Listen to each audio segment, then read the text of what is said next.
new business opportunity. Let me at the outset welcome all the participants and the delegates and all the participants on the digital platform for this important session. My special welcome to Dr. Prashant Gargava, Member Secretary, CPC, Mr. Arvind Kumar, Group Coordinator and Senior Director, Ministry of Electronics and Information Technology, Mr. Pankaj Mohindru, Chairman, India Cellulose Electronics Association, and all the participants. Let me once again welcome you all.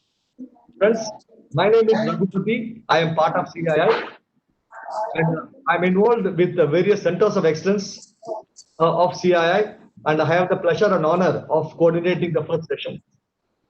Friends, e-waste management is the topic of the day, and it has got immense potential. And this concept is significantly picking up in the last 5 years to 7 years, and the future will be full of this. And into this presents an immortal opportunity. There's a concept that waste is wealth. It's how you see it. Actually, if you see a waste, you should see it as money, and you see it as an opportunity. Then it makes a world of difference. We in CII have taken this as an opportunity to build competitiveness for the Indian industry and the global competitiveness of India. And we believe that India must be a leader in waste management and specifically in e-waste management. Some of the major initiatives of CII had been our several centers of excellence are focusing on waste management and on e-waste management.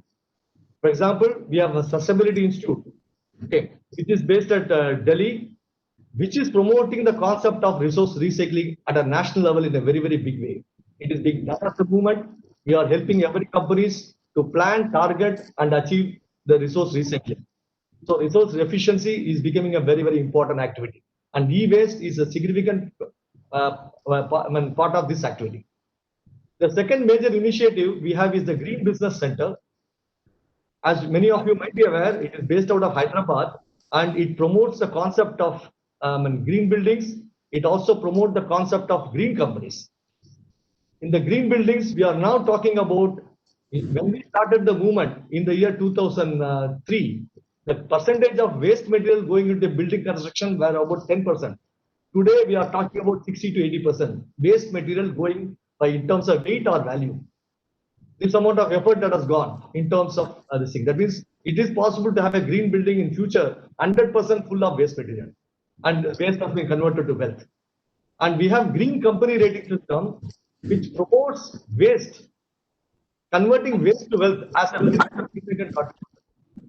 And many companies have gone ahead in this thing, and it demonstrates how the potential of this sector, the e-waste management, is enormous. I don't want to mention statistics because it is going to cover in others' presentation as well. For example, my very close friend from Parishara is going to make the presentation.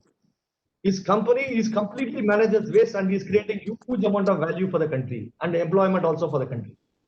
And like that, there is an enormous amount of potential is there across the country.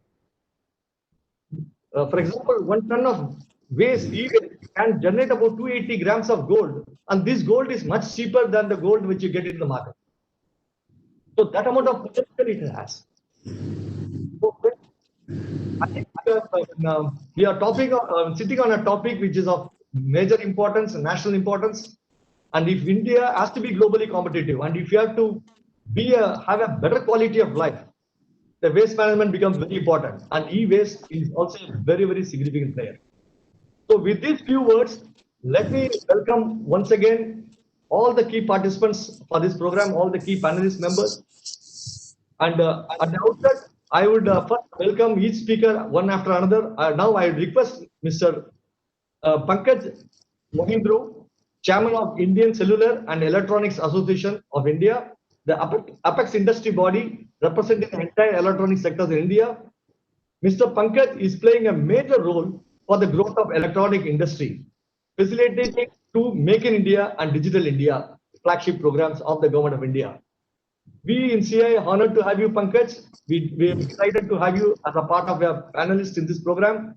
Over to you, Pankaj. Please unmute yourself. Go ahead with your discussion or a presentation or your speech. Please go ahead, Mr. Pankaj. Let's welcome Mr. Pankaj. Over to you, Mr. Pankaj.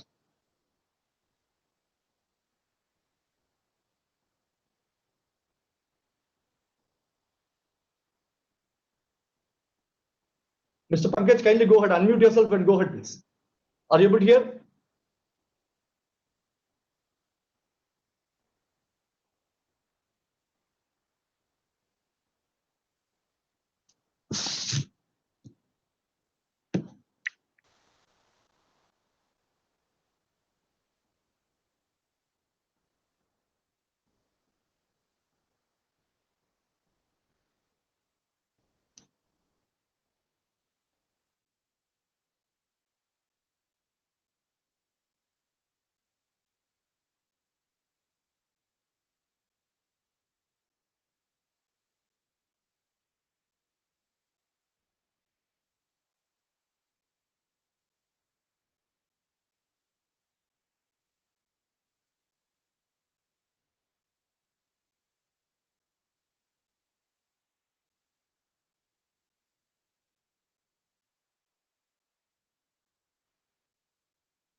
I think Mr. Pankaj has got some problem in the connections. We are just waiting for Mr. Pankaj to reconnect the system. It might take about a few seconds. Kindly bear with me, please.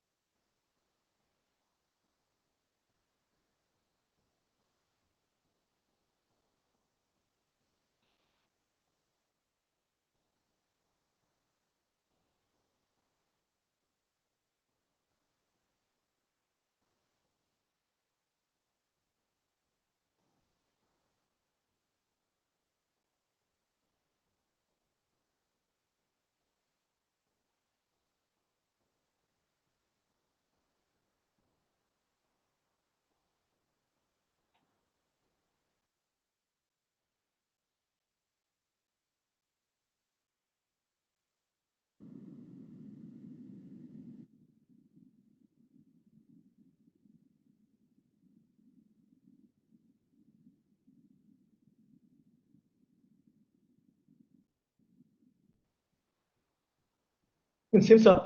Pankaj Mohindru has some problem, I think we'll, what if, yeah.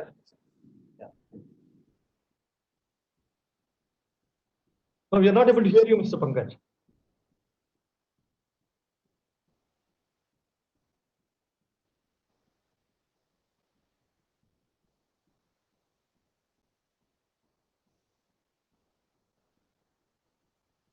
We'll wait for a few seconds, then otherwise we will, maybe that you will give you some more time to recover, and I will request next speaker to go ahead, if you have permission, Pankaj. Please. Now you are back. Now you are able to hear, we are able to hear you now. Oh, fantastic. Very good. Sorry, guys. Yeah. Good morning, everybody. It's a pleasure to be here. And, uh, I welcome Dr. Gargava and Mr. Arvind Kumar also. We are totally devoted to environment protection, and a circular economy, that we should not, waste a single resource of the earth, and especially for a very poor country like us, we have to be extra careful. Can we start the presentation, please?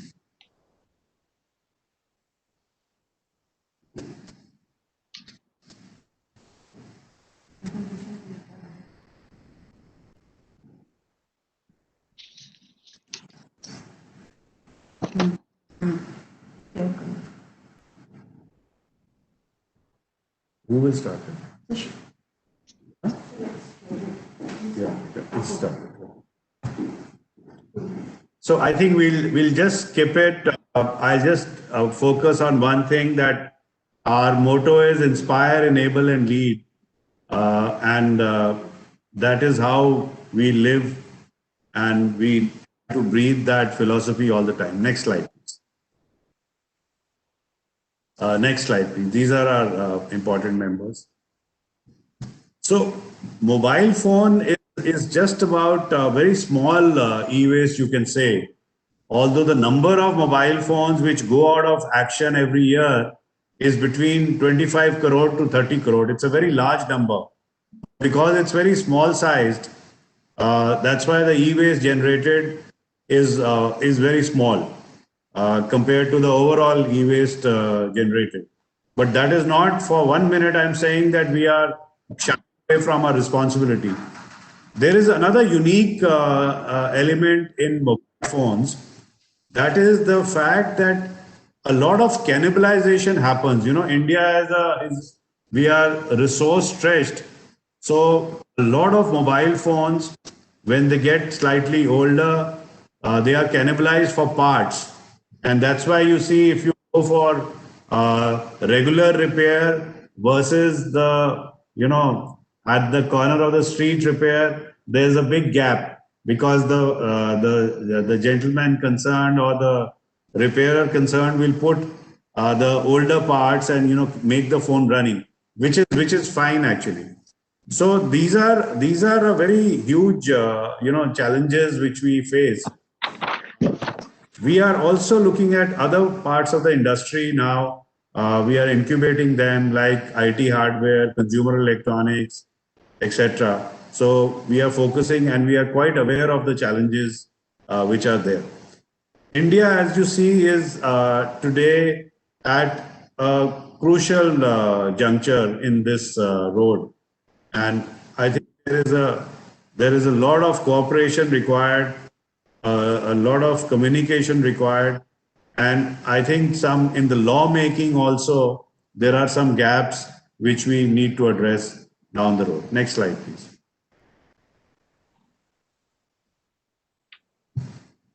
There has been a very good capacity building in the last few years. We are seeing that the number of producers registered have gone up. So I think that data has grown after the law and the guidelines came. We have now, I understand, 34 PROs which are giving the intellectual feedback, stimulation to the industry. Our recycling capacity has increased almost 9-folds to 312 authorized recyclers. And I'm sure there is a fairly stringent audit of all of these. We had only very small number of authorized e-waste recyclers 10 years back. So the circular economy is a very beautiful concept. It's a very radiant concept. We should promote it, and in fact, I will mention a few visionary things which have come up in our discussions with the members. Next slide, please.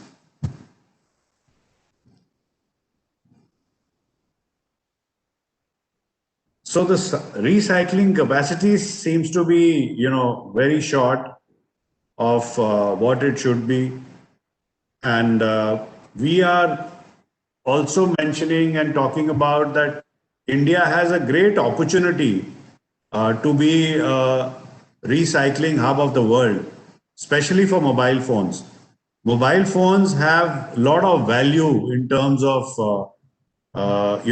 weight, material versus value.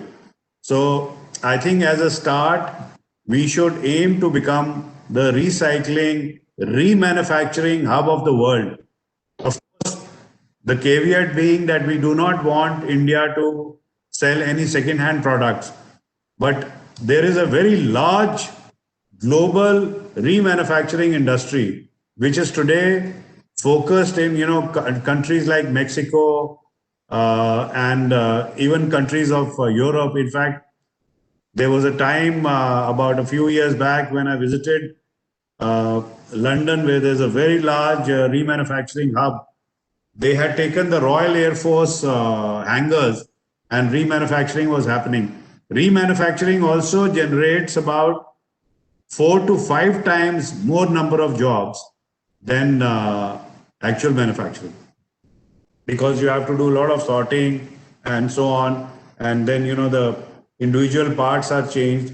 One generates more waste, obviously, because if we are remanufacturing for the whole world, it will increase that, but it's very, very valuable e-waste. Next slide. I think clearly the Mighty has very strong ideas and very visionary ideas, and we have a lead in Mighty, Dr. Sandeep Chatterjee, who's very passionate about this subject, and you know very practical also, not illusionary government thinking, but very practical government thinking, that the informal sector has to be brought into the ecosystem in a very robust manner. That is really very important. And our policy making and what procedures we outline should ensure that the informal sector gets amalgamated into the supply chain. That will be the best scenario. And of course, other than that, we are very keen that the remanufacturing industry starts in a very big way in India. Today, so what is likely to happen with that is that if we do not impose a law against cannibalization or something like that, which can be a challenging act, what will happen is that when you have a strong, very large remanufacturing industry offering a reasonable price for the products, the remanufacturing industry will ensure that the cannibalization goes down. So these are fairly unique things for mobile phone industry, but mobile phone industry is today the engine of growth of our electronics. In our NPE also, we are talking about a volume manufacturing target which is 7 times of what we are doing now, which is about 2,15,000 crores of manufacturing in mobile phones. We are talking about now a target of 14 lakh crores, with a bulk of them being exported. So the volume thrust is very high. It's about 650% is our budgeted number, and this is over the 1100% growth we've had in the last 4 years. Next slide, please.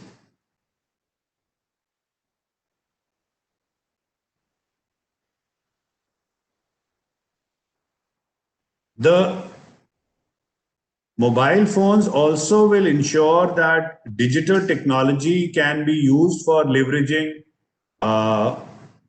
when we are doing this circular economy bit, till of course the product goes dead.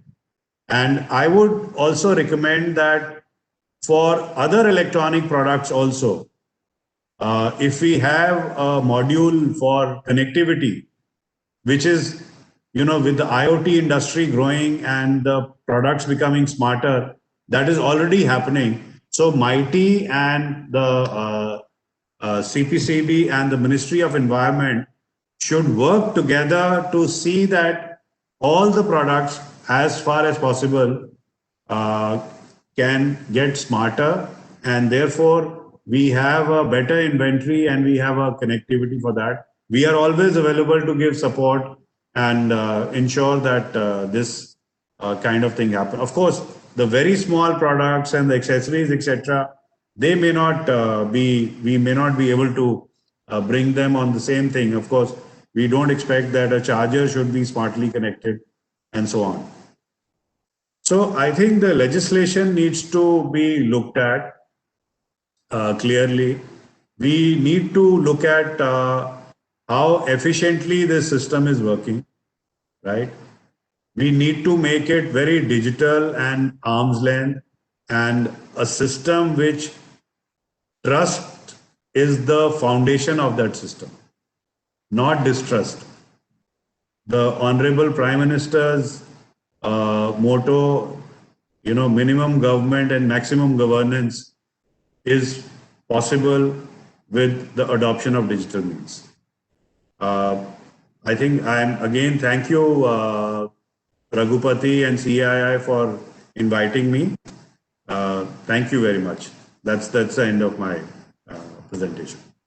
Thank you, Pankaj. Thank you highlighting the fantastic efforts being taken by the electronics industry in terms of circular economy and how you are designing the products by which maximum valuation takes place and less of environmental constraints.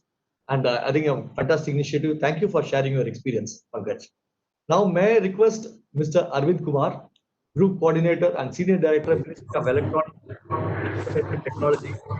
Well, as you all aware, NITI plays a major role for the growth of IT and electronic industry in India. It also works proactively on e-waste management, creates awareness on and training, testing centers, motivating electronic and IT industry to the adoption of sustainable recycling.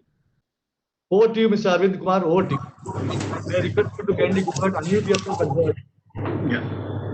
Thank you, Mr. Raghupati. First of all, good morning to all the dignitaries on the dais. Raghupati ji, Pankaj Mahendru ji, Prashant Bhargava ji, and all the participants who has connected virtually for this the conference on a very important topic on e-waste management. First of all, I would like to congratulate CII and organizing this particular virtual conference, which is very, very important and which is very timely in looking at the e-waste management, addressing the issue of business as a business opportunity. First of all, I would like to, I am from the Ministry of Electronics and IT. And basically, the motto, the kind of mandate which is given to the ministry is about promotion of electronics and IT industries and the sector in this area and growth coming in this area of business. As we are looking as a promotion, we are also responsible for looking at the complete life cycle of electronics and IT products and system, which includes the last stage of generating the electronic waste. So this becomes very important for the ministry. But at the same time, we can see that in the last decade, the growth, economic growth, which has come in the country is also primarily coming in conjunction with the growth in the ICT area. So basically, a continuous upgradation of the technology in electronics and IT is a need, and at the same time we have to keep a balance of generating or looking at the obsolescence of these products in the times to come. If you look at the total solid waste which is being generated, e-waste is growing at the highest speed. In 2016, India was at the 5th place, and now we have moved to the 3rd place in 2019 itself. 18% of the growth year on year, and maybe we reach to the 30% growth in the times to come. So this is becoming a very, very important subject for the country to address, and looking at the business opportunity of from waste to wealth, moving from I think the misnomer of e-waste should come into, and this becomes a resource. It's a resource for the electronics and ICT sector. We have to address in that perspective this whole issue. One of the most important problem coming in this area is the e-waste. The way e-waste is being handled today is creating the environmental degradation, and that too with a lot of informal units coming in and doing the recycling in a very unscientific, unhealthy, and environmental friendly methods, which is not only creating the problem to the environment but also to the human lives, which is being done in various parts of the country, including Moradabad or Seelampur in Delhi and other areas. Certainly there is a need for creating not only the awareness to the consumer, but also the awareness at the level of manufacturers, distributors, retailers, dealers, as well as creating the infrastructure for processing of the recycling of these electronics and ICT products, and creating the wealth out of it, and end of the day, it gets utilized as part of the circular economy in a more resource efficient manner. That's how we have to look at the complete cycle of activity of e-waste management. In the recent experience of the pandemic, which has come now, work from home has become a new normal. All of us are doing it. This conference is also virtual in nature. And now the kind of technology, the platforms, the kind of support, ICT support, which we were needing earlier, 1 year before, it needs upgradation. So upgradation means the kind of support which we were having earlier is again going towards the obsolescence. So again, so this is a continuous process and it is growing year on year. So this has become a very, very important things to address. If we look at the complete e-waste generation, China is contributing the maximum of 10.1 million metric ton on e-waste, followed by US, then comes India. India is generating in 2019 3.23 metric ton of e-waste continuously in this year, and it is expected by the various report that by 2013 the total e-waste is going to be 74 million metric ton, which is going to be a huge waste. It's a huge opportunity at the same time of converting it into the resources. If we look at the regulation part in the country, Ministry of Environment and Forest is basically responsible. MOEFCC is the nodal ministry for policy, planning, promoting, coordinating environmental programs and e-waste rules. And whatever the end of the life equipments come from electronics, telecom, IT is all being handled under e-waste rule of 2016, notified by the ministry.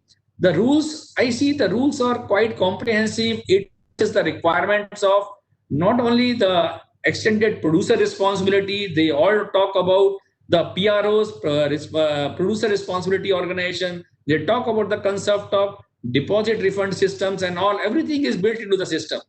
But the main problem is that it covers only 21 items, electrical items, whereas in EU they are covering the 642 items covered under the e-waste rules. So the problem or the solution which we are looking at is looking at not only creating increasing the recyclers or increasing the PROs, but at the same time we should create some infrastructure for recycling. We should create a lot of awareness, and we should also create a lot of e-waste technologies to be made available to the informal sector so that they can join with the formal sector. The issue is, in spite of having rules, we know on ground it is informal sector processing the 90% of the e-waste which is generated in the country. So a method, a scheme has to be evolved, taking the informal on board, taking them along, providing them the opportunities at a low cost basis, low cost technologies, and generating the resource and coming into the main economy. So that is a major challenge which ministry has been facing for quite some time. If you look at the METIS initiative, we are promoting this area of technology from R&D perspective. Ministry of Electronics and IT, we have already developed technology for recycling of the e-waste at our one of the center as CMET, Hyderabad, and we are able to recover the materials, gold, silver, palladium, and this thing up to the yield of 90% yield we are able to generate. But it's a very small plant. It's a plant which is only 100 kg of plant which we have generated, and we have also demonstrated a commercial plant with e-Parisara. I think they are going to speak in this session about 1,000 kgs. They are also working, but this country needs much more than the e-Parisara or many more e-Parisara and the use of this technology which we have developed. We have not only developed the recycling of the PCBs and recovering the all kind of materials, but I should again admit that the number of materials are very limited. Gold, silver, palladium, and copper. We should try to address the more number of elements. If we look at the global scenario, the company like Umicore and all, they have a very high costed equipments and trying to convert into a large number of materials and recovery being done. I think in our country, the size of the country, if you look at the kind of production of e-waste being generated across the globe, across the country, we should have more number of such units available in. And METI is already working on a eco park concept. We are working on a cabinet note with Niti Aayog so as to bring out at different hotspot of the e-waste such kind of infrastructure which can be brought in, which can be utilized by the under the supervision of the state under the e-waste rules. So that kind of initiative is going to be definitely a game changer, which will provide such kind of opportunity. And we also want to proliferate the technology which has been developed by CBAT in this thing. We have, in the area of awareness creation, METI has done a huge program on awareness creation to not only the students, but housewives, RWAs, manufacturer, distributor, dealer. If we look at the quantum of such kind of workshop which they have done, and we have done in 31 identified states and union territories so far. This program ran for 5 years. We have done is, and if we look at the quantum of program, it is we have done around 2,000 workshops, around 16 lakhs participants from different organizations attended. We have done training of 6,000 government officials, and there is a website being created, greene.gov.in. This greene.gov.in is a platform. It's a platform for providing awareness to all stakeholders in the society and the industry. I think there are large number of tutorials, session, training session, everything is available. I must push. Pushing through this particular platform that large number of organizations should go and address and find a lot of useful material which can be replicated. We have created the Greenie champions for such kind of technologies to be developed. So if we look at the ministry's role in developing technologies, creating awareness, we have also developed technology for plastic recovery of plastic from the e-waste. I think 25% of the plastic, the electronic waste is plastic. We have also developed technology from CPAT in this area. So ministry is continuously working in the area of technology awareness and trying to bring in the informal onboarding through the program of EcoPark, which is also being looked has a wider participation of not only MOEF, CPCB, MATE, and other organizations. I think that's going to be the bigger game changer in this area. We look forward to the cooperation of all industrial associations as well in this particular game. Recently, if we look at, we have a shortage of the real scientists and engineers in the area of e-waste technologies. And recently, METI has initiated a MTech program in e-waste management with IIT Hyderabad.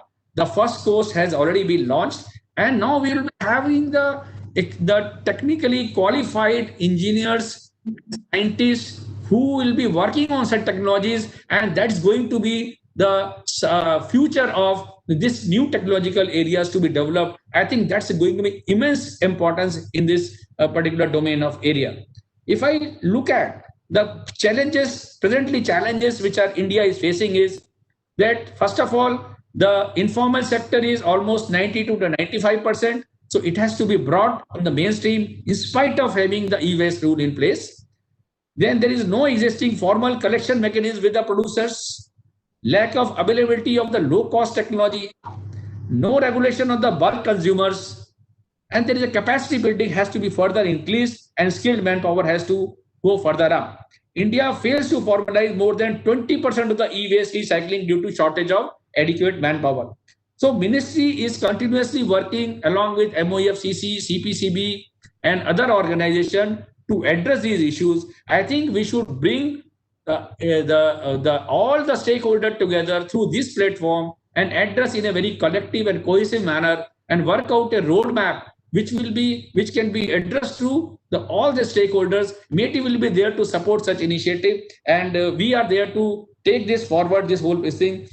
With this, I stop my presentation but I certainly give a kind of assurance that Ministry of Electronics and IT is not only committed to the promotion of electronic and IT, we are also committed to address the issue of e-waste management, e-waste not only management through technology, awareness creation, educating informal, but also utilizing the circular economy, utilizing the precious metals generated out of the recycling to be used by the industries and in a resource efficient manner.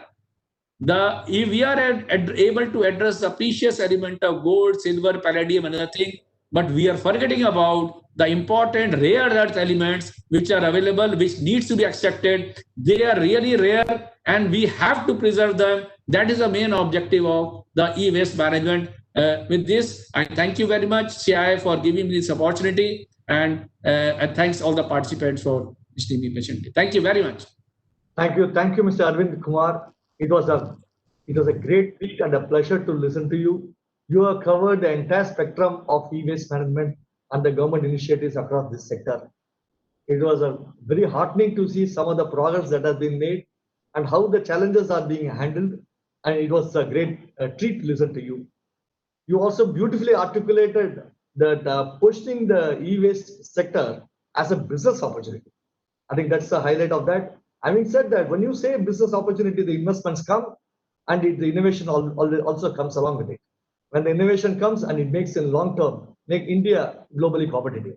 I think everything should be seen as an opportunity. It is a e-waste is a sector, not only wealth is there, it also creates employment opportunity there also. It's one of the major need of the country.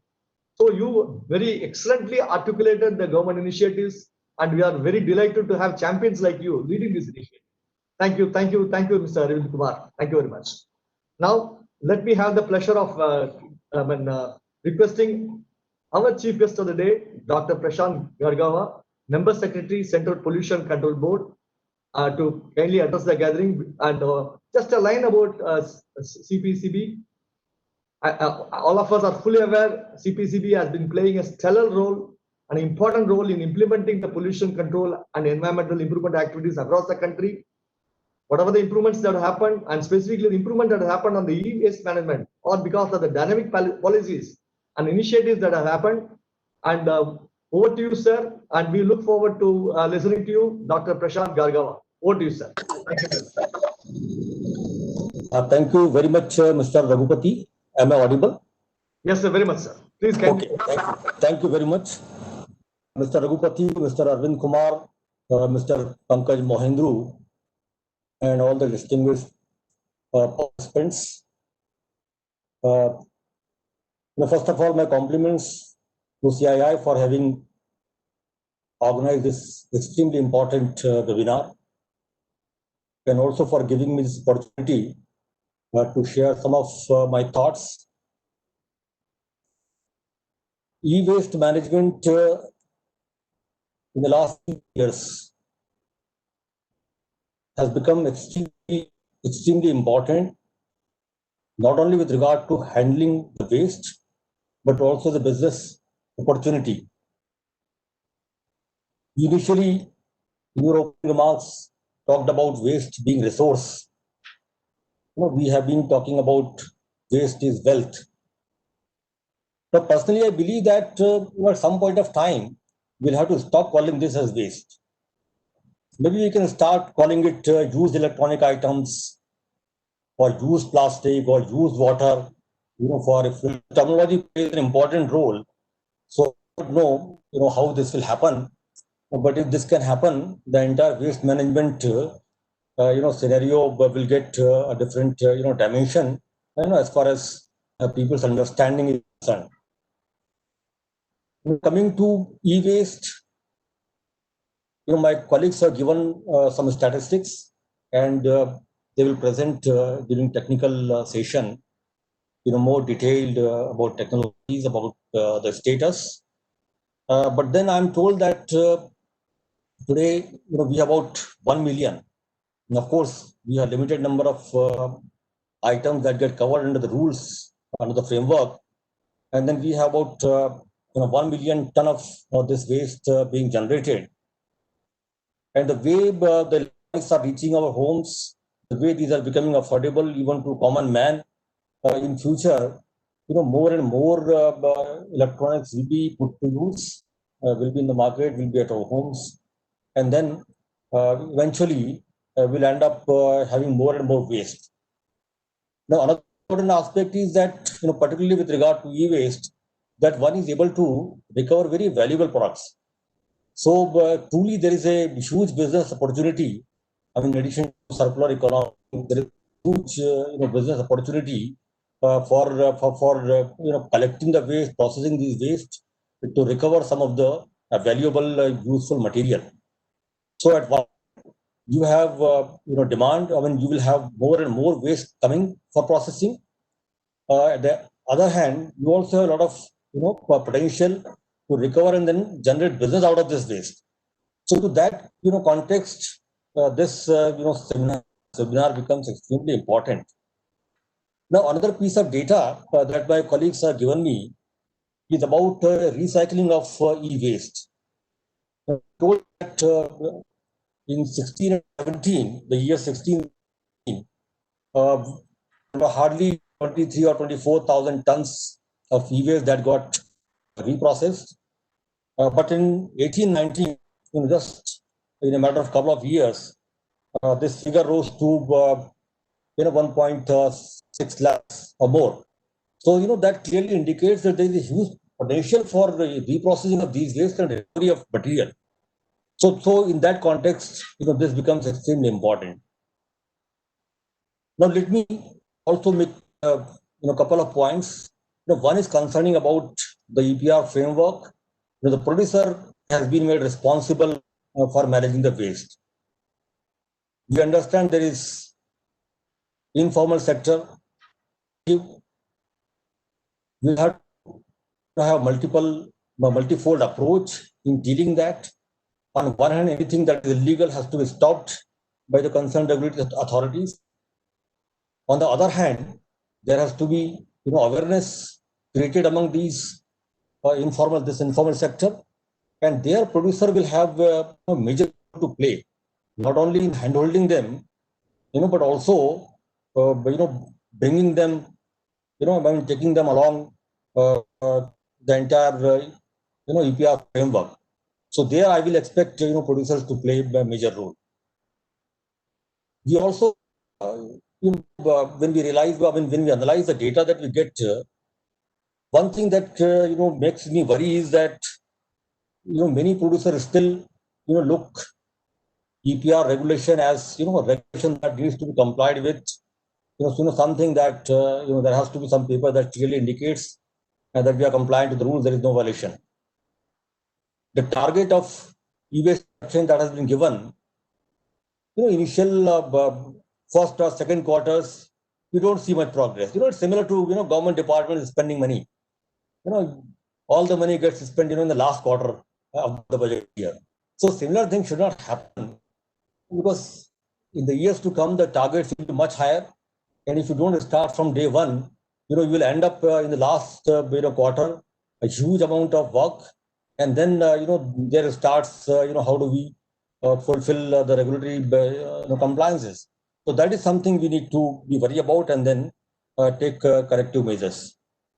Now coming to CPCB's role, CPCB, in addition to being a regulator, and we certainly will be regulating and will deal as per the rules, as per the law, the violations, but at the same time continuously try to facilitate also.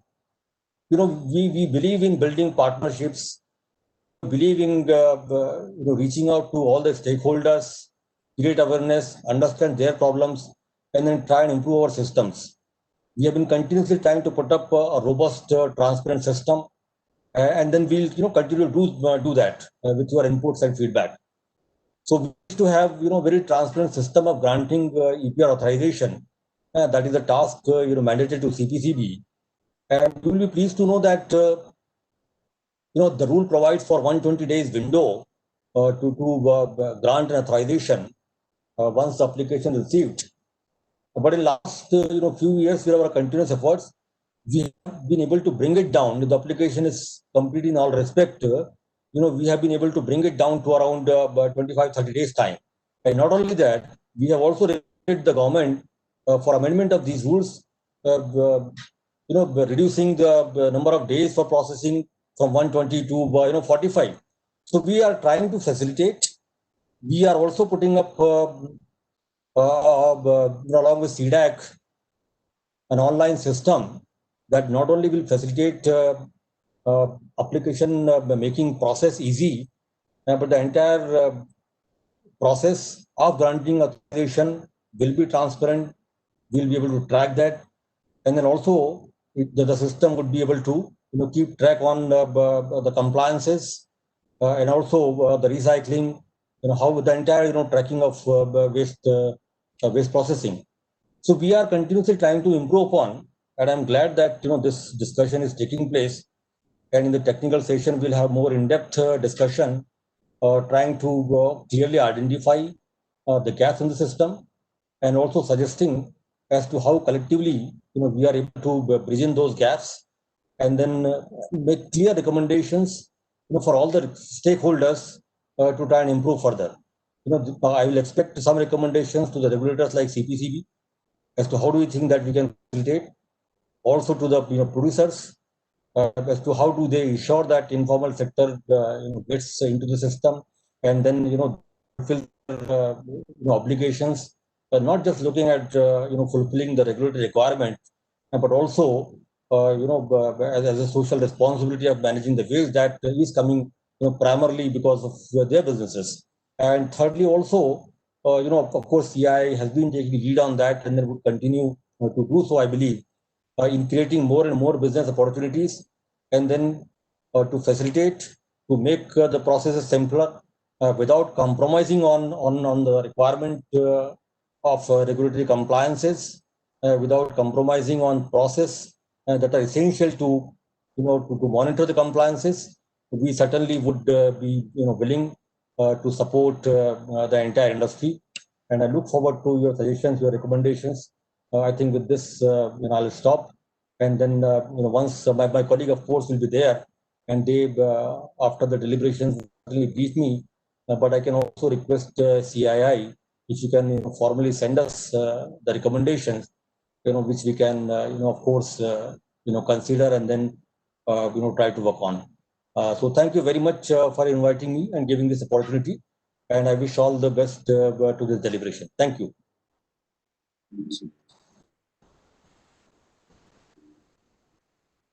SRP, you're muted. Please unmute. Thank you, Dr. Prashant Gargawa. Thank you for the wonderful speech. It was amazing listening to you, and you beautifully articulated about the product responsibility and the product stewardship, and what the proactive role the manufacturers can take. You also excellently highlighted the government initiatives that are going across at a national level, and also mentioned very beautifully about the role of informal sector and how they can be brought into mainstream. Thank you, sir. Thank you for your various suggestions and various recommendations. It was great listening to you. And since the time is running short, we not only wanted to open out for more questions. At least one question we would like to request, and we don't want to miss this opportunity. At least one question can be answered. The question to both Mr. Arvind Kumar and Dr. Prashant Gargawa is a person by name Reena Verma. She has posed this question. Is there any portal where we can collaborate with the government to work on few business opportunities under the motto, nothing is waste? Is there any website where we can share data, know data, and learn from each other, and exchange information where the waste management can be practiced?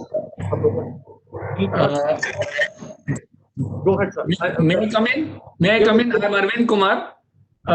In fact, we have created a portal on greenie.gov.in. I think it provides a lot of information about not only about the awareness, but about the e-waste related all the issues. It's a very comprehensive a portal which has been developed under a awareness program which ran for 5 years. And we are also trying to take various agencies on board. So they have started now collaborating and updating their information on that, PROs and other things. I think you are welcome, and you can write to us. You can not only write to us, but also become a member over there. And any other suggestion if you have, we will try to improvise on the portal and add few more feature if it is required as per your requirements. Thank you very much from AT side. Yeah. Dr. Prashant Gargava, would you like to add? No, I think Mr. Arvind has covered, and this primarily will be in their domain. So I don't think I have any comment on that. But Thank you. we put up all the information, all the data that we have through our website. So all the information would be available. If anything else is needed, I invite not only the one who has posed the question, others also to write to us, and then we will be happy to share all the information that we have. Thank you, sir. Thank you, friends. I think I'll do the final concluding portion of this session. At the outset, we from CII profusely thank Dr. Gargava, Prashant Gargava, for this wonderful address. Thank you, sir. Thank you for agreeing to CII's request at a very short notice and making your august presence and sharing your thoughts, wisdom, and experience. And I'm sure CII is always a partner of the government. Together, we can make things happen, and we can make sure. Our ultimate aim of CII is to make India a leader in terms of e-waste management. India must be a leader in green, leader in environment, and also specifically in terms of e-waste management also. And we strongly believe it's a win-win situation for all the stakeholders. It's a win for the manufacturers also because their product is better managed. It's a win-win for us recyclers also because there's a wealth is created. It creates an employment opportunity for the country, and the country as a whole becomes globally competitive. I think this view beautifully articulated on this aspect. We in CI profusely thank you, sir. Thank you, Dr. Prashant Gargava. Thank you. Sir, let me also have my word of special thanks to Mr. Arvind Kumar of METI. It was amazing to listen to you, sir. It was amazing. I think to have two stalwarts, Dr. Prashant Gargava as well as Arvind Kumar, in the same platform, adjacent to each other and with a crisp 10 minutes messaging across, I think the digital has worked wonders. Okay. And nearly 200 participants, 175 participants right now, seeing the program and learning from the rich experience coming out of you, sir. Arvindji, it was a great honor to listening to you. Thank you for agreeing to the CA's request and honoring us and sharing your wisdom and thoughts on these lines. Pankaj, Mr. Pankaj, the words may not be sufficient to thank for your sharing of your experience. You beautifully articulated how the industry is taking the lead, how the industry is positioning itself, and how this is the future and that is being recognized by the industry. Thank you, Pankaj. Thank you for leading from the industry perspective and showcasing how industry can make a difference. Friends, needless to say, this is a topic of national importance. And our chief guest, Dr. Prashant Gargava, has beautifully articulated that no longer it should be termed as waste. Actually, it is a wealth. Okay. And it has to be branded well also. And it has to be positioned well also. And that I said earlier that the moment you see it as an opportunity and see it as a wealth creation, the mind actually creates innovations. And it can be transformed. And the country can be transformed. If small droplets become an ocean, each small activity can make a big difference for the country. So friends, we are sitting on a gold mine. And as beautifully Arvind has very mentioned about the clear statistics, right now, year on year, e-waste is growing. We can reverse this trend. And it is possible, and everything is under our control. And the product stewardship, a lead by the manufacturers, and the person who is buying the product, he should say, hey, this product is well managed. I will only buy this product. I will not buy the other one. So the buyer as well as the seller needs that wisdom and needs the courage and the conviction and the commitment to make things happen. So with these few words, let me do the formal portion of the concluding remarks. And I would like to thank all the organization, METI, for being a partner, Ministry of Environment, Forest and Climate Change, Central Pollution Control Board, for blessing us on this occasion, supporting us on this program. I would like to thank Consumer Electronics and Appliance Manufacturers Association, Industrial Waste Management Association to be partner in this activity, and also Manufacturer Associations of and Information MITE also to be partner in this activity. We would like to thank all the sponsors, the World Scrap Recycling Solutions Private Limited, the gold sponsors, Adata E-Waste Management Limited, and Green Waste Environment Solutions and Rapid Dew, Technologies Private Limited, and several other key participants who have made this program a success. On behalf of CI and my colleagues, we were extremely thankful to each one of you for participating in the program and to our esteemed panelists who have shared their wisdom and their experience. And we look forward to your continued guidance. Sir, we will come back to you. Dr.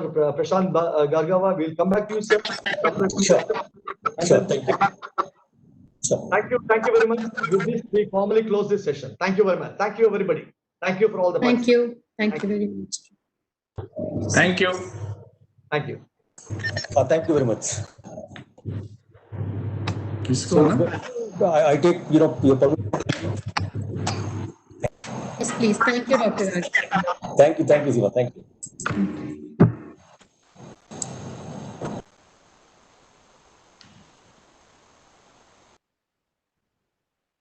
Hi, Neelam.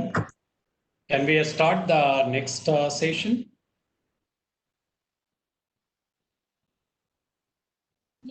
Yes, Mr. Ahmed, good morning. Yes, sir, you can please. Okay. Thank you. Okay, great. So let me first welcome all the panelists and all the participants, and also thank CII for putting such a timely program, because environmental concerns are so real for human today. And along with this concern, unfortunately, there is another big concern in front of all of us is COVID-19. The challenge COVID is putting in front of us is huge. It's more health issue, but it's disrupting every aspect of our life, be it economy, social, political, everywhere. It's creating such a huge challenge. So I see this program very timely in terms of the disruption, big challenge in front of us. There is some noise. So are you guys getting me properly? Okay, I think it's better now. So environmental challenges are so real, and it has to be a shared responsibility. And Government of India and our regulator have been trying hard to really address this challenge in very collective way. And I'm thankful to our regulator CPCB and Ministry of Environment also to really put together, bring every stakeholder together, be it producers, recyclers, collectors, retailers, consumers, local government. Everybody has come together. And I've also really appreciated the way we are looking at this issue, not from only economy point of view, be it producer, be it consumer, rather than environmental issue and trying to tackle it that way. So from that point of view, I must also say that the awareness creation, to my mind, is very central. And today, when it comes to awareness creation, it is with about the law, duties, obligation. At the same time, it's also about how the technology and the different aspect will come, and what are the means and what kind of technology and things like that. So every gamut of awareness creation is there. So with that, I would like to welcome my first panelist here, and such an excellent panelist CI has put together. I will request Mr. Anand Kumar to go first and talk about, I believe he has a presentation. But let me first introduce Mr. Kumar. Everybody knows Mr. Kumar, but as a kind of protocol, I have to talk about him. He's today heading WM3 division of CPCB, and he has been for industry. He has been our go-to guide when it comes to environmental issues. All of us have been going to him and he comes with very real suggestion, really helps us think through how to achieve the national goal in a best possible way. He has around 25 years of experience. He has done BTech in civil engineering from NIT Patna, my hometown. I come from Patna, and he has also done masters in environmental planning from SPA Delhi. So he has been throughout for all regulation. He has been at the center managing it. So over to you, sir. Please share your PPT if you have, or if you want to, So I welcome you, sir. Thank you very much.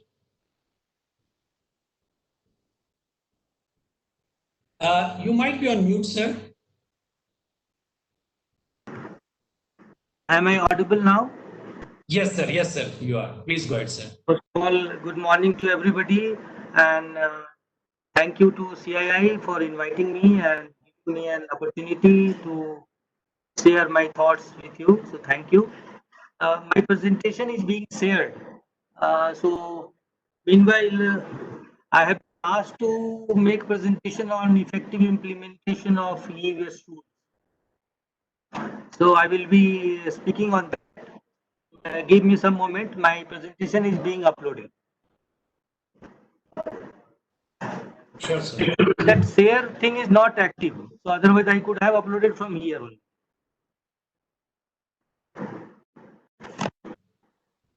Neelam, can you help, sir, please?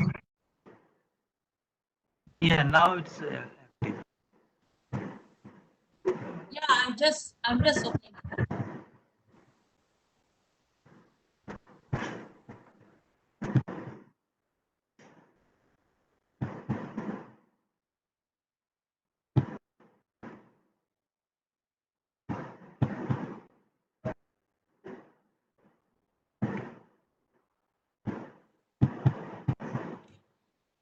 In the meantime, when sir is sharing, a participant, I will request if you have any question, please put it in the chat, and I will request sir to address that at the end of his presentation, or maybe at the end of the session.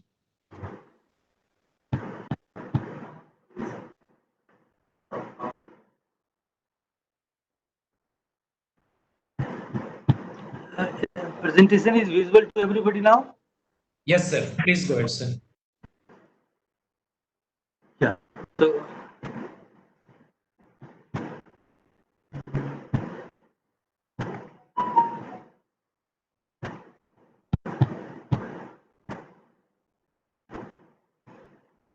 So I will be speaking on briefly on e-waste definition, its constituents, impacts, the regulations on e-waste, the salient features of the rules, what the strategy rule encompasses, then initiatives for implementations and monitoring mechanism, what is the management status, and then challenges we are facing in implementation and the way forward.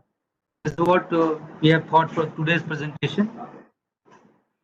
We all know, but this is the definition of the rule. E-waste has been defined as waste electrical and electronic equipment, whole or in part, or rejects from their manufacturing and repair processes, which are not fit for their originally intended use and intended to be discarded. This line is very important, intended to be discarded. And presently in our country, only two categories of equipment at the end of life becomes e-waste, and these two categories are information technology and telecommunication equipment. They have been given a code starting from ITW1 to ITW16, and then second category is consumer electrical and electronics. Its code has been given as CEW1 to CEW5. Actually, in India, we are saying only these 21 types of equipment will become e-waste, but there are other equipments also. There are many other equipments. In fact, United Nations studies are taking into account 53 categories broadly grouped into the 6 categories, and they are, as a generation figure, they are giving based on that, but our generation figures are based on these 21 types of equipment. Now we know e-waste contains hazardous substances like lead, cadmium, mercury, PCBs, brominated flame retardants, asbestos and nickel, and along with that it also contains precious, semi-precious material like silver, gold, platinum, palladium, nickel, cobalt, indium, ruthenium. tin, plastics, iron, and presence of these valuable and recoverable material makes it very interesting and very attractive to both formal and informal sector. And this also gives the business a. This can be a part of resource efficiency. And electronic, but one thing we should know that e-waste, as long as it is and stored safely in household and stored, doesn't give any impact on the environment. Only when unscientific methods are used, unscientific crude methods are used for recovery of these valuable materials, then without using pollution control equipments, then only it impacts the environment as well as the health of the people involved in this extraction. Now to the rule. The e-waste is managed through e-waste rules. Or e-waste rule has been notified under the EP Act. The initial rule came in 2011, it became effective in 2012, but this rule has certain limitations. So the government superseded that rule and came out with the 2016 rules. This rule was also amended in keeping the opinion of the producers and other stakeholders, amended in 2018. So presently the management is happening under the e-waste rule 2016. Coming to the salient features of these rules, this rule has a concept of extended producer responsibility to producers. Means producer has to take care of its product at a stage of its life cycle, post-consumer stage of its life cycle. Then in this rule, emphasis has been given on collection mechanism and also to awareness, generation of awareness among consumers and bulk consumers. The rules have clearly defines various stakeholders and also the responsibilities of these stakeholders. Duties of regulators have also been defined. State government has also been given some responsibilities. Then the rule envisages for environmentally safe and sound dismantling and recycling. It encourages refurbishment. So that's why the refurbishment authorization is also allowed. It was not there in 2011 rule. Then reduction of hazardous substances. So it is also talking about green electronics. And then this rule also gives exemptions to micro enterprises. Micro enterprises doesn't come under the purview of the e-waste rule. So all the provisions of this rule will not act on.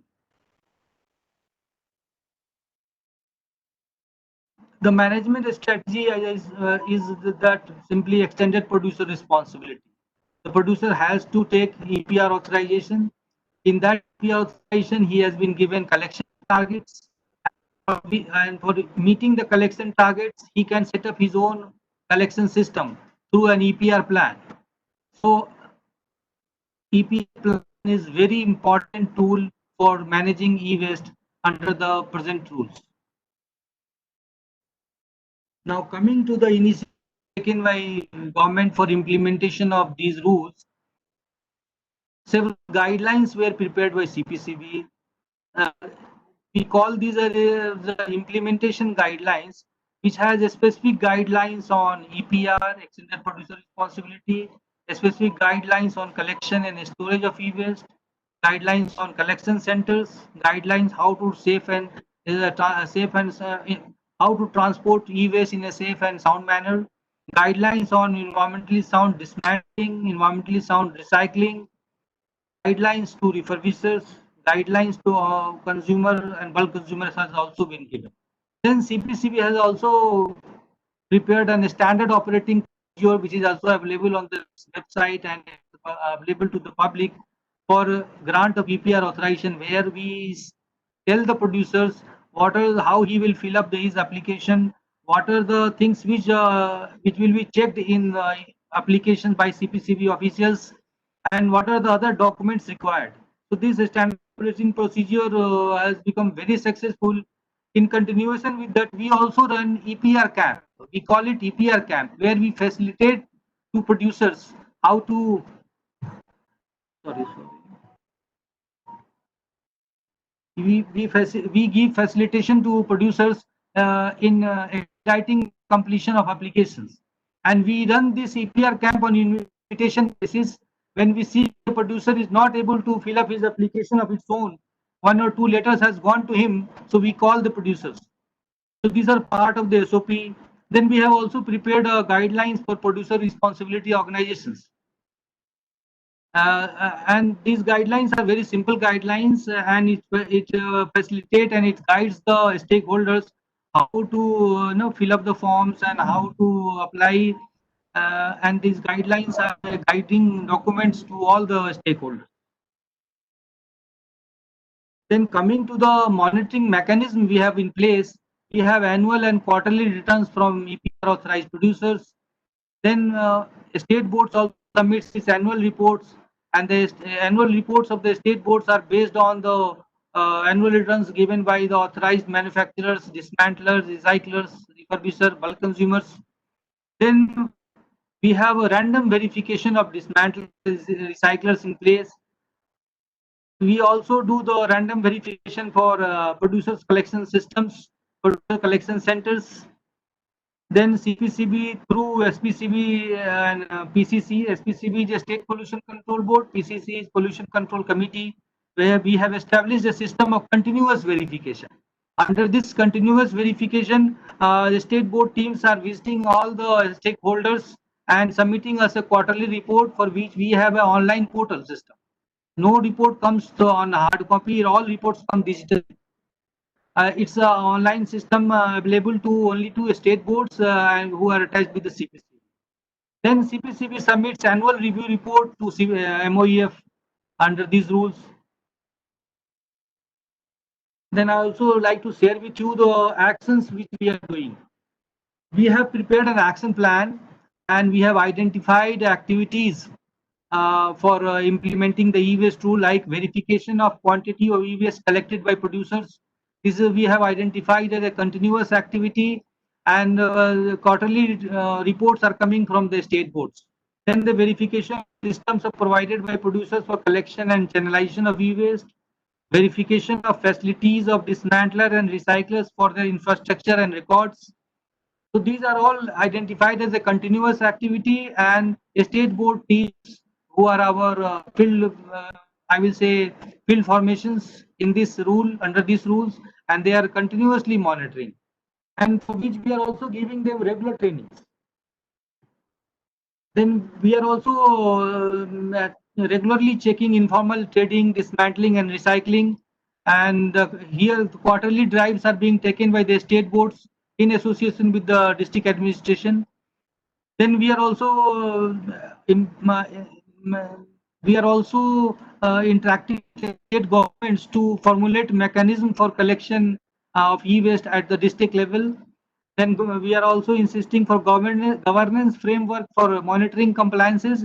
These are the state and state level things, where the district level committees are to be formed. In many of the states, these committees have been formed, and the district collectors have been made head of those committees.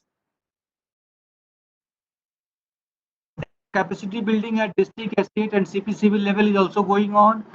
Information, education, and communication plans are also being prepared at the district level and at the state level, for making all the stakeholders aware about the how to store, how to give, how to collect e-waste. Then the strengthening of system of monitoring. So 9 activities and actions we are taking under these plans, and these all continuous. And one more thing, these action plans are being monitored at the honorable NGT level. Each quarter we have to submit NGT a report on this matter. Now I will come to the management status. See, in 90, the generation is 10,14,961 tons.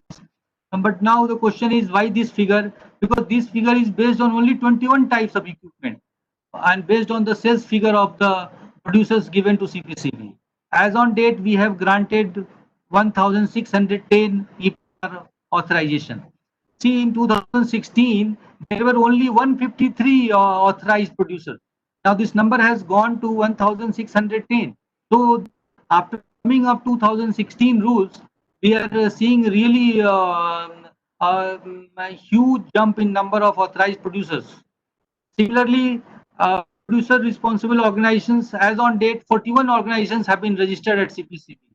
and they are facilitating in and helping the producers in meeting their compliances requirement. Under the e-waste rule, the collection target for 18-19 was 1,54,242 tons. Against that, only 78,280 tons collected, and that also only 529 authorized producers were able to collect. So here I would like to provide information that we have now recently started issuing so-called notices to the rest of the producers. So almost 700 producers have been issued so-called notices for not meeting their collection targets. Regarding authorized dismantler recyclers, as on date, there are 312 authorized dismantler recyclers. This figure was 23 only in 2009. So this has increased to 312 from 2009. And in 2016, it was only 178. So we are seeing an increase in the number of authorized dismantler recycling. And total recycling capacity is 7,82,080 tons. But see, under the EPA, only 70,000 tons of e-waste was collected. But the total e-waste collected in 1890s was 1,64,663 tons, which has increased from 23,000 tons. So we are seeing a great improvement and implementation in the rules. This figure was only maybe 23,000 in 2016. So there is impact of these rules in collection. I will come to the challenges in enforcement. See, these are the major challenges we are facing. Identification of those producers who are in the market, who are placing their goods, but they have not obtained EPR authorization. Then verification of collection mechanism and compliances of a stakeholder is also a challenge for us. Then informal collection and scientific recycling of e-waste is another challenge. Awareness among consumers and bulk consumers is also a great challenge. And monitoring of dismantler and recycler at the two level, whether they have environmentally sound technology, whether they are following the CPCB guidelines, and then the extended producer responsibility part, whatever they are doing, that also needs to be verified, monitored. In fact, I would like to share here, in fact, before this pandemic started, we started a campaign. We started the verification of recyclers, but somehow it is not presently happening because of the pandemic. And we had a good result on that. We had taken strict action against those recyclers whom we have visited and found non-complying in terms of guidelines and in terms of the EPR responsibilities. Coming way forward, as also told by our member secretary, now we are on verge of launching online e-waste management system. It will be coming in 2 to 3 months. This will be an online e-waste management system, and it is being developed by CDAC, Center for Development of Advanced Computing. This is basically a material balance system where we would like to have all the facilities, and this system will have vehicle tracking system, video surveillance subsystem, tracking, playback, geofencing. You can track the vehicle online. So these systems is being developed, and out of 12 components, 9 has already been developed and being tested at CPCB. And then we are also working on environmental compensation, because the Honorable NGT has directed us to prepare environmental compensation charges for e-waste violations. So which we are also working, and it is in a final stage. In coming weeks, I will say, or in coming days, it will also be presented before to the public. So that's all from my side. Thank you. Thank you very much. Thank you very much, sir. Thanks a lot. As always, I think please put yourself on mute. There is some noise coming. So as always, sir, you have given very good insight into the whole problem. Very comprehensive one. I believe, sir, you will be available and you will continue to be in session, because there will be some question answer. So yes, we will come back to you at the end, sir. Okay. Thank you very much, sir. So let me invite now Mr. Rao.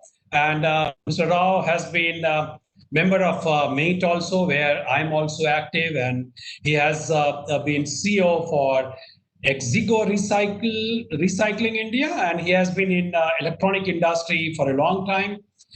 Basically, he's an environmentalist at the heart. So over to you, Mr. Rao. Please look at the time. Generally, try to finish in 8 to 9 minutes because we are running behind a bit. Over to you, sir. Thank you, Tabris. Thank you, CII, for giving this opportunity. I know it's been a pleasure to listen to the member secretary, Prashant Gargava, speaking and giving in a lot of insights. Mr. Arvind Kumarji of MeitY, giving a lot of inputs and the efforts that's been done by MeitY. Made phenomenal jobs that's being done there. And Anand Kumarji of CPCB, of course, we all know. So he's been the forefront and he's been the person who's been in touch. So, so let me start. Can I share the presentation, please? Just a minute.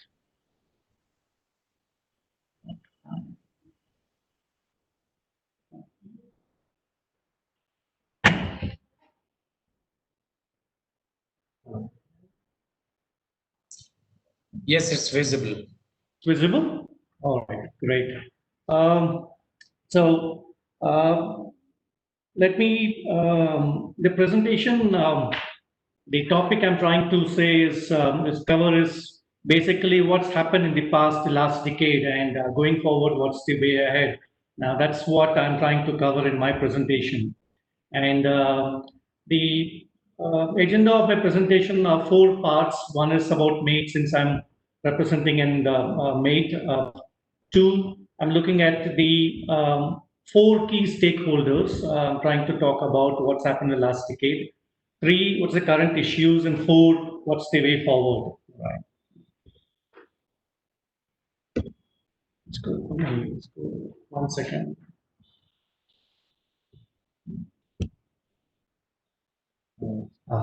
Okay. So about MATE, basically MATE, everybody knows about MATE. Most of the people know. So the members that are there in the MATE comes from various verticals, and from the IT, mobility, office automation, datacom, so on and so forth, consumer durables, consumer electronics. Very, very active in the electronic manufacturing services as subsectors within MATE, and also the circular economy group that's there, very, very active currently. Coming on the e-waste front, we know that in MATE, 100% of the MATE members that are there and across these verticals are all having EPR licenses. The brands that are there in most of these verticals, they command 90% of the market share in the respective sectors in India.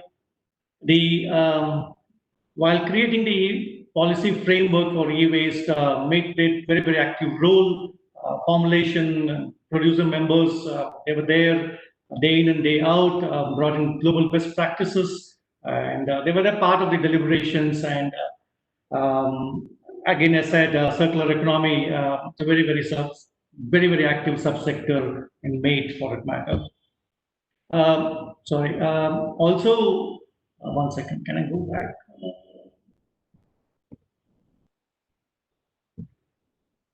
Yeah. Sorry. Yeah. Also, another aspect is, under the Digital India campaign, initiated by MeitY. MeitY is doing an excellent job as well as the awareness programs and other programs. Initiated by MeitY and association with MOEF. Now, MATE has been the implementation partner, and a lot of content for school children has been created. Lots of continuous awareness creation programs have been built in and it's been continued. More than a million stakeholders MATE has touched through these programs, around 40 cities in the country. Green champions, those are the connect points, I would say, connect people in 21 states. Over 1,000 people have been created, green champions have been created. And anybody and everybody who wants to run any awareness programs can actually get in touch with those people. Right? Stakeholders, I'm trying to take 4 stakeholders here. There are very many, but in my presentation, it's the policymakers, the producers, EROs, and the recyclers. These are the 4 I'm trying to talk about. So let's start with the policymakers, the government, the MOEF, CPCB, so the regulators, anybody you can name. 2011 e-waste rules was announced, was introduced. 2016, the EPR rules were announced there. The amendments came in 2018. Plastic waste management followed. The draft on NRE, the National Resource Efficiency, followed battery waste management. Next, hopefully, the solar is in the pipeline, I suppose. I think Anand Kumarji also told about a number of producers and PROs and recyclers, dismantlers that are there. The numbers are there on the screen. One thing that we need to appreciate the government, CPCB, MOEF is ease of reporting for EPR rather than making it state-wise. They made it central-wise so that it's a central reporting, pan-India players, especially producers. It's going to be very, very difficult, going state-wise. So that's a heads up to CPCB and MOEF in coming out with that point. Target-based concept, excellent thoughts came in there. A lot of deliberations, good suggestions, ideas were thought about in the last decade. And post all discussions that took place with various stakeholders, the target percentages concept was adopted and agreed upon. And limited products to start with, but I'm sure going forward, a lot of products is going to be added. So a big thumbs up in the last decade, I would say, to the government, to MOEF, to CPCB, SPCBs, to the ministry, to the government there.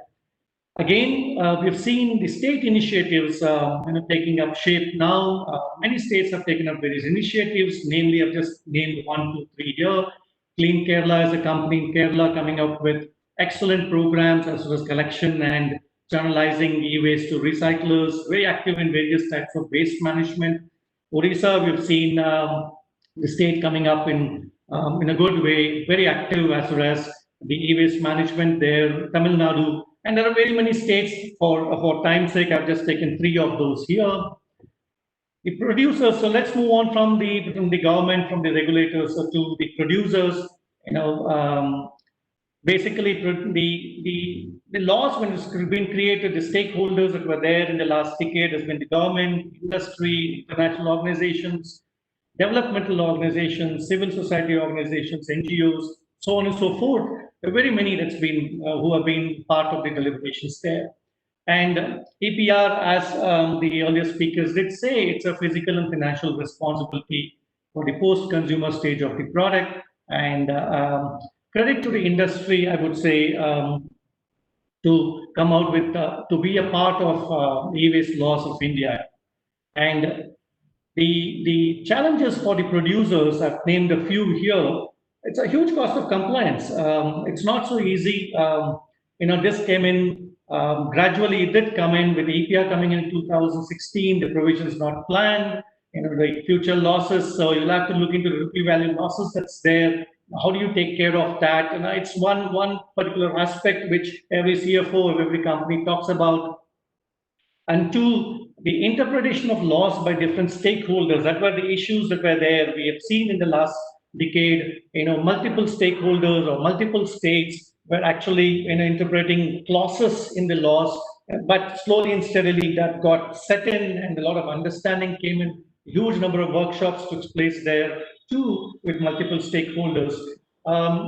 Collection centers, that was another nightmare, I would say, to start with. Understanding were very, very different. Slowly and steadily, the producers did get into the collection centers concept and came out with innovative concepts there.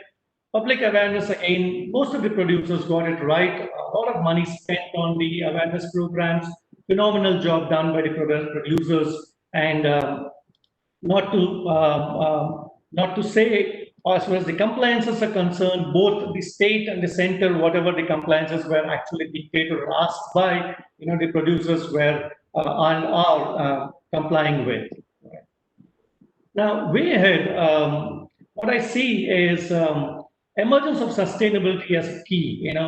That's something which I'm trying to look into.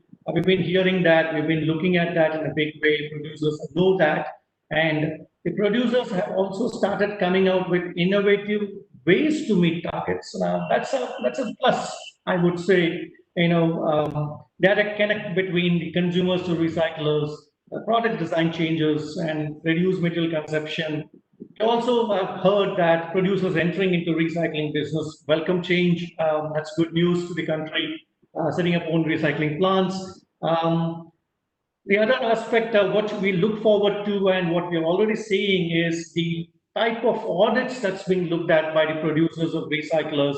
downstream vendors. Pretty good, and but we see much more of that happening going forward. Digital platforms is something where we have heard. I think that's going to see a large increase by the producers themselves there. Remanufacturing is a subject which I know Arvind Kumarji and the chief guest did mention. That's going to be for core and non-core parts of products. That's going to be the key. We've seen various pilots that's come up now, but going forward, it's going to increase substantially. And recycling as a service is one of the aspects which I believe is going to go forward. So moving ahead, PROs, we all know what's the responsibility of a PRO, a new concept in the country, difficult to understand, accept at the initial level, multi-layer challenges were there. The objective of the PRO was not only to connect the informal sector, recycler, aggregator, picker, the entire ecosystem, but also create an impact at the grassroots levels. Create awareness programs. We've seen a few PROs who've done an excellent job there, and kudos to them. Bring in some behavioral shifts in the society. That's a part. We've seen them doing it across the world. We believe they had the challenges here. They've been doing a good job, and all statutory requirements of the producers is what the PROs were handling. It was what they were supposed to do. The competition that we saw, the challenges that we saw once they came into the country was... Mr. Rao, I will request you to mind the time. So maybe the challenges part is really looking interesting. So, okay. Please manage the time. Thanks. All right, sure. Thank you, Tabriz. So lack of playing field, level playing field, limited access to e-waste, low collection from bulk consumers, long-term commitment from producers. These are all the current challenges. And way ahead, I believe, we see that PROs are expanding to plastic waste management too, setting up our own dismantling recycling facilities. And good IT platforms have come in, but I believe, going forward, there's going to be many more of that coming in. Recyclers, we know that approximately 1 million tons of plant capacity has been added. The EBR laws help the recyclers, and a decade gone by, the challenges are very many for the recyclers. Informal sector again, high warehousing and logistics costs. Optimum utilization of plant capacity has been a challenge. Payment for services again, post payments. So the working capital investments for the recyclers are very many. And from the government support, it's work in progress. There's a lot that needs to be done. Hand-holding is necessary for the recyclers. And way ahead, innovative technologies are the key for the success of recyclers, like lithium-ion batteries, metal extraction technologies. There are a lot of indigenous technologies available in the country. It's not so available in the public forum. I look forward to, the technologies or processes that are available to come out and be known to all the stakeholders. And remanufacturing of recycled metals and materials, that's going to be the next big thing happening in this particular industry.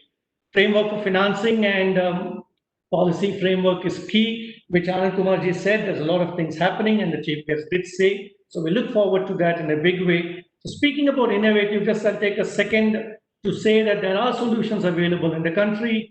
And I can talk on behalf, because it's not there in the public domain, I can talk only on Exigo. So lithium-ion battery, EV battery recycling process are already available. The puff recycling is another element that's been introduced. It's also available too in the country currently.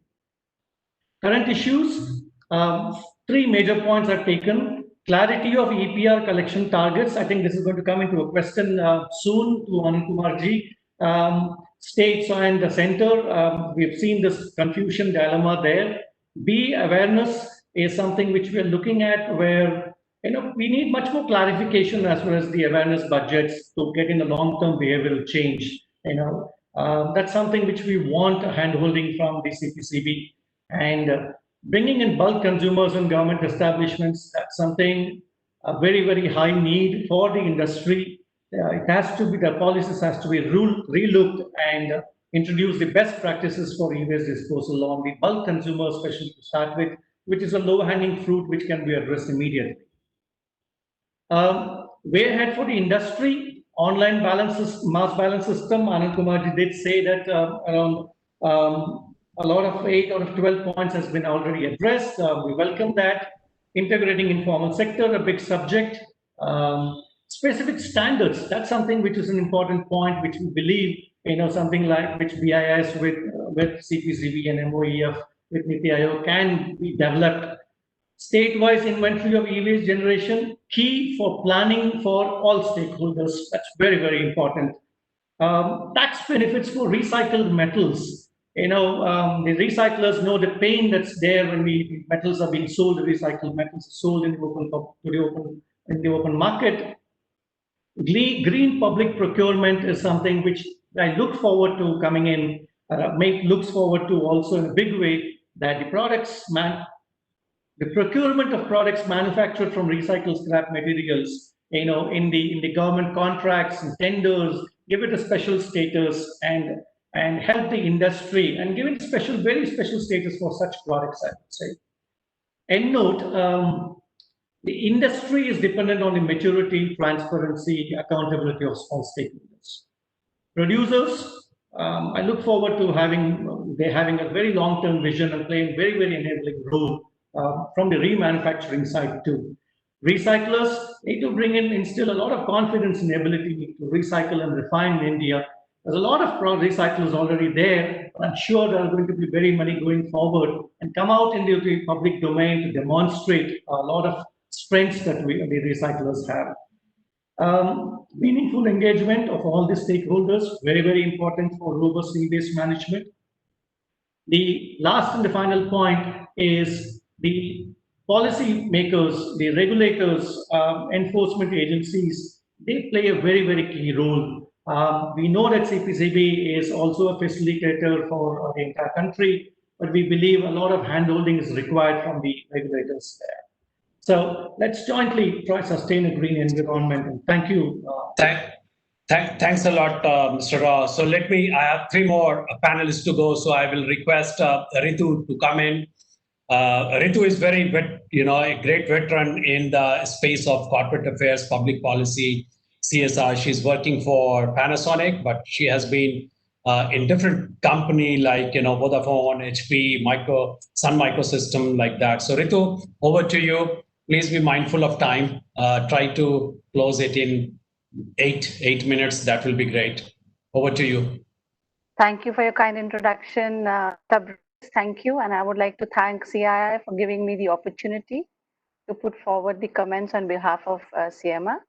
So I'll just share my presentation. Allow me a moment.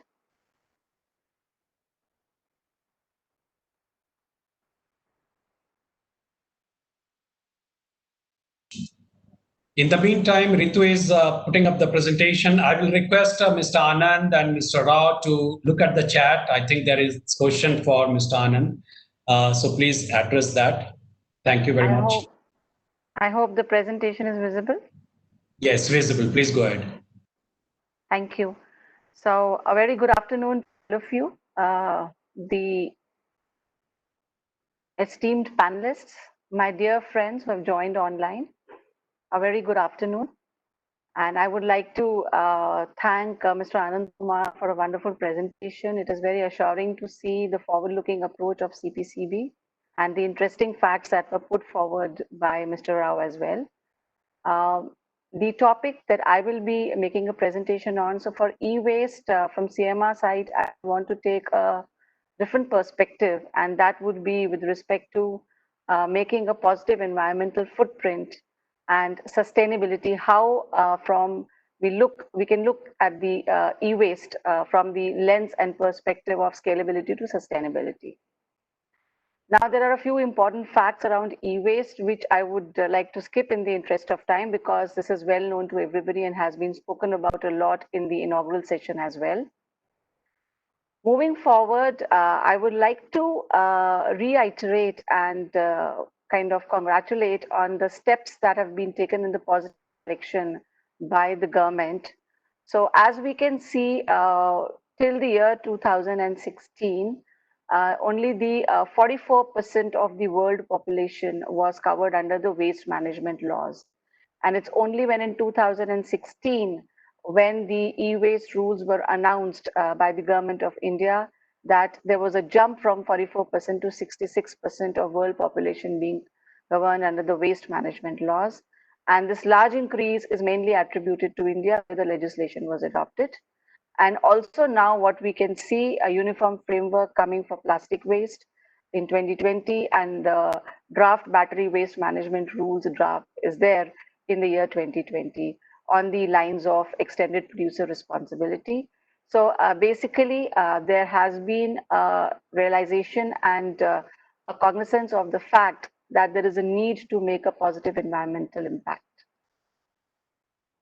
Moving on to the next, from the perspective, the commitment that CMR members have, CMI is, as we are aware, Consumer Electronic and Appliances Manufacturing Association. There is a commitment in different domains to make impact towards a safe environment, from refusing, reducing to reusing, recycling and repurposing. So while CMI members are committed towards all these goals, today we will be focusing on the e-waste framework, which is under the recycling. Now, before I can put across the current scenario, I would like to take a step back. So if we could put the e-waste journey into 3 phases. The phase 1, which started somewhere around 2010, 2011, was a transformation phase, where the country or the economy, India as an economy, had the need for the environmental rules, the e-waste rules basically. Everybody was in the preliminary stage where there was a lot of brainstorming done, and how do we formalize any kind of legal framework that could make a positive impact on the environment. We say that the key focus areas were the acceptance of the issue from all sides, the government, the NGO, the industry, the producers, the recyclers, everybody acknowledged the fact that yes, there was a need. We came together, we sat down, and we understood the global best practices, we learned, and we built policies and regulation to kick off the compliance framework. Then in 2016, when the rules were there till 2009 and 2019, there was an expansion phase. Everybody outreached to the consumers, to the customers, be it government, be it the producers, be it the manufacturers, be it the brand owners, be it the NGOs. There was a lot of outreaching done. There was a collaboration that happened. Each one spoke to each other, how we can put our best foot forward, what is it that can be done, what needs to be done.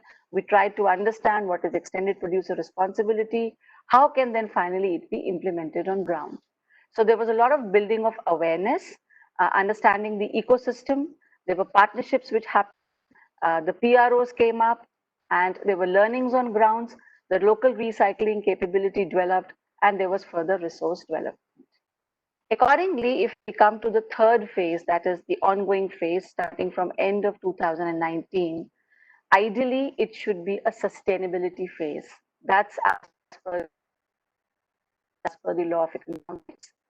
So a lot of awareness that has been done, but now it's time that we are sensitive, more sensitivity regarding this particular issue and our contribution towards it. And hence, there have to be innovation and finally institutionalization which will make the ecosystem self-sustainable. So which means the thought and the mindset has to shift from compliance-based approach to a solution-based approach across industry. We have to start leveraging digital technologies. Right now, CPCB mentioned we will be looking forward to a portal where we can have more and more online and transparent information. We can adopt, we did a deep dive on best practices, global best practices in the transformation phase. Now, when we have come through this journey, now it's again time to look at the best practices for the efficiency. And we have to keep continuously striving towards innovation for sustainable models. Now, the bigger question that we have to ask ourselves now is that have we started on the sustainability phase? Are we ready? Are we already practicing, or are we at the cusp of it?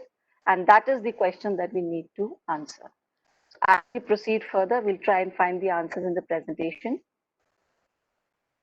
Just to again see what sustainability for UN World Commission means, it means meeting the needs of the present without compromising the future generations' need. And sustainability has connotation of economic sustainability, environment sustainability, and social sustainability, which means that the solution can be sustainable in all three aspects for it to contribute positively.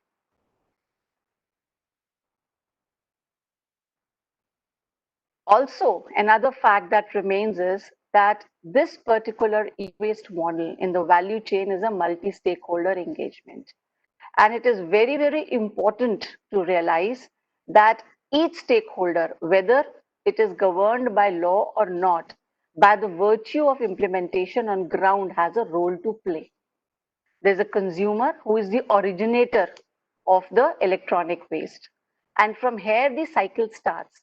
The safe disposal from the consumer can only and only kick off the safe recycling. And when we talk about the consumer, the bulk consumer is equally important in this value chain. When we come dealer or retailer, he is the person who is interfacing with the consumer. It's not just the manufacturer or the brand owner, but the dealer and retailer. And third is obviously the producer. Producer is contributing towards the e-waste in terms of contributing to the design, in terms of the gadget, in terms of contributing towards the outreach, in terms of mobilizing the entire ecosystem.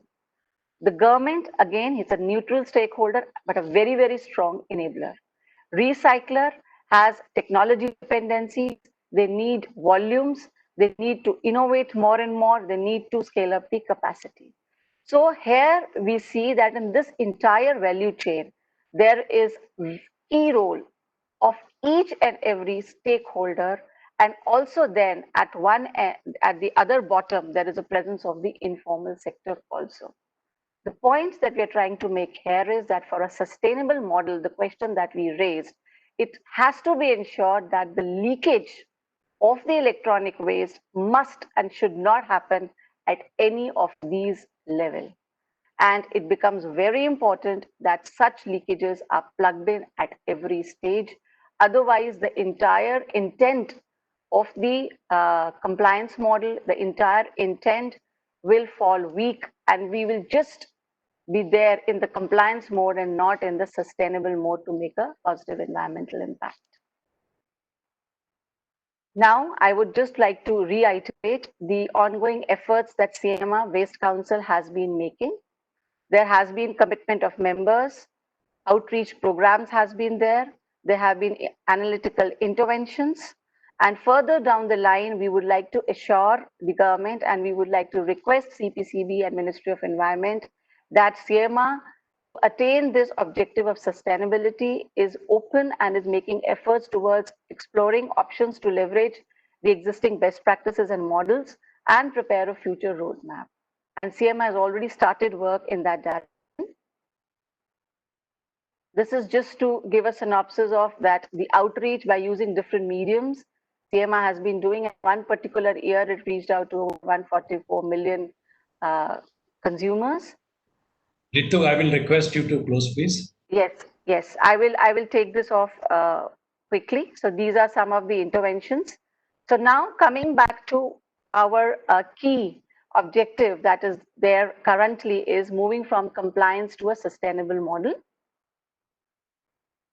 So just a kind of a snapshot of why stability and sustainability is important, and having the kind of reflection.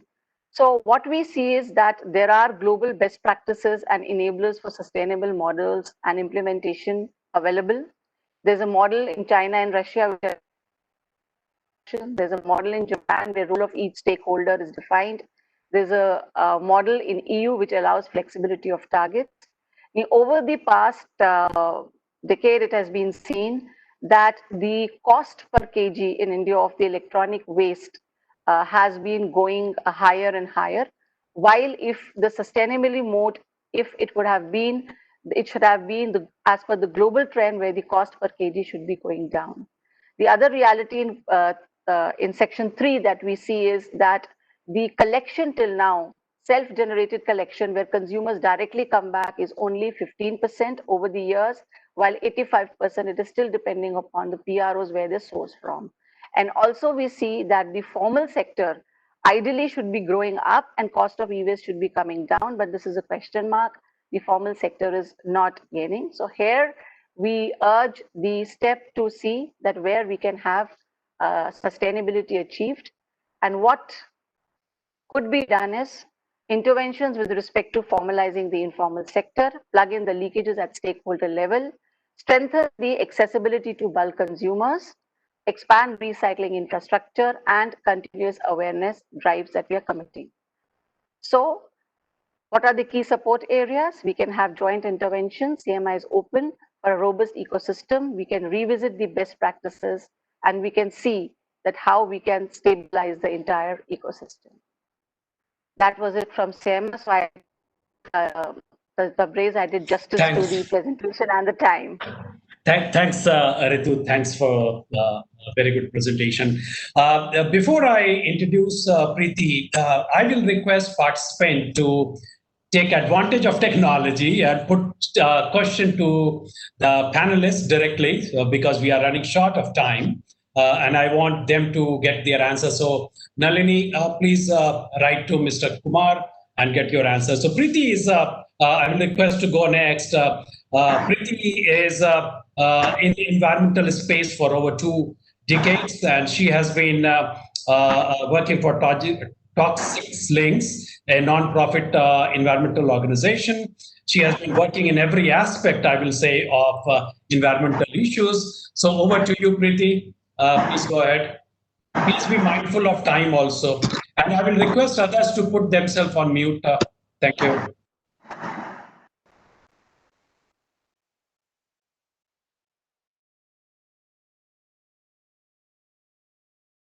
Yeah, good afternoon, everybody, and CI, and thanks for seeing me and this opportunity. I hope you can hear me clearly. Yeah, we can hear you. Please put yourself on mute. Anybody who is not speaking, please put on mute. Thank you very much. Yeah, so basically, I would kind of bring in a little different perspective because, as you kind of said, I bring in a civil society perspective and also a consumer perspective. So, I mean, this is a bit different from probably the producers or the regulatory agency. So I would, kind of try and delve the challenges and the opportunities that we as a civil society see, and as a consumer as well, the challenges that that are kind of seen. So just a brief introduction about Toxic Link. We are a not-for-profit organization who've engaged now for almost 2 decades on the issues of waste and chemicals, and our idea is to obviously move towards sustainability, environment sustainability, and we've been primarily a research and policy advocacy group. So the first thing is obviously there's no going back on electronics. We are here, we can't really reverse this process, and that's that in India as well we are. There's growing usage in household as well as commercial spaces, and there is still a huge untapped market. So we are looking at huge penetration. Till now per kg, probably consumption of electronics or usage of electronics is much low. But the whole worry is coming in from the toxicity, reduced lifespan, and the design for dump. So I would just highlight a few of the key challenges that we can identify. I'm sure there are a lot more, but in the short time that I have, I would like to highlight some of these. So compliance, transparency in the system, informal sector, infrastructure, and holistic approach. So first up is obviously the compliance, where we talk about EPR and take-back system. This is something which we have been working as an organization trying to see EPR and compliance over the years. If you see, some of the top 50 brands have been rated over the years 2014, 15, and 2018. So this is basically after the first rules as well as after the second rule. Right now we are in the process, but because of the pandemic, obviously we've kind of given a breather because I'm sure the producers are finding it difficult, to comply to a lot of it because of the restrictions. But what we have observed, kind of in terms of from the rating that you see, where the red is poor. If you see, even in 2018, the yellow band, which is below average, has gone up much, but you hardly see any change in the blue or green band, which are supposed to be the good and, kind of an average. So that's a bit of a worry that, yes, from maybe the red, which is really poor, people have moved up or the companies have moved up to below average, but not really going up much, even after almost 8-9 years of the regulatory framework. We do see a lack of efficient collection system on ground. Most of the infrastructure is on paper. Some of our surveys have revealed that a lot of double standards, free riders. And I just would like to point out something which Dr. Anand Kumar also highlighted. The number of producers signing up for EPR has gone up much more. But I think there's a big worry that we don't even know what is the total number of producers. So are we talking about what percentage of producers are we talking about have kind of EPR compliance or registration? So, I mean, are we talking about 10%, 20%, 50%? I think we don't really have that idea. So I think that gives a lot of worry in terms of free riders. No feasible or practical model, especially for C2B. So I think that's a big worry that I, representing in civil society, see. They have been, there is increase in collection, which CPCB has spoken about, and I think the industry and the MATE also talk about, but most of it is coming in from bulk consumer. Unfortunately, individual consumers have been ignored in this whole process. And we also, kind of see that there's a lot of future of consumer, directly using electronics or, kind of usage in that sector increasing. Now with pandemic, we see a lot of individual usage of electronics as well, which is going to go up if we are going to be working the way we are. And I think there's a big segment which has been missing, which the producers or the regulatory agencies have not really targeted in terms of seeing whether there's infrastructure for collection. Consumer participation is poor. We'll come back to some reasons behind it. And one reason which I would like to point out in terms of, since it's connected to EPR, is convenient points. I mean, we get many queries regarding how to dispose of. People don't really know because they are not really made aware. And the locations are not really convenient. So even if one wants to dispose it of, where, how, those things are not really too much in the public space. And one big question which I would like to raise here is about the lighting industry participation. We don't really know what's happening in terms of collection of the lighting. We don't see any infrastructure. We don't see any recycling technologies which are feasible or environmentally sustainable. So that's a big worry that I would like to kind of raise. Regarding the transparency, I think there is a lot of lack of data and information. I think there's no clear generation data even after almost 10 years of the rules. Yes, there are numbers which are being spoken about, but I don't know how authentic or how true they are. So I think that is a huge gap that needs to be addressed.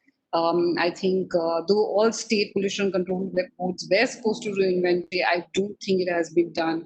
And also there is no template or standard methodology to do those, which have been followed at least by SPCBs. There are templates, but they're not being followed. So that means everybody has their own way of doing the inventory, which doesn't really match up at the national level. Lack of financial transparency, particularly concerning the relationship between the contributions paid by the producers towards waste disposal and the cost these contributions are meant to cover. So I think there is a big, kind of gap as to how much, economics is being, kind of how much funds are being used to for EPR compliance, including, collection infrastructure or awareness. There is also unwillingness to publicly share information on compliance and regulatory action. I think a lot of this information about even the brands which are not really following or have violated, I think these should be in public space so that consumers are really aware and consumers can make choice based on these as well. I think we need to go there where consumers know that which companies or which producers are doing good in terms of e-waste, and that could be one reason why they prefer one brand over the other. I think so. These information need to be in public space. So I think that's something which is quite missing. And about material flow, which is uncontrolled. There is no transparency in terms of, there is a lot of double reporting, and we don't really know if the material is being accounted for truly in the right manner. The third, I would say, the issue which I would raise is the informal sector, the social and environmental costs. I think these have been obviously raised quite a number of times. There is impact on the vulnerable social group.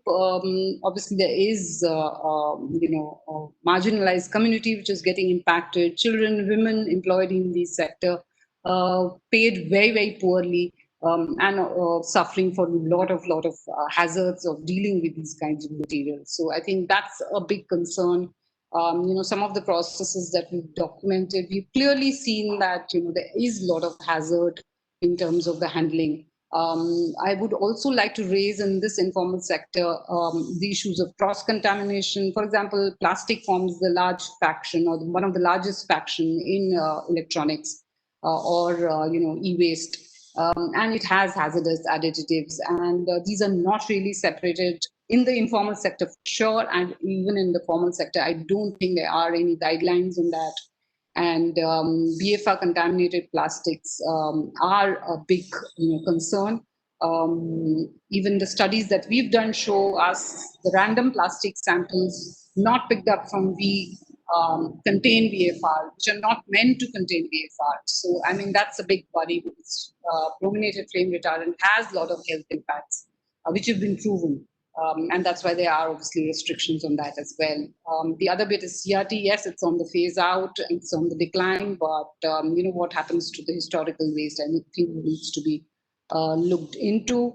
The infrastructure part, are we really recycling? We have heard about the recycling infrastructure going up quite a bit in the last 3-4 years or since the regulatory framework, but mainly dismantling, inefficient recycling. In absence of recycling targets, we don't really know what's happening in the recycling space. Whether the material recovery is optimal or not, I think there are a lot of questions on that. And I think the regulatory agencies would need to bring in a lot of focus on that, because collection is not the solution for managing e-waste. And I think there's been little monitoring, and we don't even know the economics and business case of it, I think, which needs to be established. I think the last bit of the challenge which I would like to highlight, and I think to me this is the most important, is kind of holistic approach. I think there are a lot of key pieces which is missing. We are not talking about the life cycle of waste. We're not talking too much about the toxicity of material. I think this whole bit of reducing, reusing been completely ignored in the regulatory framework. The repair culture, which was probably one of the, I think, key things in India, which is dying because it's no longer feasible. People are buying new goods because repair is becoming expensive. So I think green procurement has been spoken about by Mr. Rao as well. Priti, I will request you to close, please. I have a couple of more slides. So yes, I would like to bring in here the main bit about the reuse or looking for design for environment, especially in terms of reducing the amount of electronics which is consumed, not just about the resources. The awareness bit which I've spoken about, if you look at, we've done studies which clearly show that the consumer, the public, is not really aware of e-waste or its toxicity or about the rules. So I think that's a huge gap in terms of the awareness. The key opportunities, as I see, is availability of workforce, creation of green jobs which can be assured from e-waste. the emergence of circular economy framework in Indian context as well, and how e-waste can lead to material security. Because we are talking about valuable materials, and all of them are, kind of on their path to extinction. So advantages, low per capita e-waste generation at this point. So we are still at the lower edge, though account of population, we are generating huge amounts. Developed culture of repair, large second-hand market, and low cost and large skilled workforce. So I think that's about it. Yeah. Thanks, Priti. So let me invite now Umar. Umar is a data science person and a technical person in true sense, but he's also running a recycling plant. So over to you, Umar. Please be mindful, we are running short of time. And for attendees, participant, I will request you to ask question to panelists directly. I'm running short of time. I will not be having time for interaction. Please go ahead, Umar. So thank you very much, Tabrez sir. I would like to welcome all of you on behalf of World Scrap Recycling, our founder, Mr. T.K. Bhaskaran and his team. And once again, I must congratulate CII for providing such a marvelous platform to discuss one of the burning issues of this time, that is e-waste management. And I've been asked to talk on the challenges and way ahead. So am I audible, sir? Yes, please go ahead. So let me share the presentation.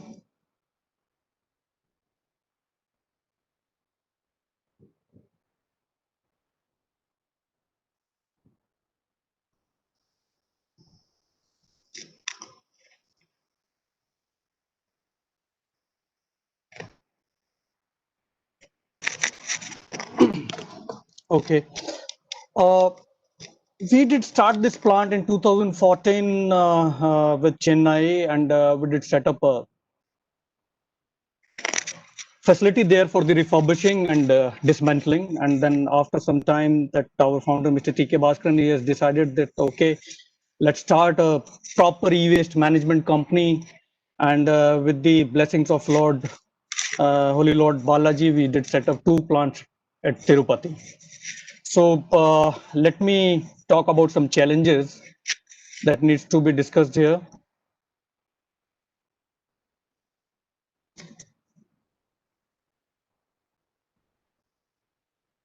Already, so many panelists, they've provided so many information about the global e-waste and what are the scenarios and that what needs to be talked about. Majorly, you see, we have so many stakeholders. I must congratulate those PROs. They are doing a very great job. And then we recyclers and refurbishers, then the corporate world is there, like producers and academic institutions, government, producers, brand owners, and dealers. And one of the most important part is the informal sector, which I need to talk about very precisely. You see, still we are doing more than 95% of the e-waste management that is not that we cannot talk that it is being in a formal sector, that is done by the informal sector, and it's a workforce there. So how we are going to take advantages out of those workforce? We need to train them, and then we need to incorporate them with the ongoing recyclers, whatever they are doing right now. And then we need to educate them. We need to give licenses to them after the trainings and after the proper audits and all those things. And you see a volume of e-waste generated in India. Earlier we were the 5th largest e-waste generator. Now we are at the 3rd place, around 2 lakh metric tons per year. However, the data includes only e-waste generated nationally and do not include waste imports, both legally and illegally. There is no formal e-waste management system set like we are not having any formal e-waste management system that has been set, for example, like EU, European Union. For example, Switzerland. Switzerland has recycled around 11 kg of e-waste per capita against this target set by the EU, that is 4 kg of per capita.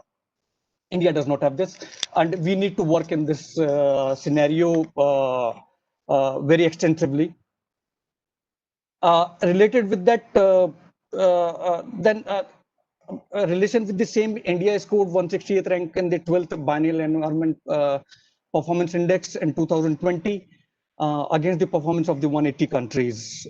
You see that is indicating towards lots of work that we need to do. And I'm very much thankful to the regulatory bodies, CPCB and the SPCBs. They are doing a marvelous job in regulating the proper e-waste management in India. And the point which is linked to the above, that is linked with our poor performance in the environmental health policy and death due to air pollution, water pollution, and other categories. Regulators unable to monitor and regulate the informal sector. That's already I have told about, that we need to do so much work in the informal sector as well. I need to point out some proper proposed suggestions here, that the proper safe environment sound framework to dispose domestic waste needs to be implemented here. Strengthen recycling in with take back program like CPR. They need to be more refined. More program like this need to be implemented here. And then we need to attract more and more investment in the e-waste management sector. You see, we are doing currently with the, already Madam has told this, that the per kg value of the e-waste is increasing, and it should go down. However, why it is increasing? It may not be appropriate, but I'm talking about this here, that it's like a competition in the e-waste e-waste scenarios. Like we as a recycler, we are competing in this thing in terms of getting the e-waste from the producers, and then they are doing the online bids and all those things. And I must point out here that, and I must urge the government and the regulatory bodies to do some kind of regulations on the e-waste, whatever e-waste producers are generating, and when they are doing the bids on the same, they need to regulate the prices of the same as well. Because you see, producers are producing the gadgets to sell into the market, and whatever the e-waste is being generated out of that during the production processes and after that EUL and all those things, they need to be regulated properly. Then only we recycler and we refurbisher, we can do some development into the same. Needs to create precautionary measures, like recyclers needs to be holding the educate sound production techniques and on certified capacities, and recycling units needs to be promoted on large scale as a universal recycling programs needs to be implemented based on the social as well as ecological basis. So there is a lack of awareness among the user industry and in general public, mostly in general public. I must congratulate my colleague fellows in recycling industry, that they are doing a marvelous job, and we all need to get back into a synergy, that we need to take this program further and further, and we need to educate our fellows, and we need to educate our general public through programs and through general programs, and we need to listen to the regulatory bodies very seriously, because they are doing a very great job. And I'm very much positive towards the future, that soon we will get matured into the same era. We'll get on a stable track. India is doing a very great job in curbing the e-waste thing. And, Umar, I will request you to close, please. Yes, sir. Yes, sir. There is a lack of technology and investment to the recycling industry right now here that needs to be properly implemented. As per the CPCB list in 2019, you see we have around 312 facilities that are managing over 7.8 lakh metric tons of e-waste in India. The legal capacity deficit is around 13 lakh metric tons of e-waste in India. So how we are going to fill this gap? There are only certain ways we can fill this gap by utilizing the informal sector. We need to train them, we need to educate them, and then we can shake hands with them, and it will eventually it will also create huge amount of employment into the industry. Government should work with all possible ways to promote usage of refurbished product and recycled material for manufacturing. You see, for us as a recycler and refurbisher, refurbishing is not replacing the part. It is the repairing. It is repair of the product. You see, when we are replacing the part, again we are creating the demand for e-waste. So as a recycler, as a refurbisher, and the government should do some kind of regulations in this field of e-waste management and refurbishing, that there should be some kind of rules that we need to. Government should emphasize on repairing, not on replacement of the parts. Recyclers should be paid for the recycling, and there should be any kind of incentive programs for the same. You see, when there are some incentives, then we feel very much obliged, and then we feel some award should be there. And lastly, let me tell you that as a recycler, World Scrap, we are so much interested into three main parts. That is lithium-ion battery processing unit. That we are working very much hard on the processing of the lithium-ion, and I must tell you that we are near to 48% of the cobalt recovery. And soon, with our second facility that is going to operate from October month, will establish the battery recycling facility in the same.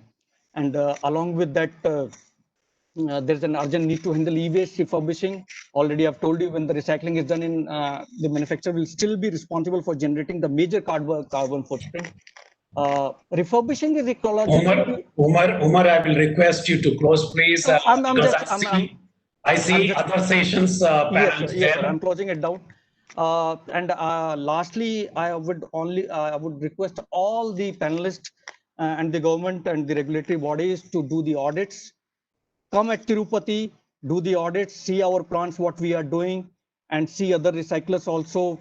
Encourage us, and then together we can go for a green, sustained future. With that closing remark, I would like to thank all of you. Thank you very much. Thanks, Umar. There was a question for you, that do you deal with lamps and lithium battery? You have answered that, so thanks a lot. So with that, I want to close, and I'm thankful to my panelists for providing great insights and also answering questions. I was really worried that participant will not be getting their question answered. So thanks a lot. Thanks, CII. And over to you, Neelam, for next session. Thanks, everybody.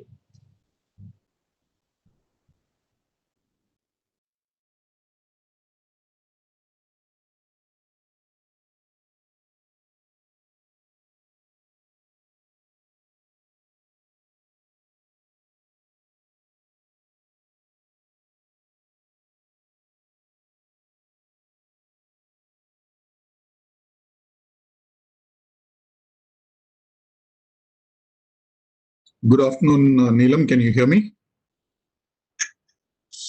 Yeah, George, you're audible. Go ahead. So please. Okay, we're just waiting for the panelists to join. Good afternoon, Mr. Bhaskaran. Good to have you with us. Good afternoon, sir. Good afternoon. We missed you yesterday. Okay, sorry. No. Well, you can cover up for that today. Okay. Sorry.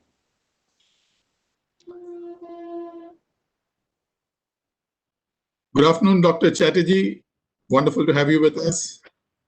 Good afternoon. I'm audible? Yes, you are audible, sir. Okay. Good afternoon, Abhimanyu. Good afternoon, sir. Good afternoon. We're just waiting for Dr. Rachna to join us. Right.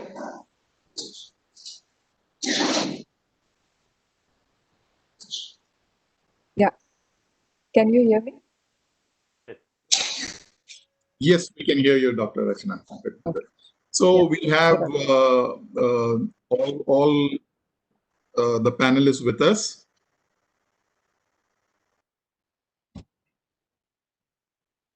So good afternoon to all of you. I am George Paul, CEO of MATE, the apex industry body for electronics manufacturing sector. And MATE has played a leading role in the evolution of the e-waste framework in our country. MATE as an organization, we have a vibrant circular economy division within the organization with leading recyclers, PROs as members, guiding policy. It gives me great pleasure this afternoon in introducing a very informed panel for our deliberations on the topic awareness and impact of e-waste management rules on society. Rules, as we know, are the detailing of policy as it goes into execution. And in the context, awareness of rules, understanding one's role and responsibility as being a part of the circular economy chain is critical. To discuss these points and the impact the rules have had on the Indian society over the last 5 years, we have with us our first panelist, Dr. Sandeep Chatterjee. He's Director, MATE, Government of India. He is the Director and Head of the Department of Electronics Materials and Component Development. He's a Master's in Physics and a Doctorate in Material Science in the field of rare earths, rare earth oxysulfide phosphorus from National Physical Laboratory. He has been recognized for his work by the President's Award from the Honorable former President of India in 2014, the late President who just passed away. He has published more than 70 articles in reputed international journals. He's a holder of 2 patents, and he has authored 2 books from international publishers, one titled Electronics Waste Management and the other Sustainable Recycling Technologies for E-Waste Electronic Waste. Presently, he is working on the Center of Excellence in the areas of lithium-ion battery, e-waste recycling technology, additive manufacturing for electronic components, low-cost power pack for the mobile industry, silicon photonics, quantum mechanics, you name material science, and Dr. Chatterjee at MATE is working in those areas. These are the areas that India is looking for creating value addition within our country in the area of electronics manufacturing. I next introduce Dr. Rachna Arora. She is the Deputy Team Director, Team Leader and Coordinator at the European Union Resource Efficiency Initiative, EU-REI, and the India-Deutsche Gesellschaft für International Zusammenarbeit. GIS. My apologies if I got the pronunciation wrong. She's been working with GIS for the last 13 years under bilateral projects of the European Union in partnership with the private sector, the relevant ministries, and the government departments. She has been supporting Government of India on policy formulation and in that context, a leading thinker on policy. She is a TED speaker in the domain of the circular economy. Dr. Rachna is a doctorate degree in environmental chemistry from the Indian Institute of Technology, IIT Roorkee. She is a member of the task force and interdepartmental committee set up by Niti Aayog, the policy think tank of Government of India. And she's also a part of the R&D committee set up by MATE on electronic waste management. I now introduce our third panelist from the industry, Mr. K. Bhaskaran. He is the Chairman, Industrial Waste Management Association and CEO of Aarti Industries, a leading electroplating unit. He also holds the position as a Secretary of the Kakkalur Industrial Estate Manufacturing Association and the District Chairperson for E-Waste Management in the Lions Club. I lastly introduce Mr. Abhimanyu Ajay Mehra, our youngest panelist and co-founder, Adate E-Waste Management Private Limited. He has set up Adate E-Waste Management Private Limited with a mission to help companies and individuals to dispose e-waste responsibly and to embed circular economy thinking. I mean, very encouraging to see that in 2017, he returned from France after his MBA and founded Adate E-Waste Management Private Limited. He has set up a state-of-art recycling facility in Delhi for electronic waste. And they offer services range from collection to dismantling to recycling with ferrous, non-ferrous, and precious metal recovery. With introductions done, I will invite each of our speakers to share their perspective on the subject of our topic today, awareness and impact of e-waste rules on society. And while the conversations are going on, you can post your questions on the chat. And as I suspect we may run out of time, I would invite the panelists to keep replying to the questions. And at the end of 4 of them speaking, if we have some time, we will take some questions from the audience directly. So I now invite Dr. Sandeep Chatterjee to share with us his views on e-waste awareness, how to ensure compliance. Over to you, Dr. Chatterjee. Thank you, Mr. George. Nice introduction. And this subject I like very much, as you know, and we are nurturing this subject in ministry for last almost 15 years. As you all know, this is the subject where the rules and regulation parts has been handled by another sister ministry, Ministry of Environment and Forest and Climate Change. And CPCB is the regulator under that ministry. But if you see the waste, electronic waste per se, is a very technical waste, I should say, and very difficult to manage. So you could say different treatment, I should say. So if you remember the first version of the rule in 2012, where EPR was not so introduced that point of time, there was no target, but compliance of EPR was not done.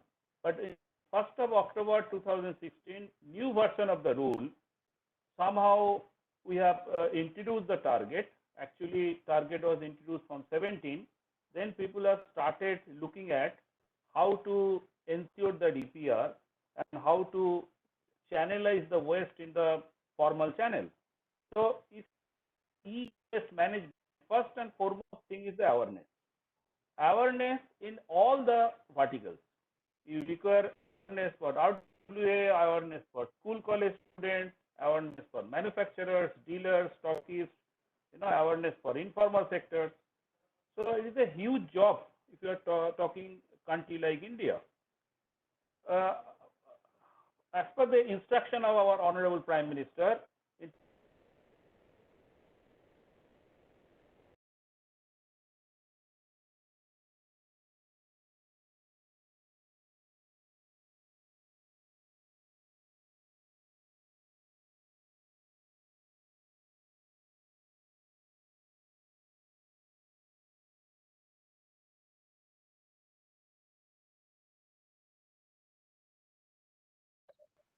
awareness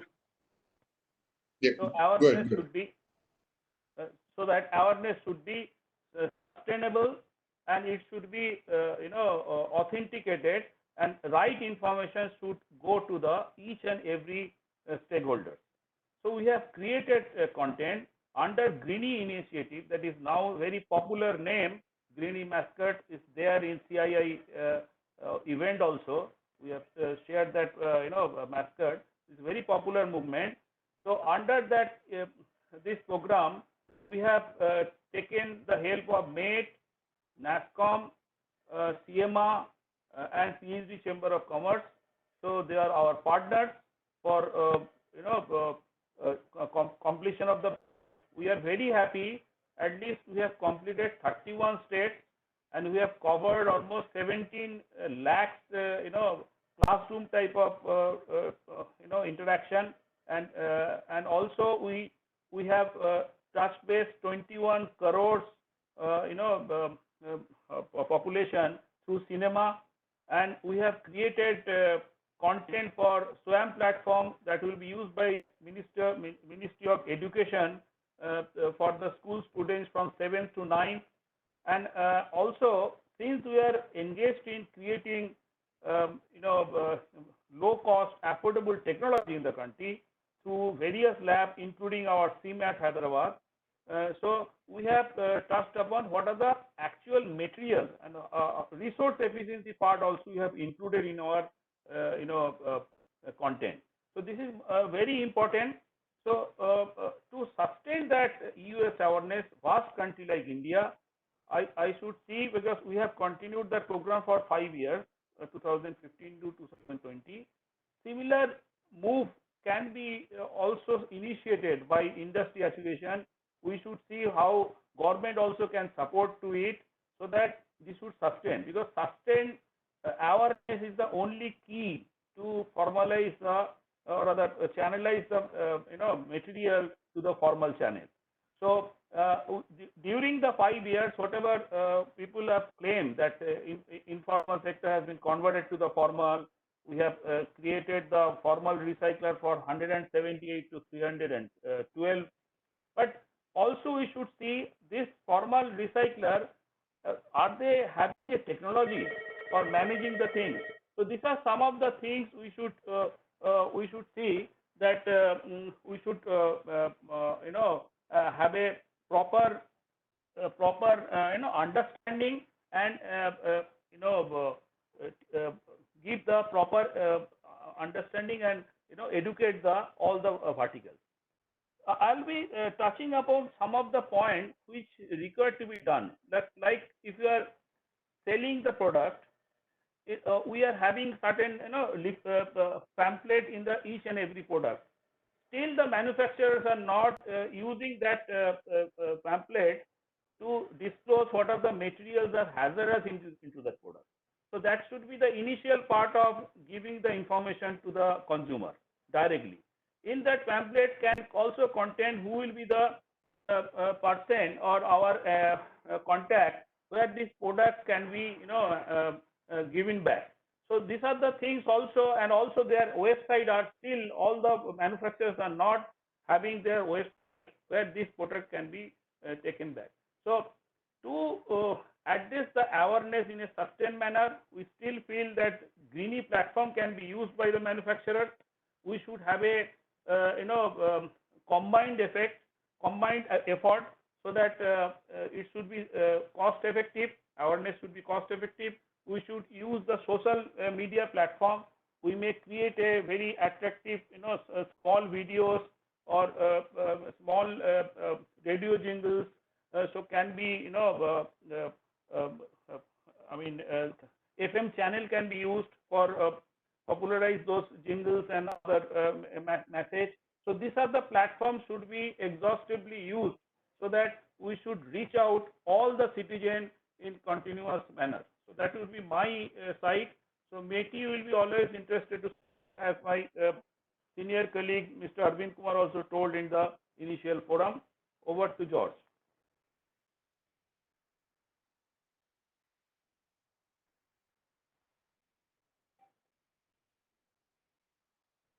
Mr. George.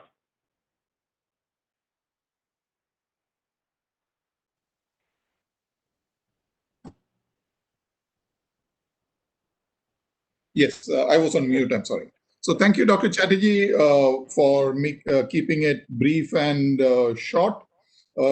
Just to highlight, you brought up this point on e-waste is technical waste requiring specialized technology, and hence the need for industry to share what are the constituents that go into it.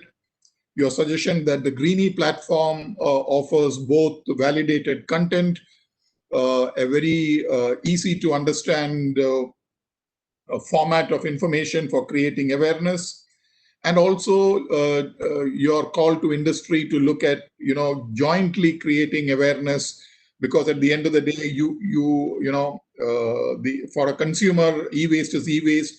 It's not that they particularly go to a brand's collection center; they go to a common collection center to dispose of their e-waste. Thank you very much, Doctor. Thank you. I now next invite Dr. Rachana Arora to share with us her perspective on resource efficiency through e-waste management. Over to you, Dr. Arora. Thanks a lot, George. Thanks, CII, for this opportunity. I just have few slides. Yeah.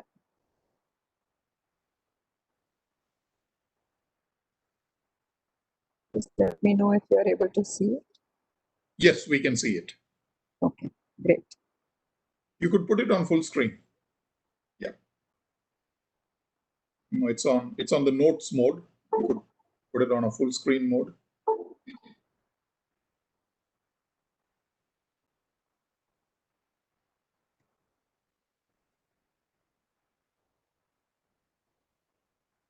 Is this fine now? No, it's okay. Good. Yeah, this is perfect. Yeah. Oh, yep. Okay. Yeah, so I think I heard the inaugural session. I would just like to mention that, and also heard CMA and other speakers from MATE also mention about circular economy. So basically, I think just touching or looking back at EPR, which is as a policy instrument adopted not just for e-waste across the globe on several other products, and I think it's largely to look at the entire product life cycle, design, processing, and not just the recycling part of it. So it's an upstream kind of a dual objective, which promotes both design, better design, and life cycle costing and other instruments which can be introduced in the product itself, and also looks at the role for a producer to support or lower the cost for municipality when it comes to waste management. So I think largely that was the idea, and as I mentioned, it's introduced across on different kind of. It's recently announced in India on the plastic packaging waste as well, which is again a big issue of how it gets handled in a country like India. But I think largely across the globe, it's considered for the electronic sector per se. So as a policy instrument, it does support the entire idea of resource efficiency and circular economy. I would like to pick up from where Dr. Chatterjee mentioned about the awareness program. So I think most of you know, and some of you were also involved in this entire initiative. As a project, the Resource Efficiency EU project, we were actually involved to do the assessment of this awareness scheme, the second phase of this awareness scheme as a third party. And I would just like to present few ideas, options that we or suggestions that we received from different sets of stakeholders that we interviewed. So this was largely our, and I'm sure you are not able to read it, but we'll of course share the slides. The idea was to actually just to show that an awareness program like this, huge, if you are to evaluate largely the impacts, outcomes and outputs, then start from that level of what activities have been designed.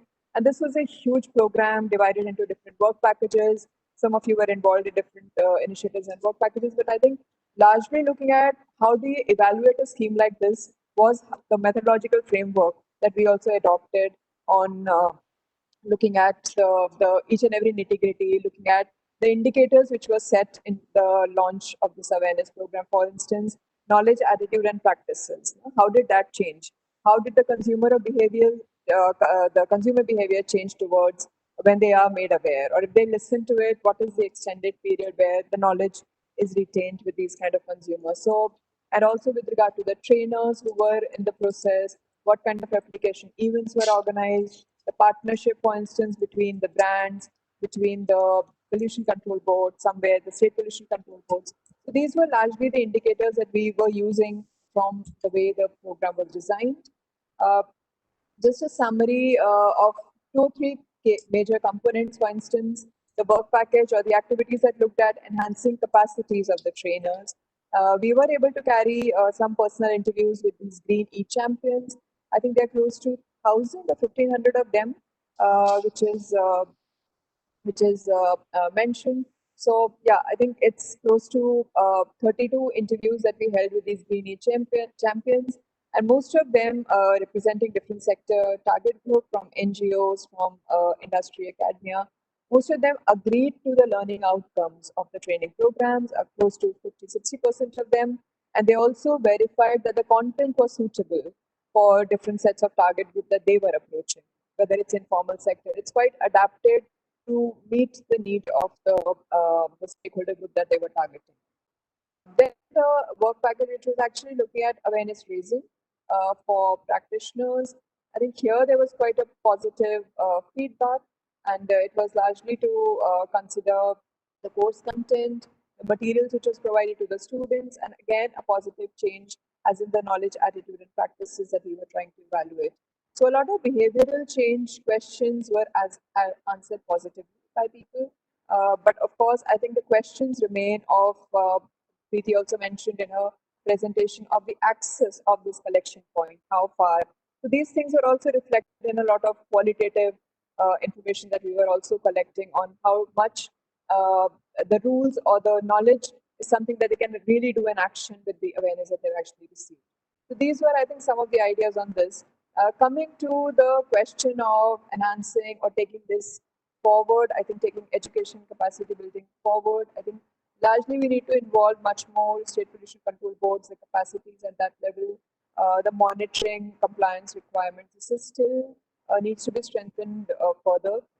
And the knowledge of consumers, stakeholders, like largely the households, schools, and other like individual consumers, this still needs to be undertaken at a much larger pace. Skilling of informal sector, I think that's something that we also heard a lot from people, that it needs to be organized and taken forward into the formal channels rather than just doing some small engagements as and when in different cities it's to be undertaken. Then with regard to some taxes and subsidies, I think I heard the presentations earlier from Mate as well. Globally, the EPR financed fund by the producers could also be looked at in terms of if there could be a grant or a subsidy for authorized recyclers to enhance the waste. Because for us, I think technology and the waste management infrastructure is also one of the issues, which is always something where there's a lot of debate about how do we make this technology cost, affordable, as well as also make the material available to the recyclers. So these are, I think, the issue of tax breaks on repair to support the local service industry. I think this is also one of the things which is mentioned. And we also see now a lot of, like Preeti did mention, academia and other groups actually coming up in India who are talking about repair shops, who are talking about taking this local service industry into a better and a formal form as much as possible. Then use of deposit refund scheme is something which is very well established in the EU when it comes to PET and packaging. For e-waste, this has also been tried, could be tried and further taken up, maybe advanced recycling fee or this. But these are just the suggestions around it. Global traded products, I think eco-design incentives could actually provide an incentive for the producer to actually look at designing products which are environmentally sensitive, designing from that point of view, reduction of toxic materials and others. Some case studies on what we have been trying to analyze as well. For instance, in Sweden, there's a tax break on repairs, which is been in kind of the VAT has been lowered, and I think that provides incentives for consumers to repair as much as possible. And of course, most of you know, I don't want to go into the details, how beneficial is it to have a repair mechanism rather than, and this is happening in a country like Sweden, where the labor costs are quite a lot. Considering in India, and especially now with the pandemic, I think these kind of business models also do need to come into picture and maybe be somewhere part of the EPR monitoring process, because this is all how circular economy could be one of the enablers for the brands to also take up things on this repair as well as skill development. The other bit is also with regard to the DRS, as I mentioned, for instance, in Germany, the eco-friendly smartphone which was introduced which has remanufacturing options, for instance, spare parts, availability of spare parts and all. So they already charge a deposit refund scheme with 22 euros for every device, for instance, where the reimbursement would be higher if you give this product back. And of course, you can get reimbursed once this product is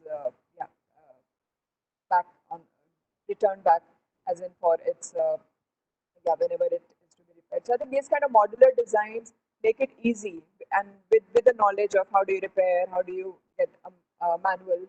So this just helps to make a modular design which is easy for any consumer to replace it. With informal sector, with a lot of partners or agencies present even in the workshop today, we've actually showcased a lot of work with the informal sector. Quite a challenging task, and but there are models which have been tried, and some of them are still running. And I think these are things which have to be taken up at a much more larger scale, not just as small pilots, which we were trying to, of course, try with different parties. Something, for instance, still now it's functional is the collaboration between Sahas, for instance. We were just supporting it through some ways and means. I think we need the role of intermediary agency with regard to working with the informal sector, because most of you have collaborated. There are examples of how it works, and especially since the rules don't talk about a role for the informal sector. Maybe some states, for instance, as it's happening in Telangana, with their e-waste strategy or e-waste, the state strategy, they actually talk about inclusion of informal sector. These kind of elements just bring a policy framework, and I think states can work and do address these kind of formal, informal, innovative business models can come in at that level. Something I heard in the last presentation was about the need for having standards, and this is an activity we have just initiated in this EU-REI project, together with the support of a Belgian group called WEEE Forum, and this is something we're doing with also Karo Sambhav, like entire Indian as well as a European partnership that we have done. We have Karo Sambhav on board, we have Umicore as a recycler, and we have WEEE Forum and Adelphi as our German partner to actually do an entire multi-stakeholder project. We were trying to see adaptation of the WEEE standard for India. And this is something which offers, as WEEE Labels already offers standards which have a possibility for its adaptation across the world. And it just makes it it is currently a mandatory standard in the EU member states, but still it has options of having voluntary as well as mandatory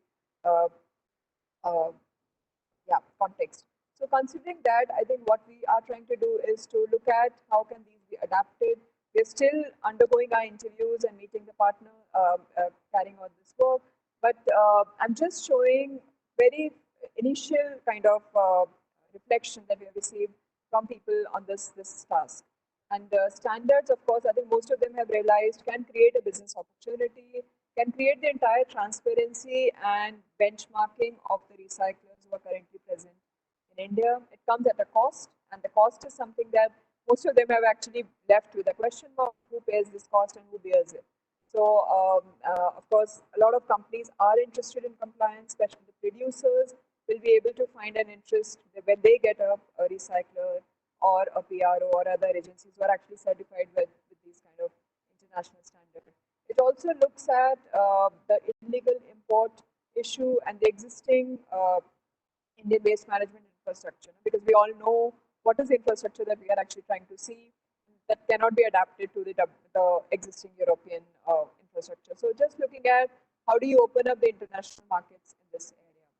So as I said, the study is still to be undertaken, completed, and we will have the results soon by November. The initial reflection is that, of course, people are looking at tailoring these European standards to the Indian context to have an optimal solution. Lack of awareness with regard to hazardous and informal recycling, investments required from the manufacturers or recyclers that's there, and of course the informal setup is something where there is an entire lack of compliance. So how do you bring in these kind of standards into the picture is there. We also try to compare the existing standards like R2 and EPEAT and other standards where some recyclers are already certified with. So, of course, some people have reflected that they don't have a preference of which standard to pick and choose, because the awareness levels also are pretty, I think, just basic to actually decide on which is the best standard. That's how the markets will also open up. And some, of course, have very clear ideas of which standard would be a preferred option. So I think in terms of one or two recommendations, the possible combination of incentives and mandatory standards is the first step, and maybe it can be covered by the government is one of the recommendations. And the second step would be to make the standards mandatory. When we have a little a better infrastructure maybe set up, so then these standards could be mandatory. But for now, it can be just a voluntary process. And I think certification system is recommended, and maybe if the permits, the CFE, the CFOs, or the EPR registrations would somehow be linked to the verification of these compliances. then it makes the standard more mandatory and, of course, acceptable to the Indian market. Then I think on the EPR awareness, just one point, we have a huge diversity of population in India, and we have seen also during the pandemic of how people react to this and how behavioral changes happen. So it would not happen with one or two agencies. It needs it needs collaboration. It needs entire network. And I think the awareness scheme that METI initiated was actually a huge, a trial, which I would say was quite successful in terms of reach out and offers a platform for collaboration. And we need much more of that so that we actually make people aware of what are the right mechanisms and what is the impact if it is not rightly segregated or disposed of. Just a last bit is around WEEE forum. I'm not going into the details, but just mentioning that there is an upcoming International E-Waste Day on 14th of October. Maybe to CII, to the brands, to all of you present here, it's just if there's something interesting that could be done, this call is still open on the WEEE forum website. If you're interested, you can actually make a small input, or we can facilitate if you're interested to do something like, for instance, an engagement like this, where we already have almost 150 people part of this webinar today. So things like that, if you want to do something, could be announced. Maybe I think because of the pandemic, we are not doing collection drives or events, but this is just a recurrent event that happens every year, and maybe make a note of it to do something specially on this International E-Waste Day every year. That is also something that could be taken up. One initiative, I think just as on maybe for CPCB or Ministry of Environment to actually just see when it comes to the secondary raw materials and circular economy, the brands would already be interested to see what is the perspective. How do you talk about securing these kind of secondary raw materials, urban mining as a concept, the EU project which was there, and we have interesting results out of this. If you see the graph on the right side, it actually presents to you not just e-waste. You can look at ELV, the critical materials that you. So it's not talking about waste. It's actually talking about the material that every European like member state is generating across the different material stocks. Could be e-waste, could be ELVs, batteries, mining waste, and all. And I think which is where we need associations like MATE, like CII to actually come on board to see whether this database could be made accessible to the government, to the brands, to see more in terms of access to secondary raw materials, and then looking at how do you talk about a dialogue on better resource recovery at that level. And this is something exactly on the subscription, and I think this model is also coming up, especially with regard to circular economy, where people are just talking about not owning a device anymore. And this has happened in India in many other sectors. It is happening in the electronics as well. When you don't own a device, of course, you're looking at a flexible subscription service. For instance, for hotels and other chain, it has happened. And this is something where Circularity Capital, which is a big investor company, recently with Grover recirculated close to 90,000 devices in the last few years. And this is a very recent startup that has come in. And almost, I think, 70 to 20% of the global e-waste, which is to be collected properly, if you actually recirculate it through sharing a subscription basis, then you're anyways reducing the amount of waste which is to go for a recycling. So these models are also coming up, and I'm sure the brands here are already looking at that. How do you talk about a shared economy rather than the original or the linear way of selling the products and goods. The last bit is just on eco-design, and I think I already mentioned about modular design and all. This is an example of iFixit as well, which offers an entire free repair guide and a tech kind of product lifespan, and how do you link the innovation with the softwares and the innovation cycle of hardware, because these are usually slower, and it doesn't allow, even if you want to have the product to be repaired, maybe the software would not allow you to run the device further. So this is where at least these kind of innovators like iFixit or these kind of options offer people more and more repairability models, which are of course clearly fits into the EPR goal globally and the resource efficiency circular economy That's it that I had. Thanks a lot for your attention. Thank you, Dr. Arora. A lot of information for our participants here today. You touched upon that EPR is just not recycling, but goes well beyond that into resource efficiency and beginning with, as you do design for maintenance, design for resource efficiency. You also shared the positive impact out of the awareness project that has been carried out by METI, and you also touched upon, how standards can reduce the cost of circular economy, the cost overall for both the producers and the consumers, and the efforts that you and your team are taking in terms of bringing out standards which are in line with global standards, but customized to the unique requirements of India. Thank you very much, Dr. Arora. I now will invite Mr. Bhaskaran to touch upon e-waste awareness and social responsibility. And while he's doing that, may I request the panelists to respond to some of the queries in the chat box. Over to you, Mr. Bhaskaran.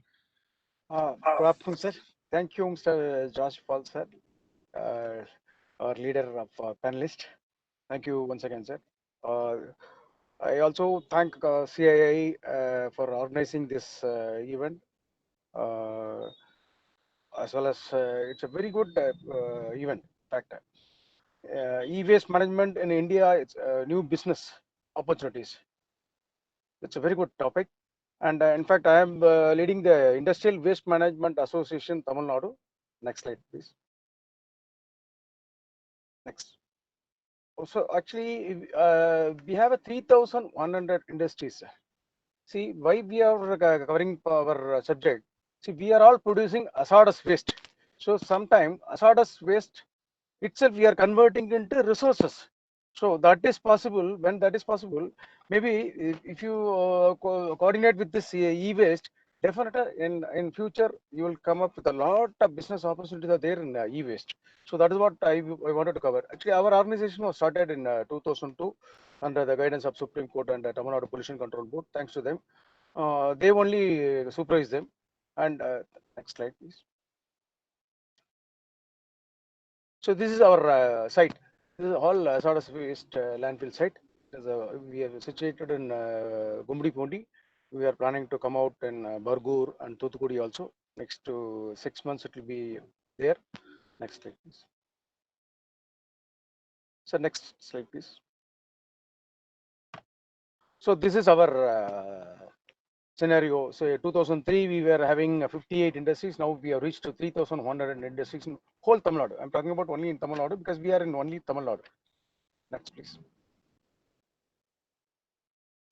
So this is the industrial total 3,000 industries segment-wise: micro, large, medium, small. So like they got a 32% of large category, and medium is 19%, micro is 23%, and small is 26%. So these industries are producing only hazardous waste only. They are not. We are not calculating this including e-waste also. E-waste is separate actually. Next, please.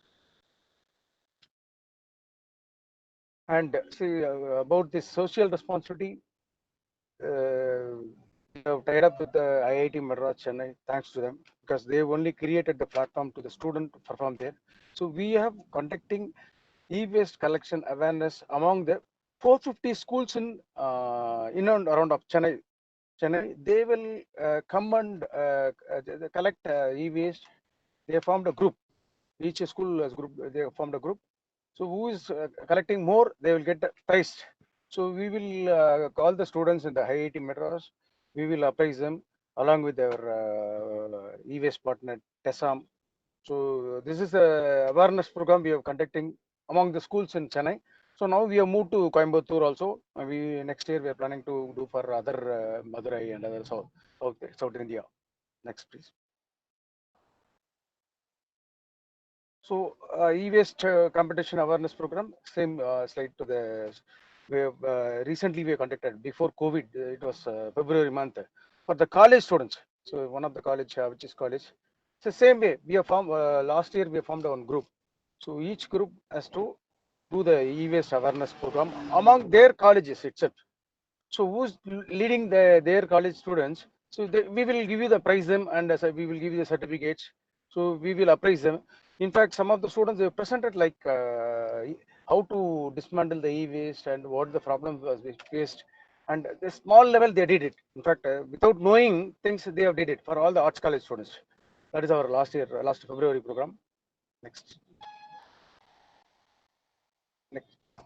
This is actually we have a Coimbatore bus stand. It is a big, thick, populated buses will come from all over Chennai or surrounding Tamil Nadu.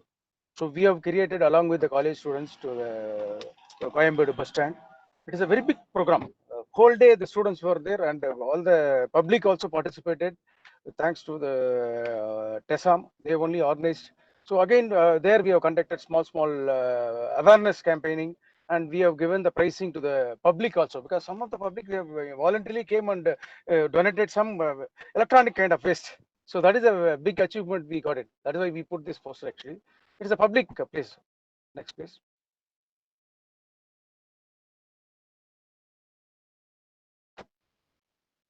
So in fact, during the COVID time, we were 21st and August, we had a one same awareness program to our industries. So in fact, industry was 150 industries participated in this webinar. It was very good, well taken. Because nowadays e-waste e-waste collection is why it is impacting to the industry. Means, see, for the industries we have to. I am also running an industry. See, if I want to go for a ISO system or a next level of audit, so we need to go for audit. We need to have same kind of disposal method. If hazardous waste, they will give it to IWMA, that is a TNWMA or service provider. If it is e-waste, they have to give it to the service provider. Service provider will give you the form 10. So that form must be there. So proper recycler only they have to handle it. So they just like that they should not give it to kabaddi walas, because that is the problem with the kabaddi walas. You know very well. Nowadays kabaddi walas killing their lives actually. They are also dying and also they are killing their this. But industries, they want to give it to only proper recyclers. There only this has been started. See, lot of startups are coming nowadays. Recently, I met 2-3 startups. So they wanted to guide us how to start up the e-waste recycling unit. See, they can start up the small level of dismantling first. So they can dismantle it. Maybe if they have other machines also, it is possible. Because why it's possible? Because from that, even I'm doing a silver plating, so I'm getting a silver from the electronic waste, gold from the electronic waste. So if you do proper recycling, you will get definite 100%. You will get ROI within 5 years. That's what one of our practically IIT person has told us. In fact, we had one very big program with IIT Madras. So he has presented it actually. So that kind of recovery, I am telling only that silver, gold. Even in fact, morning also one of the speaker was telling me that the gold they are getting it. It is a practical thing. It is possible if you start doing this electronic waste collection. It is because in Tamil Nadu we have only 4-5 people. We can name them. Now the people are starting from each and every district of Tamil Nadu. So that kind of scope is there. So why I'm telling again for the mobile. So if we give it to local people, what will you do? So he will take the mobile for exchange it to 5,000 bucks, and he will give new mobile. But see your data. Sometimes for ladies, privacy. What will happen if they misuse? What will happen? Your life is gone. See, recently we had one case in Chennai Tenambet police station. So that fellow has taken the mobile and that photos, whatever the data, he has taken it, and trying to threaten that lady, and finally it has collapsed. So that is the worst case. So why we are saying you always give it to proper recyclers. That is where our even 3,000 industry, we are keep on telling them, we are keep on educating them. So please do give it to proper recyclers only. So then our data will be safe, because that e-waste recyclers, they first demolish the data. Then only they will go for other process, plastic recovery and gold recovery or silver recovery or all the recoveries it is possible. Because I have seen in a factory in Tesam is there in Stiber Mundur. So it is a fantastic factory. They are doing it. In fact, some of the college students also, they are encouraging to see the facilities. If you have opportunity, maybe we can come along with the IWMA and jointly organize. You can see a lot of recyclers are there. 2-3 recyclers are there in Chennai. You can always visit to them. We will take you to them. So again, I'm telling you to all the participants, please do promote. Even in fact, for the Lions Club, sorry, I'm the Lions Club. I'm doing locally because I'm the chairman of the particular A6 division. In local community, we are going there and doing campaigning. So last year we had very good response. So they put around 600 houses are there. In that, they put some bucket. So they collect once in a month. Once it's filled, they will immediately call, because that association people, they will call to the whoever is a recycler, proper recycler. They will come and take it. See, only thing is the transportation cost is there. So that is why they collect once in 15 days or once in a month only. So that is what Lions Club of in fact Chitlapakam, I am doing that. It is a 1-year program. We were doing it every month, at least 500 kgs or 750 kgs we are getting. So very good. So among the public, we have to create awareness. Not only the students also is one of the part of it. Public also we can try to create. And the same way we are doing in the industry, all the industries.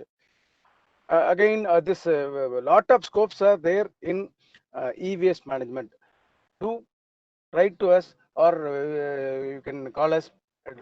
We will help you out in setting up e-waste management in Tamil Nadu, because we are very particular about e-waste.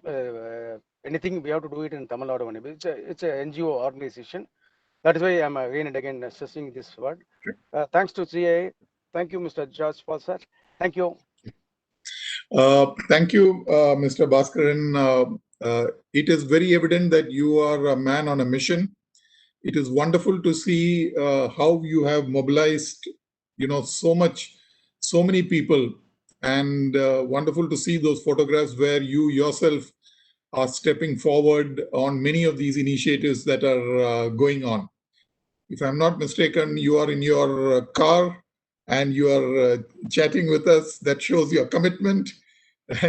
And I think very pertinent points that why it is so important to, hand over to official recyclers, both the informal sector putting their and their families' life in danger, and also the aspect of data privacy. I'm sure many people will take up on your offer to reach out to you and how they can make society all the more better. Thank you so much for such a wonderful presentation, Mr. Bhaskar. May I now invite Mr. Abhimanyu to share with us e-waste rules, implementation, and challenges. Over to you, Abhimanyu. Hi. Good afternoon, everybody. I would just want to share a presentation, but I want to understand, would you be sharing it or I'll have to share it? Because I have sent the presentation already. You will have to share it. Okay, I'll just do that. Yeah. Neelam, if you could give presentation rights to Abhimanyu, if he doesn't have it. Yeah, sure. Given, sir.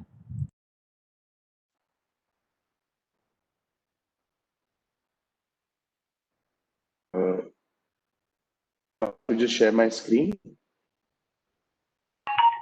Please, you can share your screen, sir. Okay, I'll do that. And then I'll share the screen.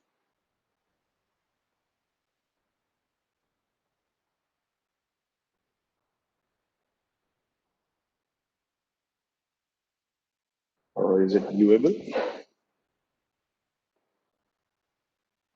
Yeah, it's coming. It's coming. Just hold on. Okay. I think it's. Yep, it has come. Okay.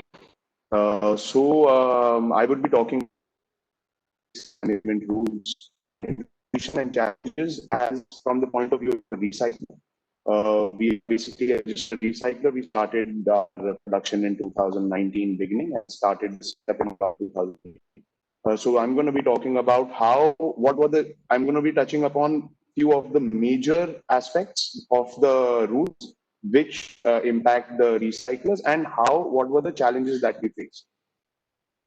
So to start with, we did a word cloud from the e-waste rules to figure out what are the major things which are there in the e-waste rules. So you would see that it talks about a lot of things. E-waste is a very big part, collection, forms, all of this, but it doesn't, per se talk about what is the compliance. It is not there in a big way. So I would like to take you through the four major compliances which as an e-waste recycler we have to follow. The first one is the built up area, air water treatment systems, other compliances which I will detail about a little bit in the end, and then recycling versus refurbishment. So starting off, so when we talk about e-waste management, there are basically four, I would say, broad categories: the collection centers, the dismantlers, the refurbishers, and the recyclers. Now, talking from the point of view of a recycler, the major compliance is liters per ton per day. So that much area is minimum required for you to setting up a recycling plant. Also, recycling as a job is put in the red category, which is the most severe category available.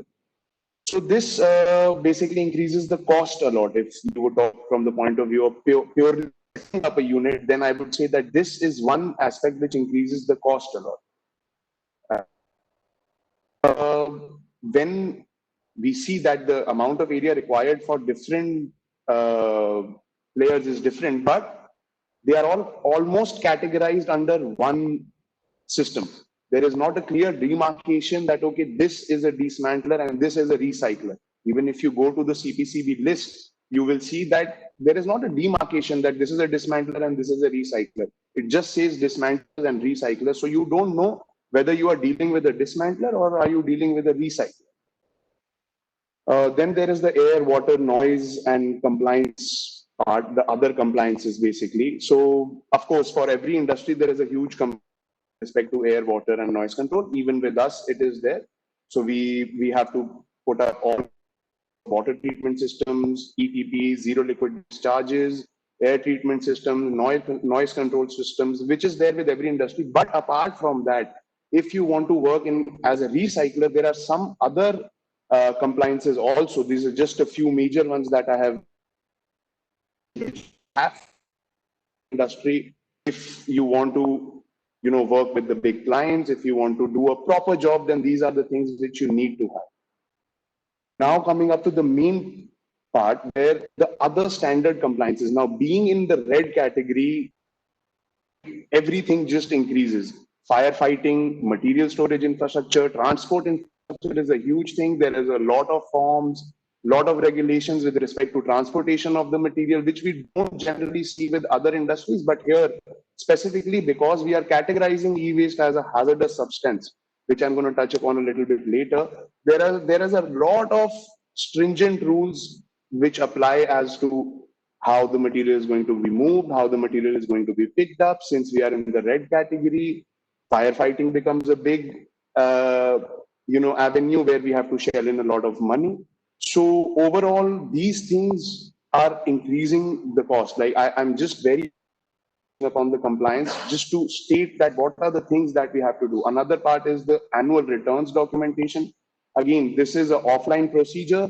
You have to file a lot of documents. You have to take care of all those documents throughout the year. And then in the end of the year, you file them with the respective state pollution boards. And then the same goes to the central pollution boards. So all I'm trying to say is that all this compliance comes at a very huge cost.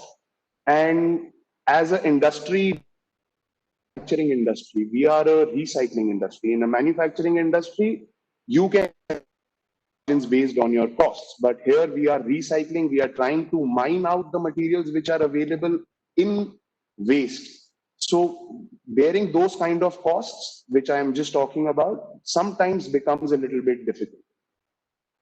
The implementation issues, registered recyclers, first thing that I'm going to touch upon. It's what I just spoke about. When you go to the online portal of the CPCB and check who are the registered recyclers, it gives a combined list of dismantlers and recyclers. Now, a dismantler is a dismantler. He's just dismantling, and then what is happening to the hazardous part of the waste, nobody knows. As a recycler, you have to have some facility that you are going to actually dispose of the components inside the waste, which we are doing over here in our plant. So people, a company or a producer or an organization, when they are going on getting the right information, whether they are going to deal with a dismantler or they are going to be dealing with a recycler, also there has to be some system which rates the recyclers, who is more compliant, who is lesser compliant. Like the next point, which is here, the built up area, I can say that, meaning not, this is a huge, a lot of recyclers in India would be 100% area compliant because the cost of that compliance is very huge. Infrastructure, again, ma'am spoke about this, and even in the previous sessions, there is a lot of gap between the technologies and the availability of the technologies. The government, I know, Mr. Dr. Chatterjee has been in works of developing a few technologies on a small scale to extract precious metals and other metals from printed circuit boards. But where are those technologies? When can we get the access, or why are we not allowed to participate in the development of those technologies? We already have a plant set up over here. So I'm sure we can give in some kind of support. And then moving on to the government support, there is a lot of lack in terms of incentivization and subsidies. If so, you go if you could just keep a tab on time also. Okay. Yeah, I'll just quickly. Yeah. So I'll just go to the next slide. Some of the challenges that I would be talking about, the cost of the compliance, which I've just briefly spoken about earlier. Material availability, the material is mostly in the informal sector. Recycling versus refurbishment, we need to clearly demarcate what has to be recycled and what can be recycled. Even if we are refurbishing and re-putting the product in the market, someday it has to have end of its life. So that day we need to figure out a way where it will end up. Profit versus sustainability. Today, recycling is a business in India. So of course, when you're running a business, you need to look at profits. So are we actually recycling, or are we dumping it somewhere else, or it is being exported outside of the country for profit? These are some of the things which I wanted to touch upon. So in the end, a major thing that I would like to put out through this forum is that, are we targeting, yes, the rules are very good. They are a step forward towards the formalization of the industry, but are we targeting the right areas? Are we targeting the material, the availability of the material? The material is in the informal.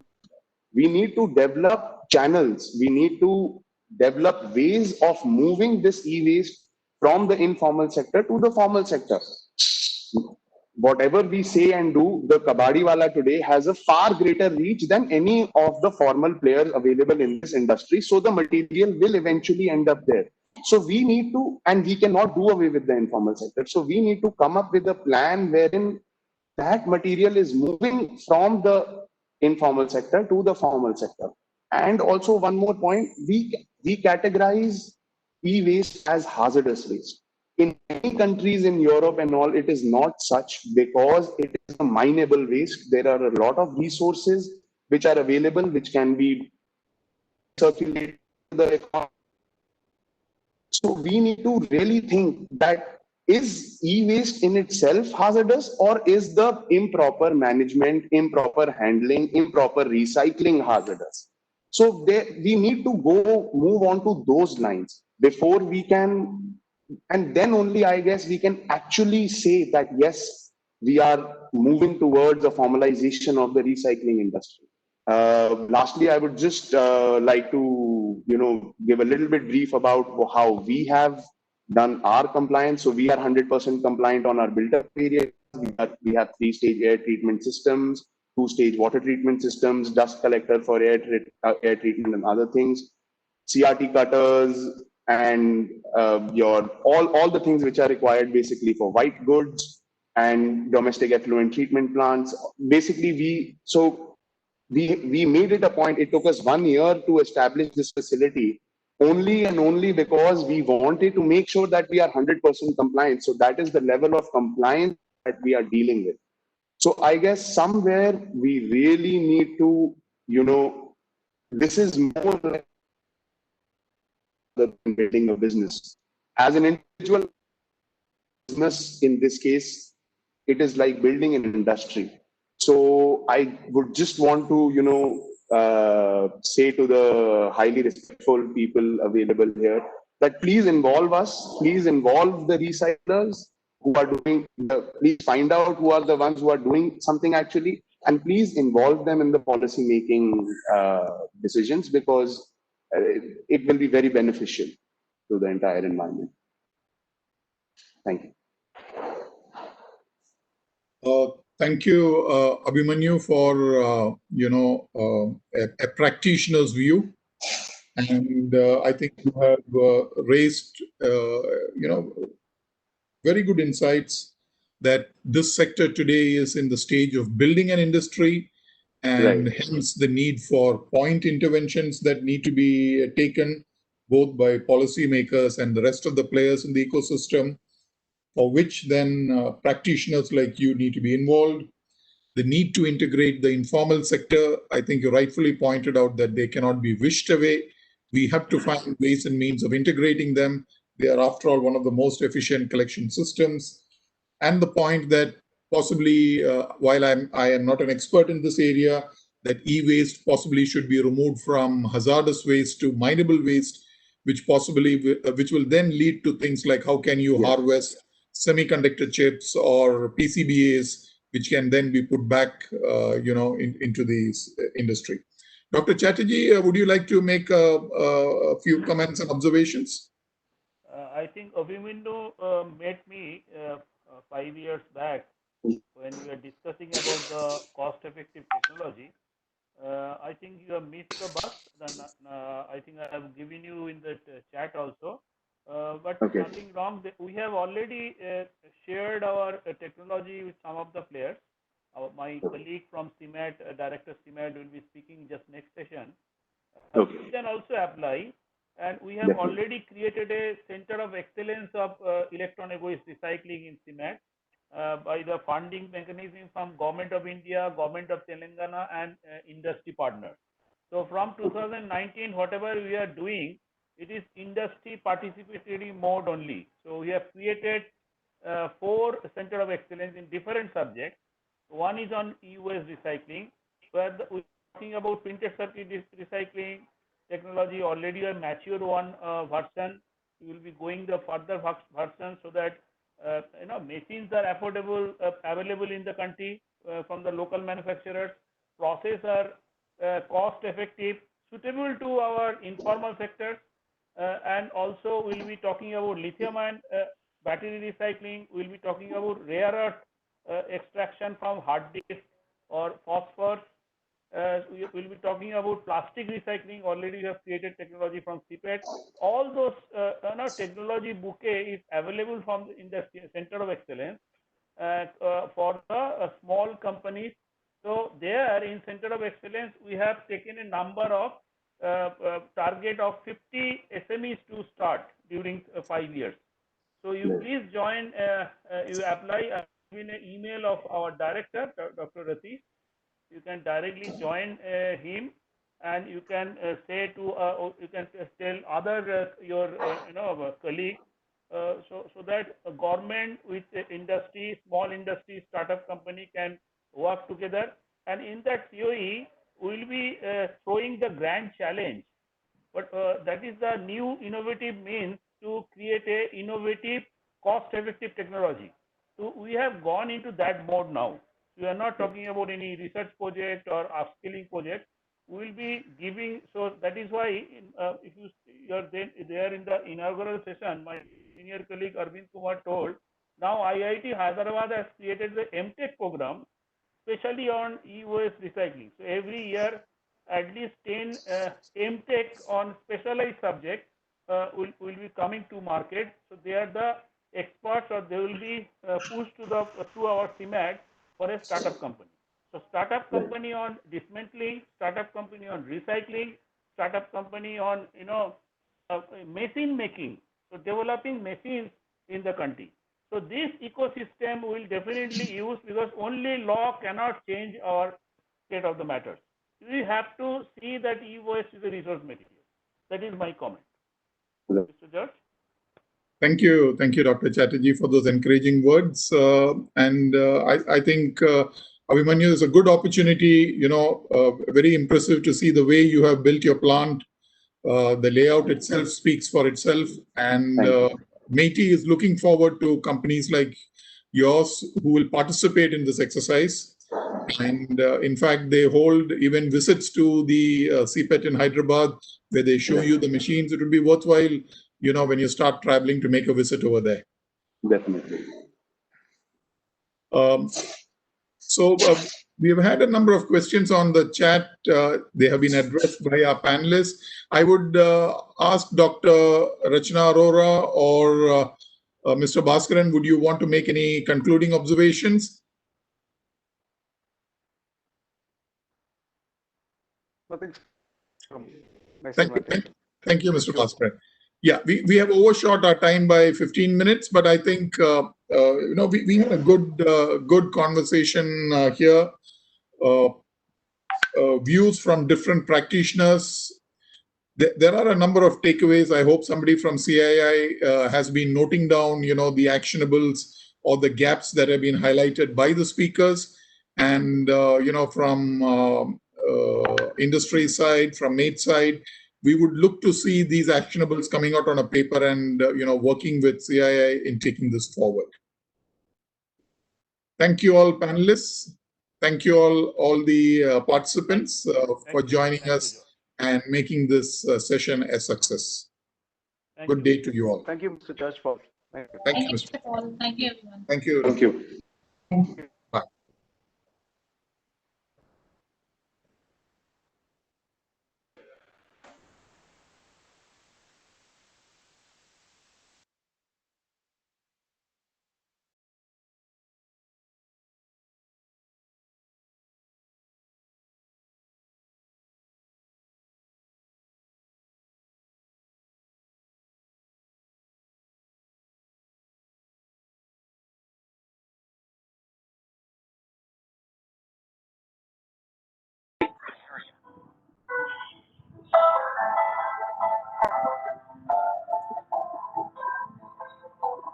How do you ensure your EPR budget is well spent? How do you ensure your EPR money is well spent? Do you fear last-minute shortages in EPR target fulfillment? Maybe it's time to upgrade your EPR efforts by going digital. Introducing India's first digital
Yeah, good afternoon, Mr. Denny. Requesting you to please start the session. I think all the panelists are here. Thank you. Okay. Good afternoon, everyone. We are in this third session today.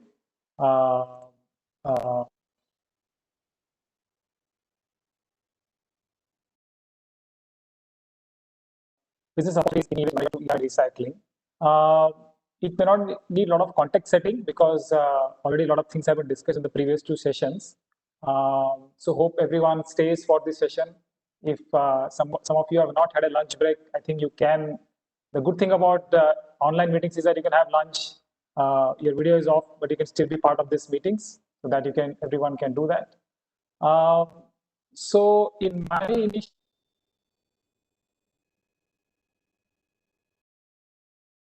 talk about the e-waste issue, that has happened in the previous session.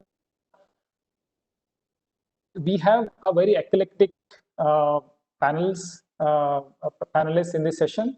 We have two people from the developer background and practitioners and recycling industry background. So it's a very interesting mix of people that we have. Hopefully, through these two sets of categories, I think the material science researchers would probably cover aspects about life cycle analysis, talk about green chemistry, talk about new product designs and new material coming into decrease the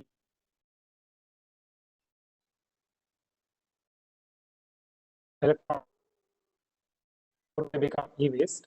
And the people, two people from the e-waste recycling industry, they can probably talk about the challenges and what new models are emerging in this scenario. Like, for example, you're talking about managed services, you're looking at rental leasing models that has been addressed before.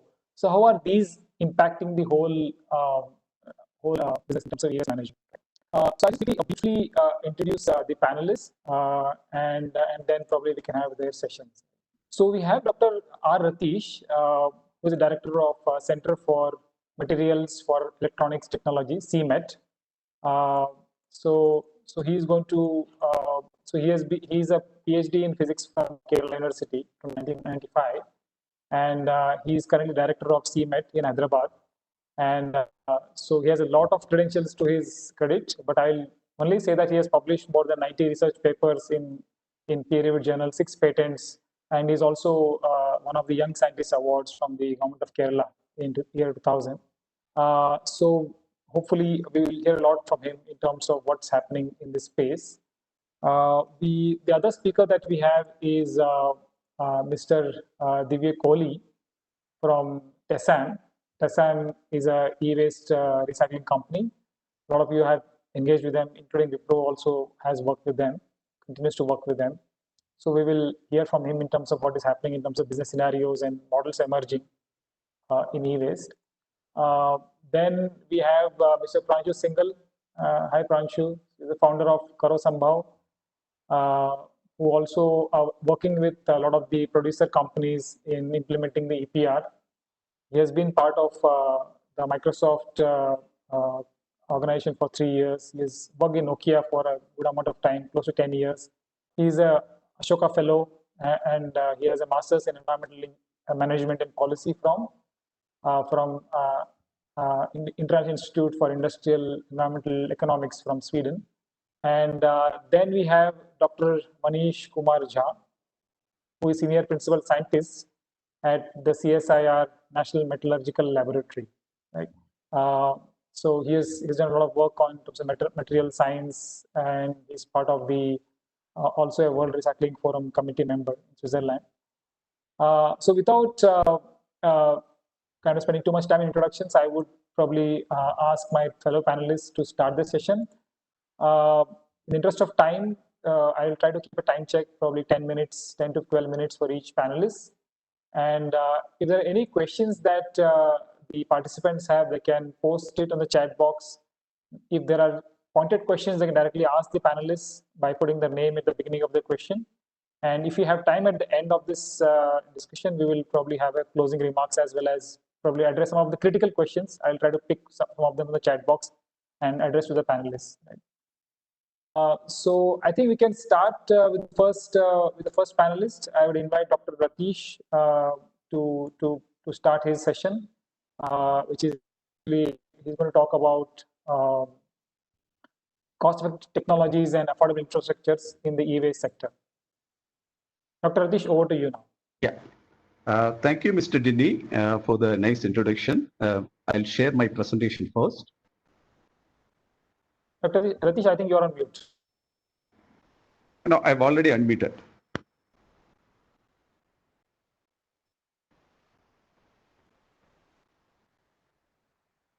Can you see my presentation now?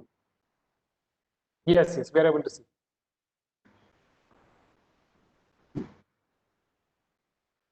Yeah. Good afternoon, everybody. At the outset, I thank CII for giving me an opportunity to share our research work. So I'm going to talk about cost-effective technology and affordable infrastructures in e-waste recycling. This is MITI perspective. You know that CMET is under MITI. We are a scientific society under Ministry of Electronics and Information Technology, and we have 3 laboratories. And the laboratory at Hyderabad is mostly working on different kind of e-waste recycling technologies.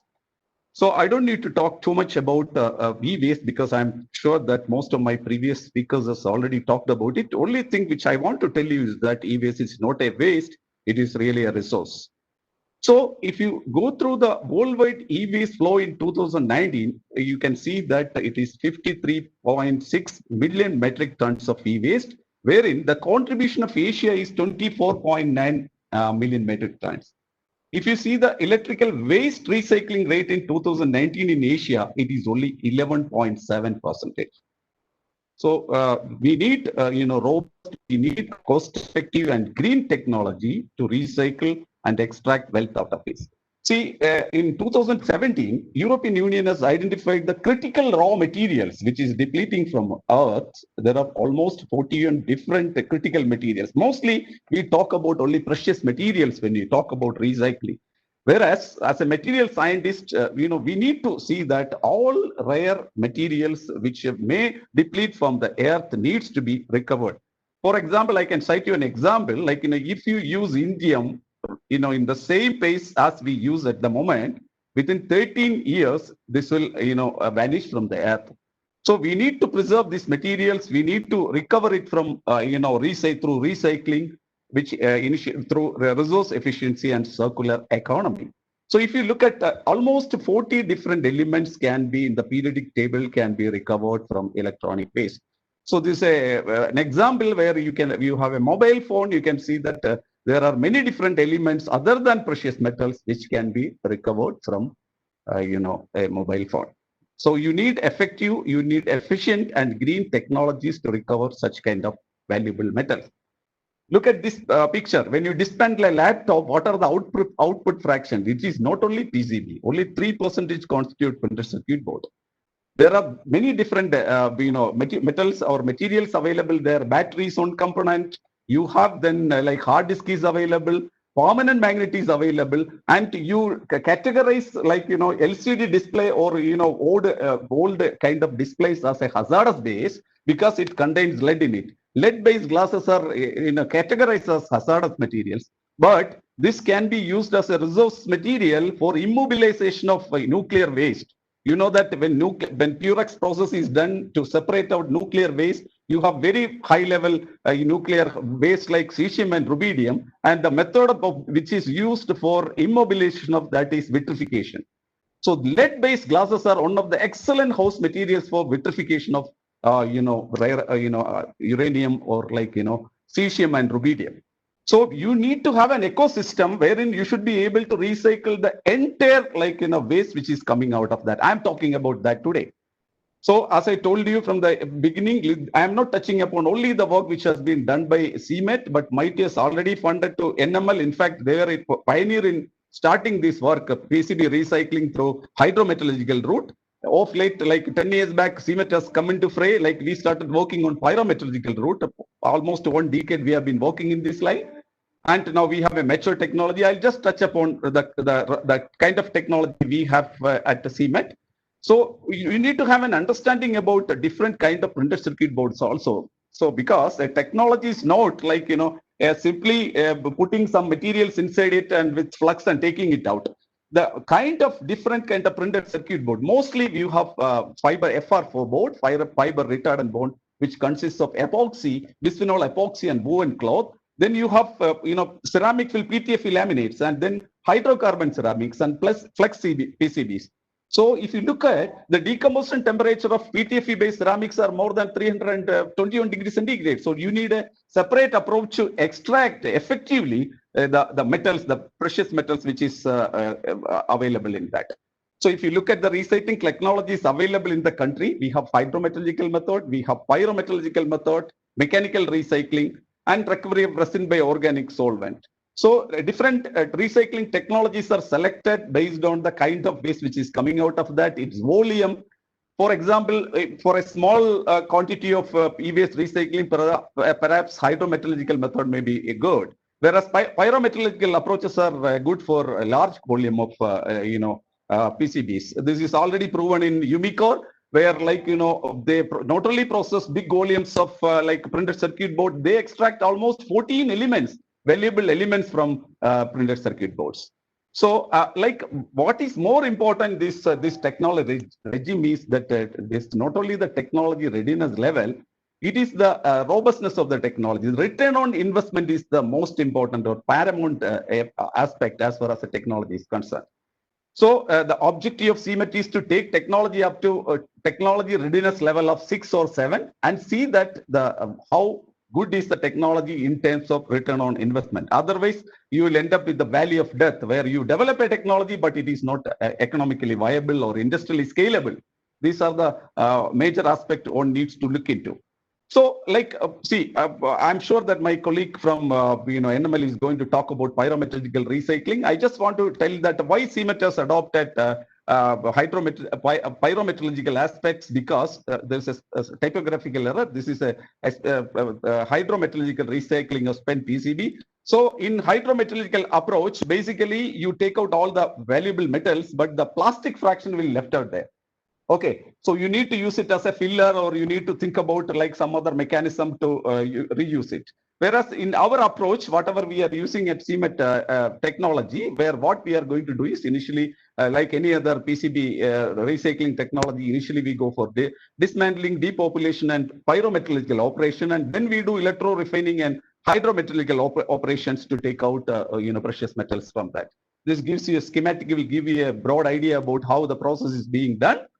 And although we have smelting operations, see, one of the major mandate of CMET is also to develop indigenous machinery for recycling of all printed circuit board. Because this is an ideal example which I'm going to show you, because we have imported a top-blown rotary furnace from Italy, Italian PNT, and we have already fabricated an indigenous front-firing rotary furnace, which is almost 1/4 cost that of an imported machine.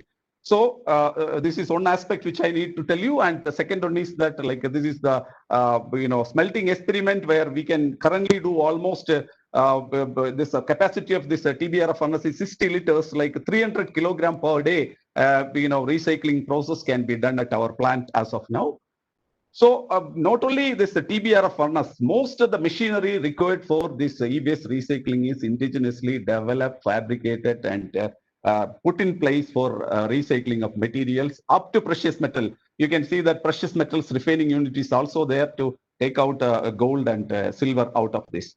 And together with that, we have tied up with one of the industries, one of the pioneer industries in the country. This is E-Parisara, Bangalore. So the objective of the initial objective of this project was to take up the technology up to 100 kilogram per day scale at CMET, and 1000 kilogram per day at that industrial site. As you can see that this is the 1 ton per day processing facility which is established at our industrial collaborator at E-Parisara, Bangalore. So we do have electro refining facilities, all indigenous, and you can see that the chemical composition of the anode copper and cathode copper. Of course, this is an anode mud which is came out of electrolysis. And this is the recovery of precious metals from anode mud. You can see that we got 99.9% of gold and 98.5% of silver out of this. And we do have fire assay system for gold estimation. These are the important facilities which one has to establish. more than this, what is important is that environmental viability. If we look at any technology, there are three important aspects. One is the availability of input material. If somebody wants to start a e-waste plant, and if he invest on that, he should ensure that he's getting adequate input material. Second one is the cost effectiveness of the technology, what he is going to use it. And the third important parameter is the environmental compliance as per CPCB norms. Like this is one of the very, very important aspect as far as e-waste recycling is concerned. So as you can see that that limit of that gases which is allowed, flow gases allowed is 0.1 nanogram per normal millimeter cube, whereas what you can see from our the studies that which is done as per CPCB norms is only 0.03. That shows that it is compliant with all CPCB norms. So look at this particular slide. You can see that our technology status is somewhere around TRL level 6, and currently we are able to process 300 kilogram per day spent PGD at our site. And we have this technology has already transferred to one of the leading e-waste recyclers, the Namo e-waste Faridabad, and we are hand-holding them for technology dissemination. So I just want to tell you that I am making this presentation at the capacity of a director. The people who are seen in that circle, Dr. M.R.P. Reddy and Dr. Rajesh, they are the real champions who have developed this technology. And they are still involved in this project to take it forward to higher levels. And apart from that, another major mandate of this our institute is to bring the informal sector into practice normal recycling practices. So we extend this facility, whatever pilot plant facility available, this is extended to many informal sectors. Anybody can walk in with 100 kilograms of printed circuit board, and we'll extract precious metals, we extract gold and copper and other things, and we'll give it to them for a cost. So you can see all these details in our website. Now having done this was the initial point where we developed a technology, we scaled it up to technology readiness level, how to go about it. So now the mantra is that resource efficiency and circular economy. Initial transparency, I have told you that not only that printed circuit board, which is coming out of any electronic gadget or like e-waste, it contains many components like lithium-ion battery, it contains permanent magnets, it contains many other things. So we decided to go about with setting up a center of excellence on e-waste management, e-waste recycling. This is an on-point solution for all kinds of e-waste recycling problems. So we have skill development, we have affordable technologies, we develop different kind of cost-effective equipment, and we'll extend the facility to interested entrepreneurs. We are also collaborating with Telangana government to set up a plant. This will be a plant which can be utilized for training of informal sector, also collection of electronic waste and all that. And we have tie up with CPET, so already a technology is developed on recycling of plastic. There is no point in reinventing the wheel. So we want to tie up with all stakeholders who have already developed the technology, and wherever technological gap exists, we want to switch over there. And we do have a plan to, human resource development through PhD and MTech programs. And thanks to Dr. Sandeep Chatterjee and my team, so we started with the trademarking of this Center of Excellence. This is the country's first Center of Excellence on e-waste management. And as he has pointed out earlier, we coined or we pitched Grand Challenge. There is no point in putting our hand in everything. There will be spin-off work which needs to be done at research labs or even industrial sectors wherever the expertise exists. So we need to give projects to other partners also who can give us quick industrial solutions. For example, the slag which is coming out of that, it can be used for cement industry and all that. So we are going to give a grand challenge to some of the institutions who can address this issue within a period of 6 months. So like that, well-defined research problems, hassle-free funding pattern and swift solution we want to adopt in this grand challenge. And currently what we are doing is that we are trying to develop technology for other aspects of electronic waste, which is lithium-ion battery recycling, spent permanent magnets, and solar cell recycling. And we wanted to rope in startups who are interested to join with us in this. So we started designing and fabricating and automating process equipment, because we need to have bare minimum manpower so that you can come out with efficient technologies. So I just touch upon where we stand at a lithium-ion battery. You know that lithium-ion battery contains a lot of valuable metals like lithium and cobalt. Lithium is not available only in Latin American countries, and by 2030, that this business of lithium-ion battery is going to $6 billion. So with the EV modules, EV basic vehicles and all, the country is going to have a grave concern on how to deal with lithium-ion battery. So we are adopting two different approaches, both hydrometallurgy as well as pyrometallurgy. Yeah, you can wind up in another 2 minutes. I'll finish it off. So, we have hydrometallurgical approach because we are very good in solvent extraction. We produce the entire hafnium for the country. So, this is one approach, and another one is lithium-ion battery recycling through pyrometallurgical experiment. Next is permanent magnets. Most of this rare earths are available only with China, more than 95%. So we started, recovering all permanent rare earths, especially neodymium from this. And another important thing is recycling on end-of-life silicon solar cells, which is also under progress. And we are at TRL level 2 in these things. And we also have a very robust technology on recovery of rare earth from spent phosphorus, from CFLs and from tube lights. This technology is already available with a technology readiness level of 4. And as Dr. Sandeep Chatterjee has told, under human resource development, we started the first MTech course, which is EE-based resource engineering and management, together with IIT, and almost 6 students started learning on that. Thank you very much for your kind patience. If you have any questions, you're welcome. Thank you. Thank you, Dr. Atish. That was a very informative session.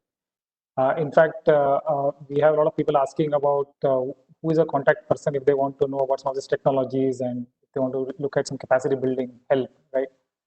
Yeah. So is there any contact point or any space where they can connect? If you can just post it in the chat box, that will be useful. Sure. We'll do that. Definitely we'll do that. recycle@cmet.gov.in. We have a separate email for that. Recycle@. I'll put it in the chat box.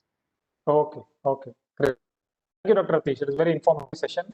And it's very happy to see the amount of capacity building and the handholding for the established easy waste recyclers, for the informal sector, and including the education program that you have. Thank you. So we'll move to the next panelist. We have Mr. Kohli from Vice President of TESAM Recycling. He's going to talk about e-waste recycling in India, challenges, and the way ahead. Over to you, Mr. Kohli. Hi, everyone. Thank you for the introduction. For giving us this opportunity to present and basically talk about the challenges, the kind of difficulties we face as a recycler in the industry. So I'll just start my presentation.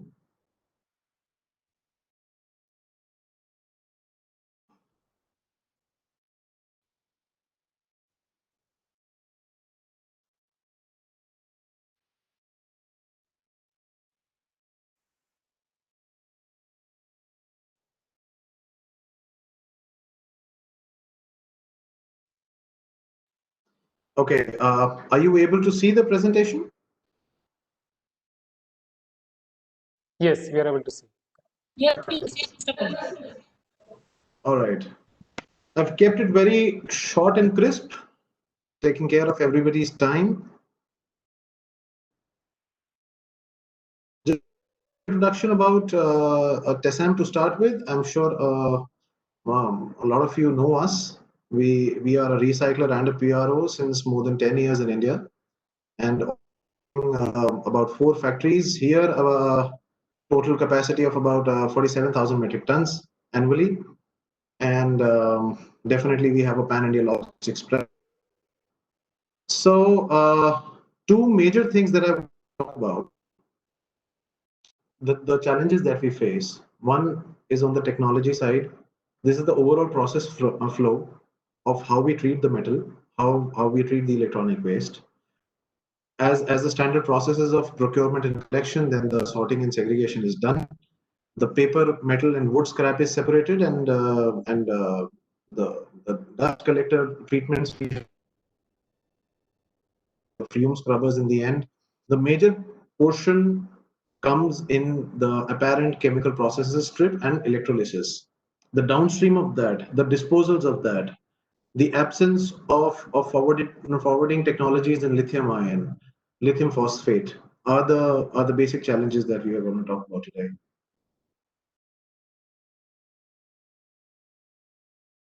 Snapshots of our factory, the machinery that we have, the crusher system, granulator, hammer milling, cable recycling, and the magnetic separation of metal and non-metal.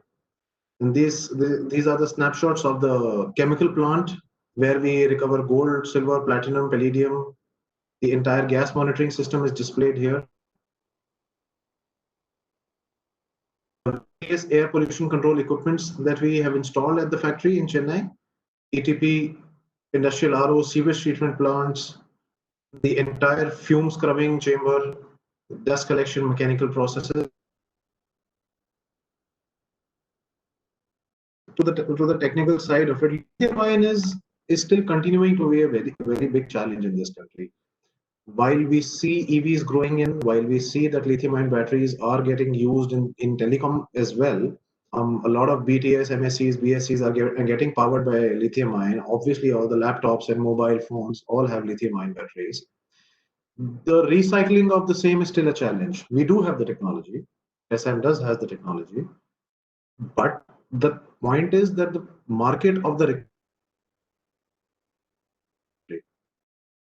our parent company, TESAM Singapore, this is a snapshot of that. I'll explain you how the lithium ion recycling is done technically. Once we like break the battery, we have to pass it through an inert chamber. The crushing happens in an inert condition. It gets transferred to the mechanical separator, then to the magnetic separator to bifurcate the ferrous and non-ferrous metal out of it. When we recover that ferrous and non-ferrous, it goes through sieving to recover the black mass, and obviously the paper, plastic, and copper foil is separated. The black mass has to go to a smelter. That is the challenge. In India, we are hearing a lot of stories. We can see that a lot of people are about to come up. We have been hearing this since many years now, that people will start lithium ion and the government will support all this while practically on ground in September 2020, there is no solution. There is no absolute solution to recycle lithium ion. The commercial viability of this process is very important. Else it will never be successfully implemented. People will keep on making processes, keep on doing presentations, but the commercial viability of the product is still a big challenge. The basic point being that the user industry for all materials like lithium and cobalt, which is present in the lithium ion batteries, is not there in India. Second most important challenge that we feel is the disposal facilities must improve. There is no viable process for lithium phosphate batteries, which is getting in huge numbers. With EV batteries coming into the market, the problem is only going to get higher. Energy recovery, co-processing must be encouraged. But currently the entry barrier is tough. They are not accepting waste. As a recycler, if you ask me, 99.9% materials we can handle. There is still a 0.1 percentage on which we are dependent on the disposal facilities. We are dependent on the TSDF. We have been time and again, we have been encouraging people, telling it to the government that the disposal facilities, the last mile disposal facilities in every state, not only Delhi, Haryana, or Chennai, Bangalore, every state it is a challenge.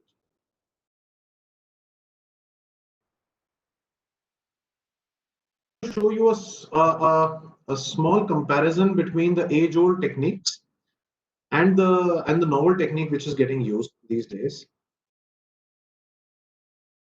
Basic process of pre-processing, segregation, dismantling, and mechanical process. While we do gold stripping, it's cyanide based.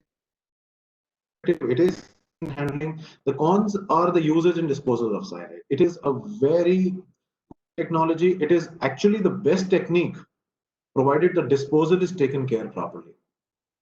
The novel say that we should not use cyanide, non-cyanide based stripper.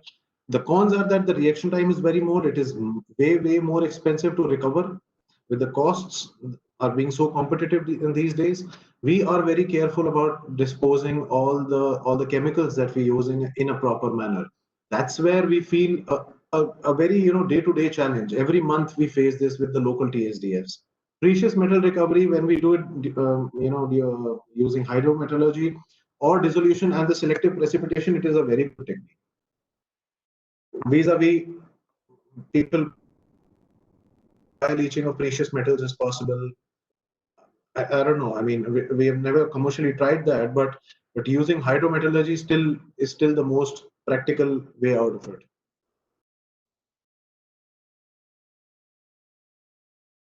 If we keep the technology part of e-waste and the e-waste recycler at one end, the second most important challenge that we face are these ones, the four challenges listed below. We all this while we see that the handing over of license pollution control boards in state a challenge. Somewhere MOEF and CPCB and all the respective bodies all across the country, they all accept and understand that maybe more than 70% recyclers. The reason, the reason being because maybe the producers or the bulk consumers, there is a big stream of producers and bulk consumers who are very compliant, who are focused on compliance, who look forward to have a very healthy and a proper process. But there are companies who are disposing of e-waste and they are not environmentally conscious. They only go for the highest price, whosoever is bidding. They don't go in for the due diligence of the recycler. They don't go in for the last mile recovery of how the person is actually doing it on the ground. They don't audit the recycling facilities. They only go by the certificate. We want the companies to check the capabilities of the recycler, whether they have adequate capacity, whether proper facilities are placed, they have the state-of-the-art technologies, the people to run the technology. You can always the machines. You can always buy the machines if you do not have the staff, and if you do not have the technologies to practically implement that, the entire system goes for a toss. This is what we expect big companies, MNCs, everyone to see. There are a large number of companies who are compliant, but there is still a big volume of the people who are still somehow avoiding or ducking the ambit. The way forward, what we request the government, the CPCB, the MOEF to brainstorm and how they can come down to the procedure of stopping the auctions. There are n number of people registered on government portals like MSTC. Licenses have expired. They have done like 10-year-old operations. Procuring e-waste from the government agencies left and right. The audits that are done are still not maybe up to the mark, or the refresh rate is very slow. The data is getting updated very. Bulk consumers disposals need to be more accountable. We hope that the government is turns a strict eye on them again. Somewhere we feel that the bigger the recycling facility, it always gets tougher to get the approval. Does happen in our case. We also would like to request more categories of e-waste to be listed. Something like telecommunication waste, which is there in huge numbers. Maybe the country is telecom waste, which is totally out of the 21 listed categories by CPCB. We hope it comes in the ambit soon. Some form of scrutiny needs to be implemented on the PROs as well. Being handed over as as a very responsible role. Some form of is it possible to wind up your session in a minute? Yeah, sure. I just have this last slide to show. So this is also a suggestion to scrutinize the PRs a bit, and so that they don't go hand in hand users or recyclers, and the rules definitely should fall in place. And that's it. That's all that we had to say. Thank you. Thank you, Mr. Kohli. Very pertinent challenges that you listed. Many of us are aware of those, as well as the way forward that needs to be done. So I have some few questions, but if time permits, then I will either send it to you directly or ask at the end of the session. Sure. So we'll go to the next presenter. We have Mr. Pranju Singhal from Karosambha. He's going to present a case study on how PROs are implementing effective implementation of EPR rules. Over to you, Pranju.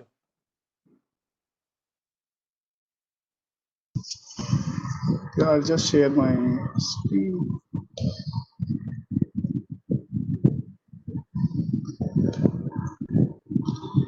I hope my screen is visible. Yeah, it is visible. Okay. So, hi everyone, good afternoon, and thank you for this opportunity. What I would share is broadly not really a case study, but what is happening with PROs, what is the status, specifically taking examples from our own organization. So Karosambha was set up in 2017 when the rules were redefined, and we started working with a few large brands like Apple, Dell, HP, Lenovo. Today there are over 30 members, primarily large global multinationals who are members of Karosambha. And the whole focus of the organization has been to come up with very clean structures in this industry. Traditionally, and this is a global problem, waste per se has not been an extremely well governed space.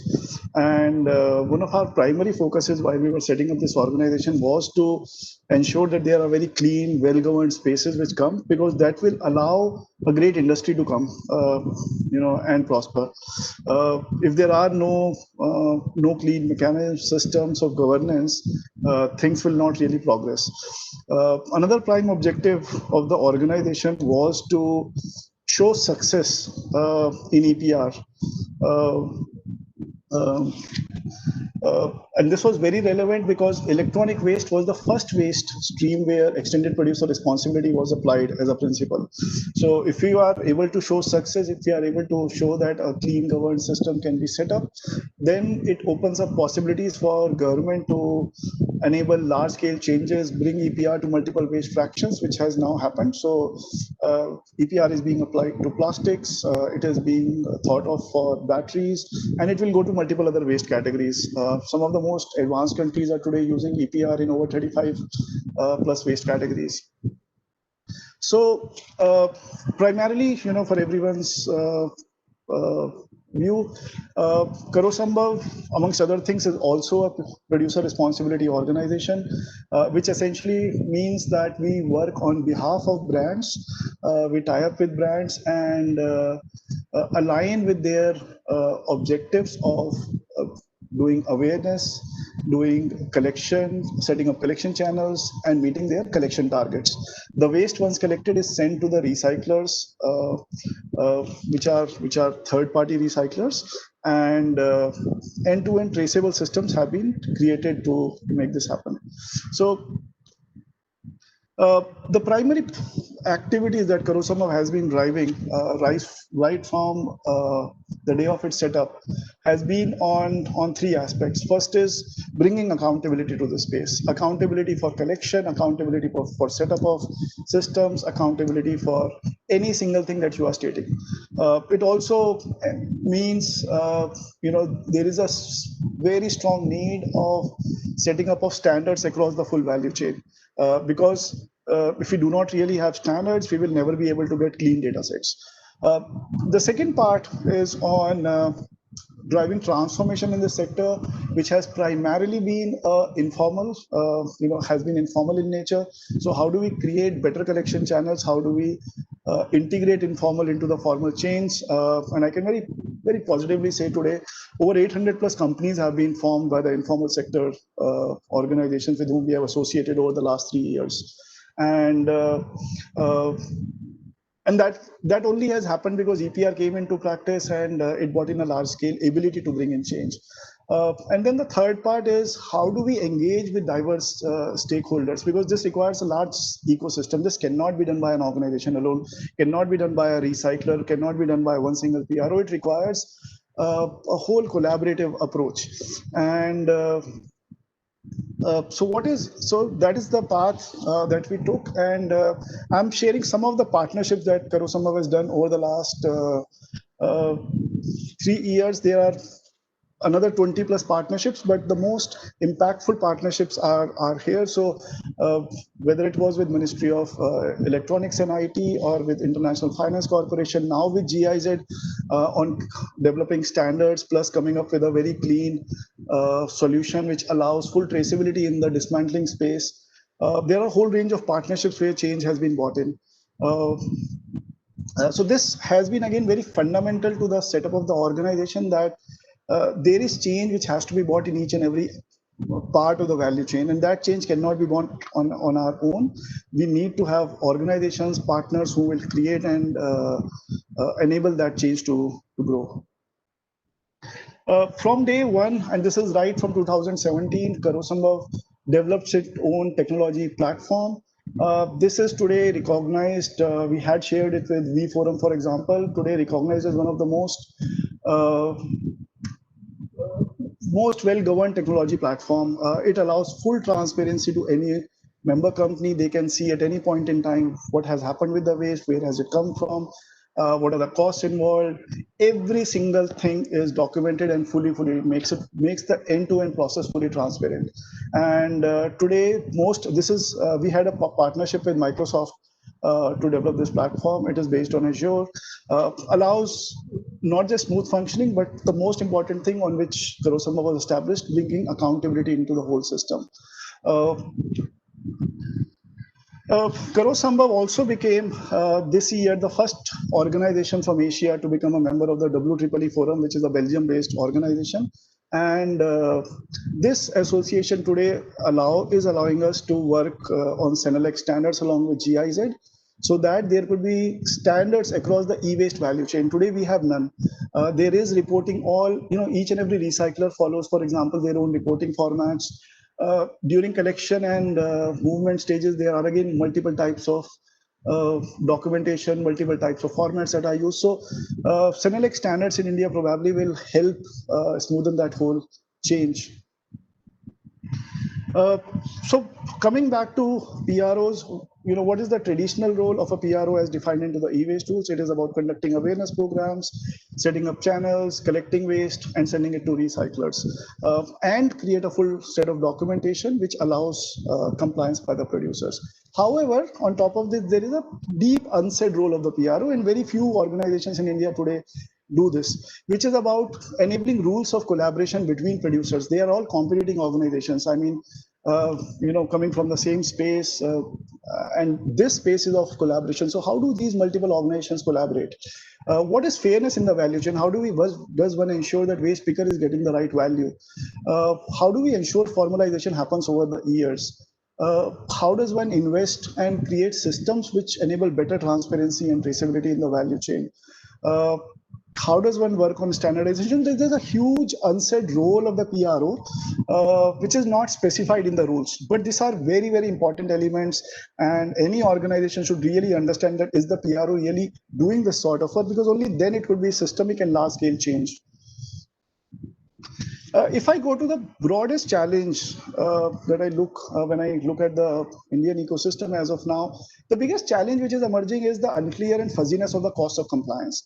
Today, if we look at what are the costs being offered, and this is true for electronics and plastics both, a big challenge. Someone is operating at X and another organization is operating at 1/10X.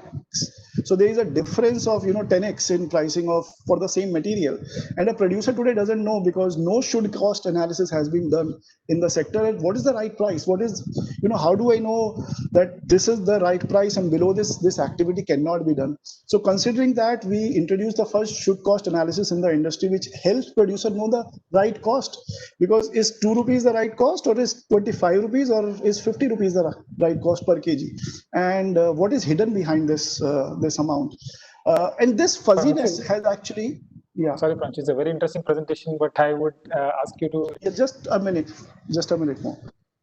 Yeah, the second part is on the and this fuzziness has created a whole lack of level playing field amongst producers, amongst organizations, because some people are operating at 2 rupees a kg, others are operating at 50, and 51 believes that I'm doing the right thing, and 21 is not really sure, but okay, I'm ticking the boxes. So it is very, very critical to bring in that level playing field. There are other topics which the TESMM representative also mentioned. For example, lack of clarity on on products and services which on devices which are covered, lack of standard practices, weights of different products are not defined. So someone is counting a keyboard at 400 grams, another organization counts it at half a kilogram. So which brings in whole asymmetry in the targets that brands have to meet.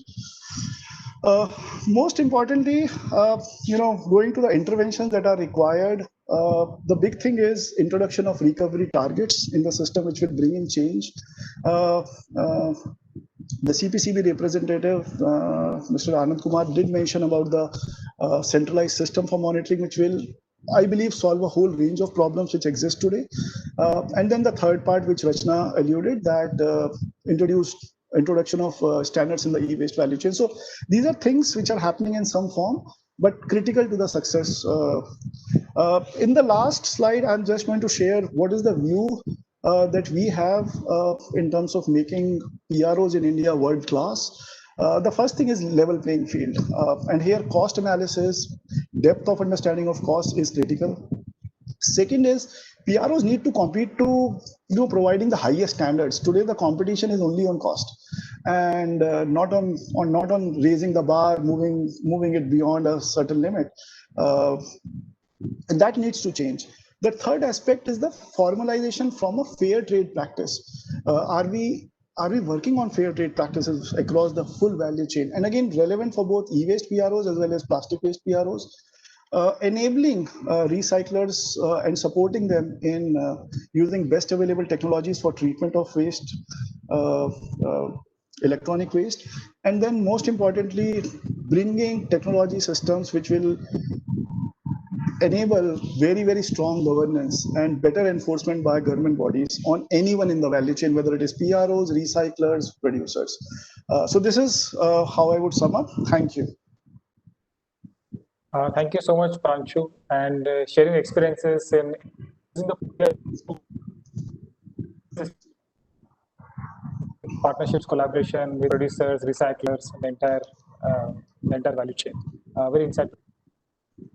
I would now request Dr. Manish Kumar Jha, Senior Principal Scientist from CSIR, to talk about what technologies and opportunities are developed at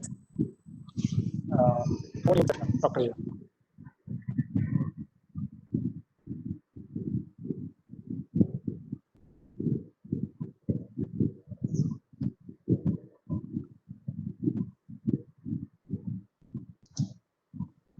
Dr. Jha, if you can keep the presentation to about 8 to 9 minutes, great.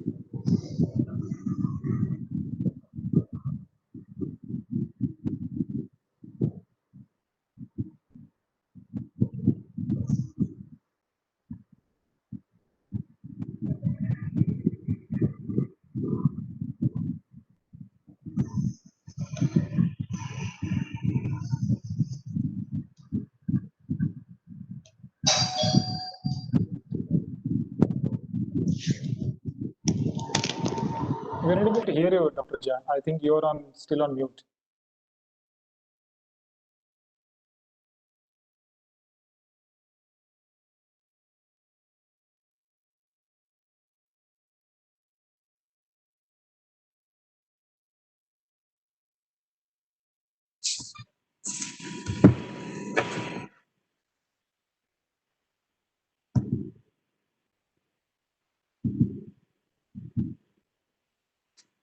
Dr. Jha, can you hear us? No.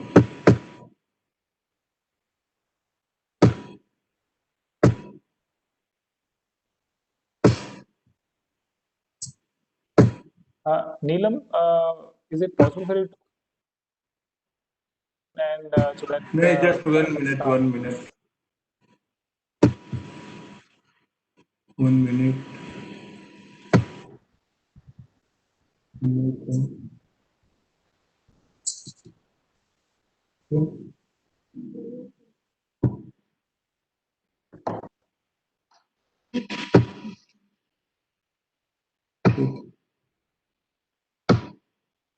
Yeah, 1 minute. We can put that.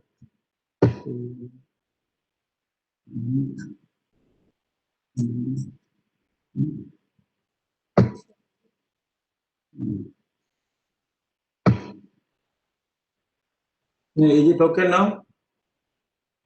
Is it okay now? We're not able to see the Hello? content. It's Yeah, blank yeah. screen. And blank screen.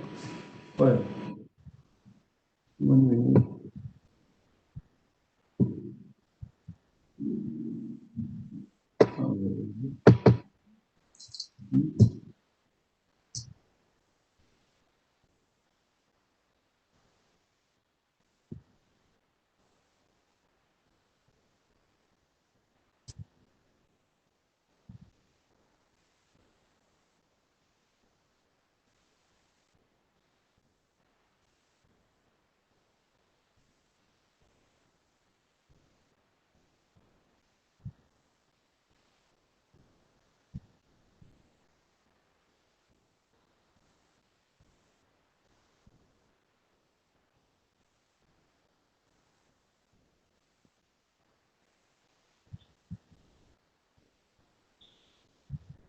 Whom start further, Siddharth?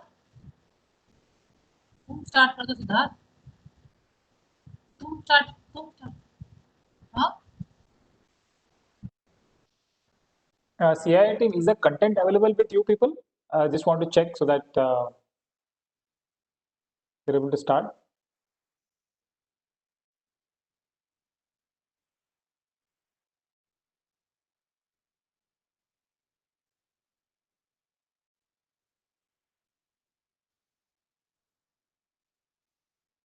Hello.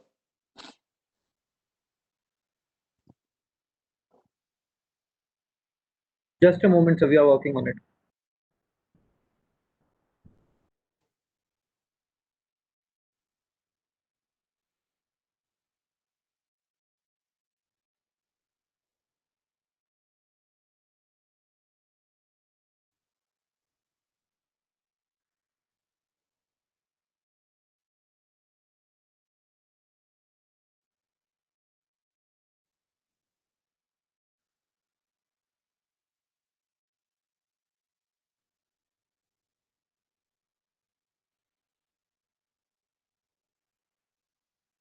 Apologies to all attendees. Technical issue. So we are trying to sort it out in the next minute or so. We'll start.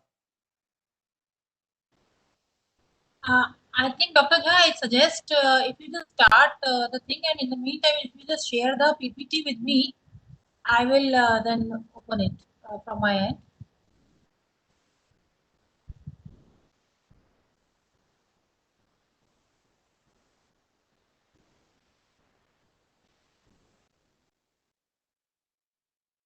Dr. Jha, you're on mute.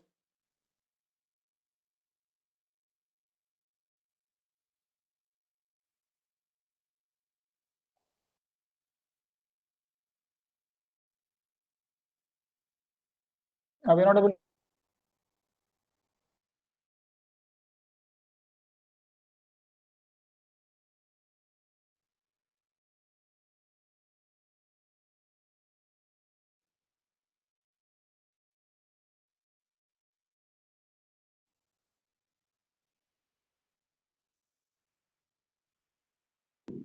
Hello. Hello. Is it okay now? Yes. Now we can. Yeah. Now we can hear you. Though the content. And you can send the presentation to Neelam and Siddharth, and they will Shared flash it on option the is screen. deactive. Shared option is deactivated. Yeah, shared option. Please active the shared option. Dr. Jha, you can start your Already active, sir. content, and in the meantime, you just send me the file. Manan already sent. I have already sent you the PPT. I have already sent on your email. Okay, sir, you can start your thing, and in the meantime, I'll get it. I'll upload it.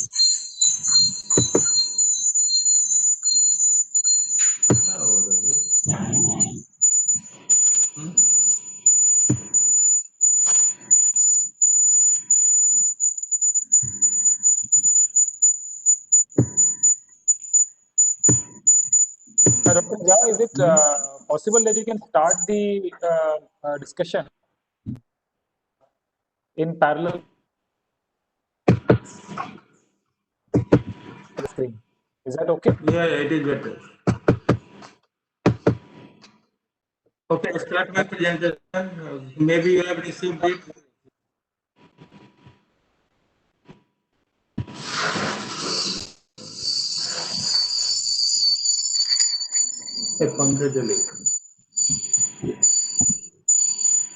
दो device से connected हैं पता नहीं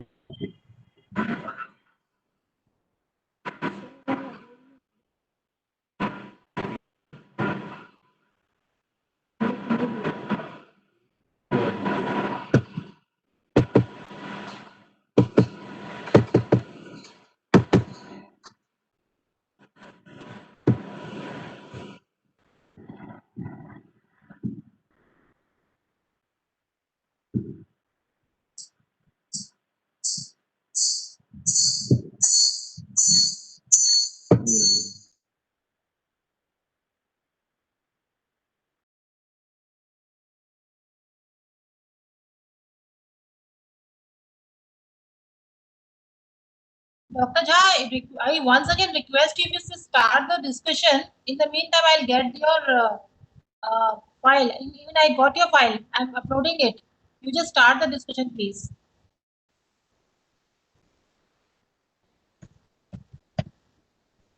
I think he's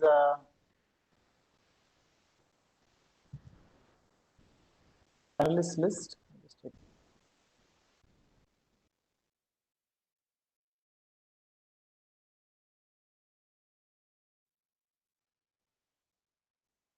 I don't think he's online now.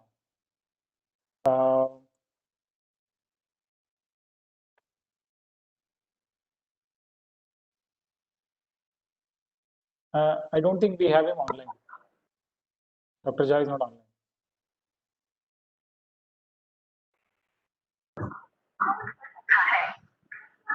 Yeah, he's back now.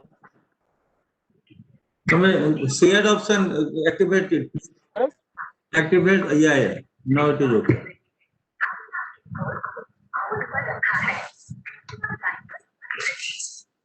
Yeah. Share the file.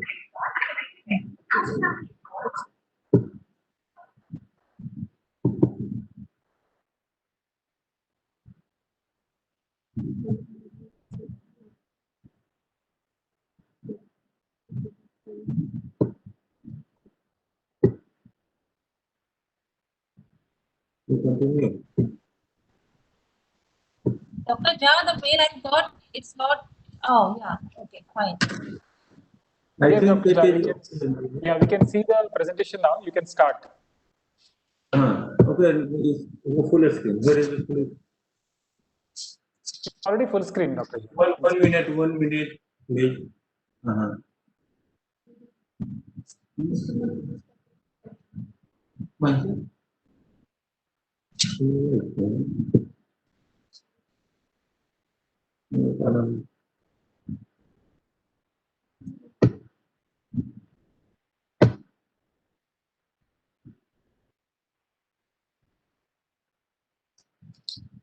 Hello, it is audible and visible now?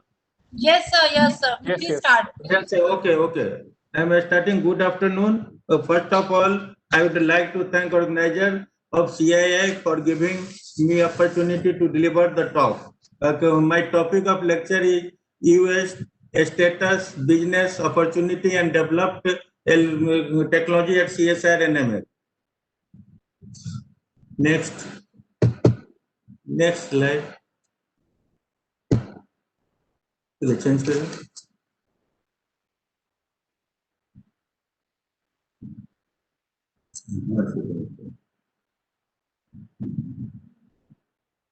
Yeah, is it okay?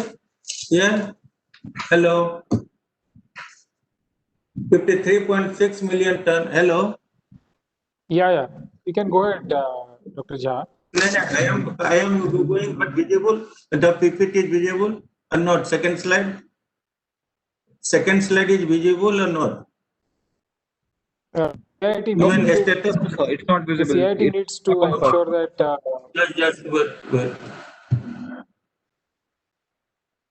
Actually.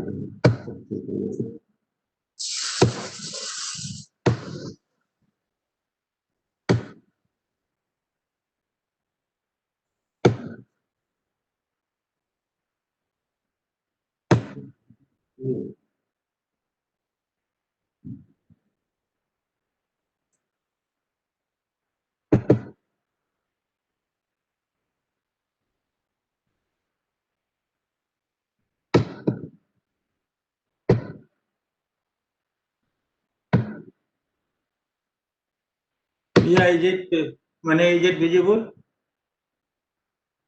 Status slide, second slide.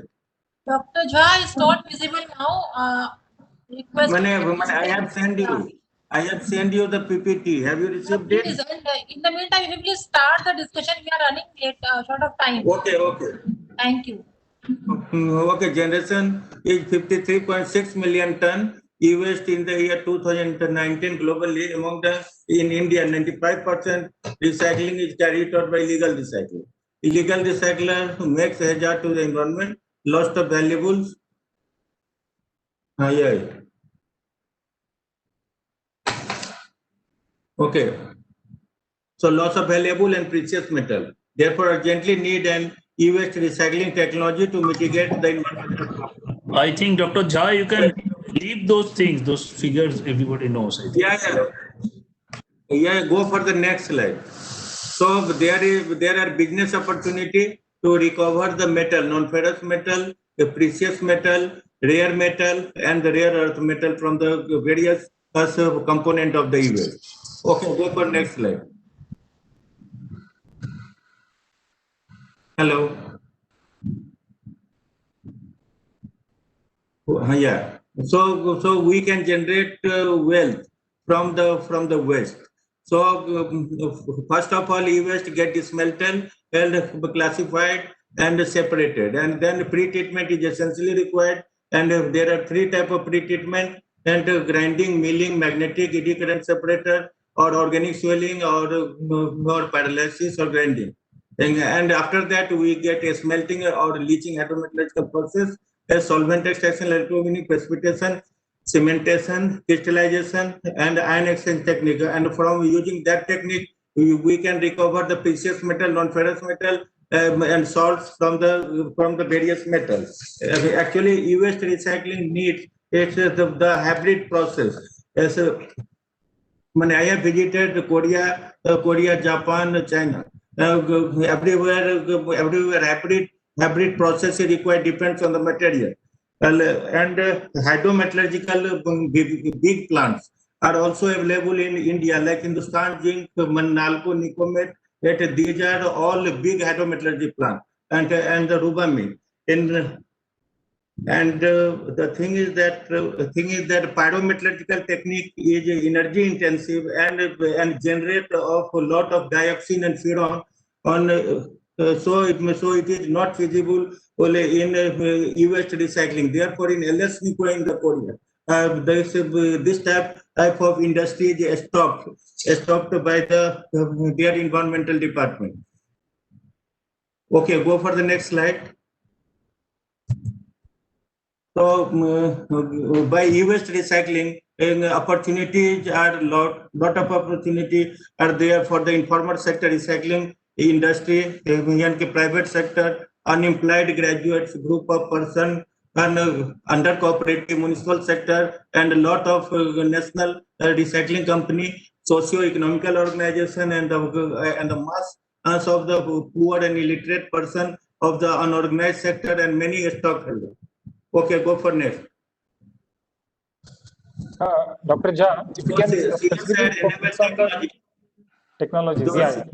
Yes, sir, NML technology for e-waste recycling. Okay, go for next. So this is the general process flow sheet for the recycling of metal.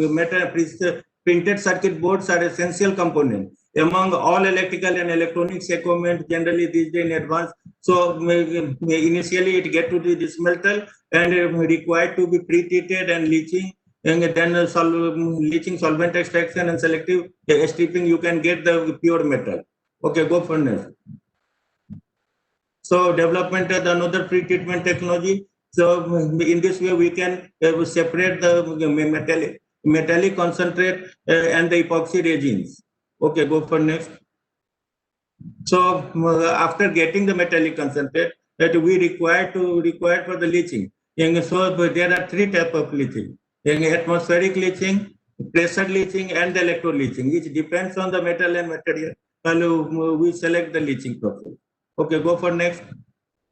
So after getting the leach liquor, which contain lot of non-ferrous metal, by using the solvent extraction technique at optimized condition, we can separate the copper, nickel, zinc, and the cadmium pure solution. And from the pure solution, and we can recover the salt, and as well as the required metal.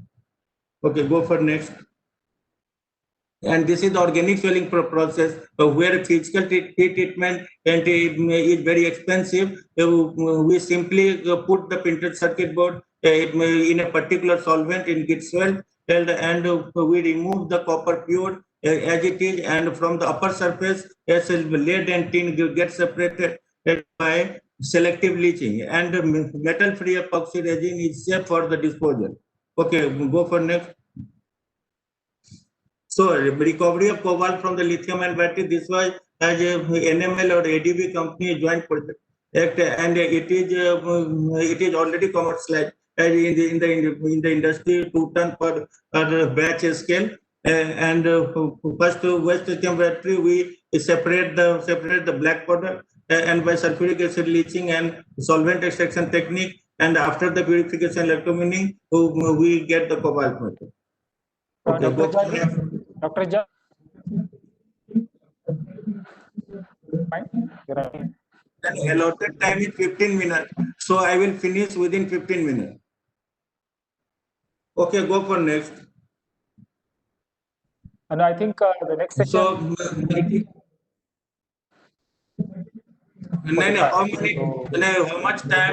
how much time I have been allotted?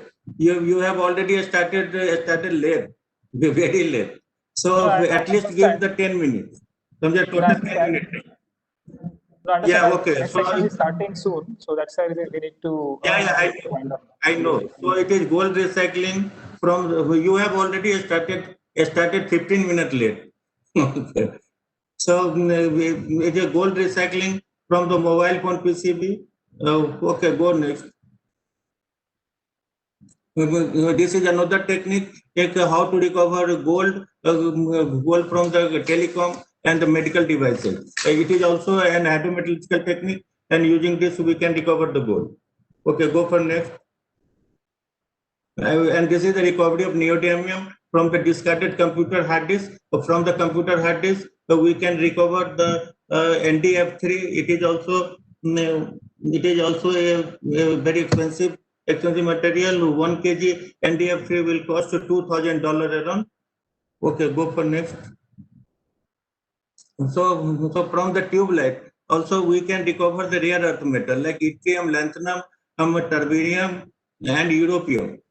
So here also we use the hydrometallurgical technique, and at optimized condition we can recover all the rare earth metal. Okay, go for next. So these are the industry where we have transferred the technology. ADB company, Evergreen Recycling, SB Con Recycling, Exigo Recycling, Evergreen Recycling, and Unique India. We have already transferred the 6 technology for the recovery of precious metal and the cobalt, lithium, and battery recycling. Okay, go for next. So here the objective was to recover the precious metal by using the hydrometallurgical technique at optimized condition. We recover the gold, silver, platinum, and palladium. Okay, go next. So this technology is is transferred to 4 companies: SBCon, Ixigo, Recycle Karo, and ADV company. Here we recover the Mn, cobalt, lithium, over all the metals which is available there. Okay, go for next. And this is also the Ixigo recycling and for the recovery of gold. Here also hydrometallurgical technique.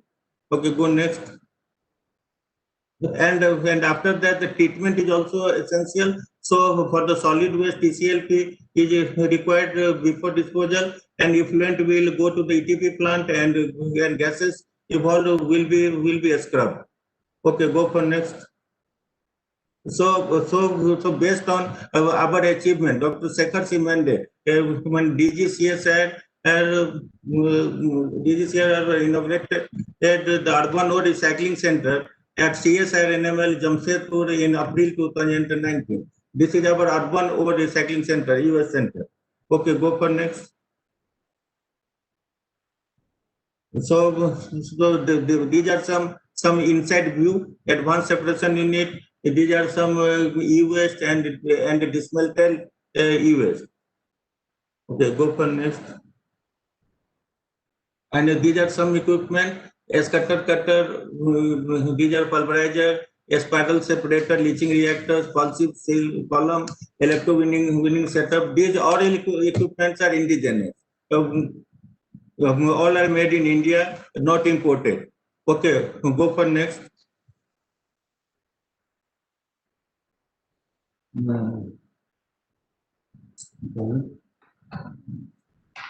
And we have also achieved several awards and the citation. Okay, go for next. So our sponsor are international, national, and government side. International, Kigam from South Korea, Retech South Korea, and Russian Academy of Sciences. There's a KMU South Korea, E-Parisara, Eco Recycling, ADB Evergreen, SBCon, Ixigo, Valen Protect, and Unique India, and government side DST and CSIR. Okay, go for next. And a part of this, we also give the training to the international student. These are the slides for MOU signing between President Kigam and NML. Okay, go for next. And these are photographs of some students doing the work during the training. Okay, next. Yeah, these are another batch of the student. Until yet, we have completed 6 batch. Okay, next. So these are international visitors who visited to our recycling center and laboratory from the Korea, Japan, America, Canada, Vietnam, and the many places. Okay, next. And these are the news clipping.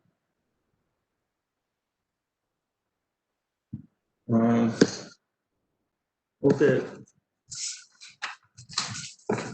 Next. So in the conclusion, and I would like to say, we have the rule and regulation, but need to implement it. And the thing is that we have to transfer the technology to more and more industry to the possible e-waste recycling. Thank you very much. Yeah, thank you, Dr. Jha. And since we are running very late, we won't have time for live Q&A, which I would have liked. But please send your questions through chat or through email to CII, and we'll get them answered. So once again, thanks a lot, Dr. Atish, Mr. Kohli, Mr. Panchu Singhal, and Dr. Jha. And look forward to interacting with you as we go ahead. Thank you so much. Okay, thank you very much. Over to the CII team. Thank you. Thank you so much. No problem is.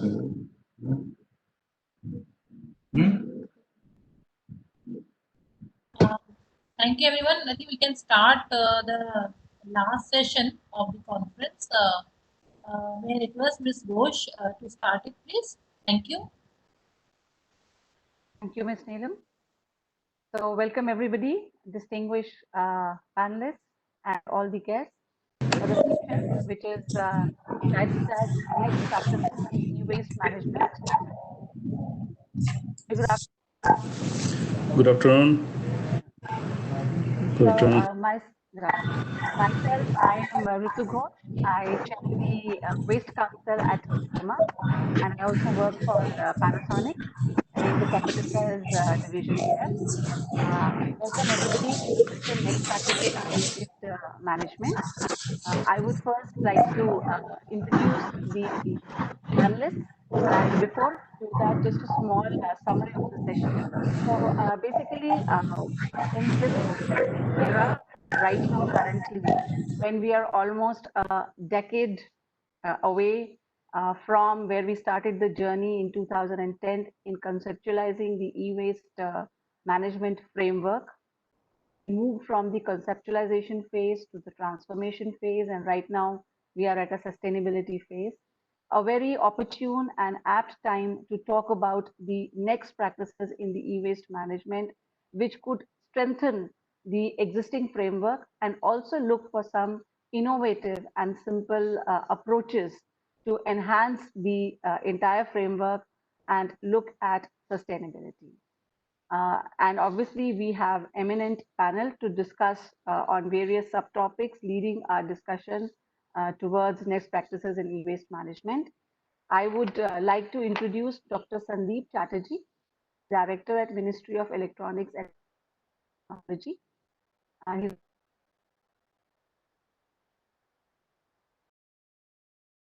He's Department of Agriculture. He is also engaged in implementing R&D projects on electronics material components. And needless to mention, he is the nodal officer in the Ministry for developing recycling technologies of electronic waste management and has successfully completed 5 projects till technology demonstration till now. His work has been recognized and he has also received President's Award from the Honorable former President of India in 2014. Dr. Chatterjee has also rich working experience in electronic component industry for 5 years.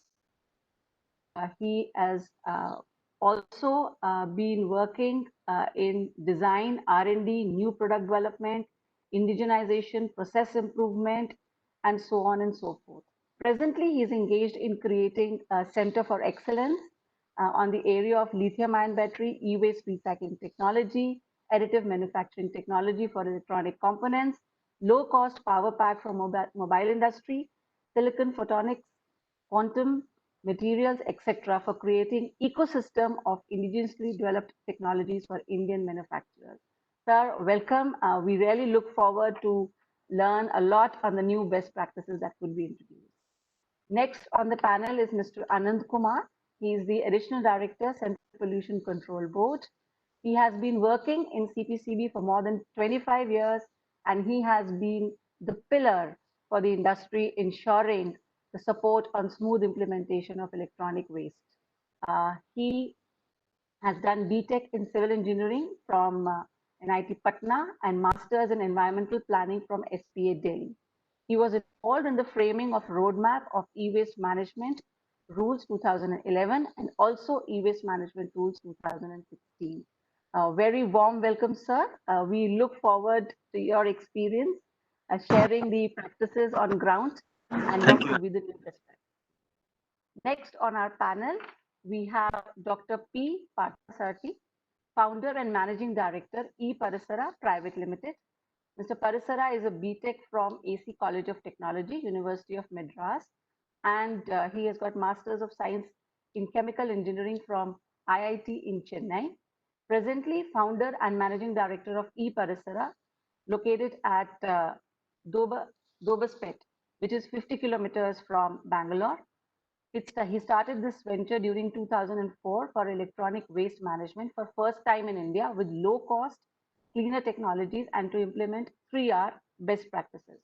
Also founder and CEO of Surface Finishers, specialist in electroplating for precious metals and recovery and refining since 1995.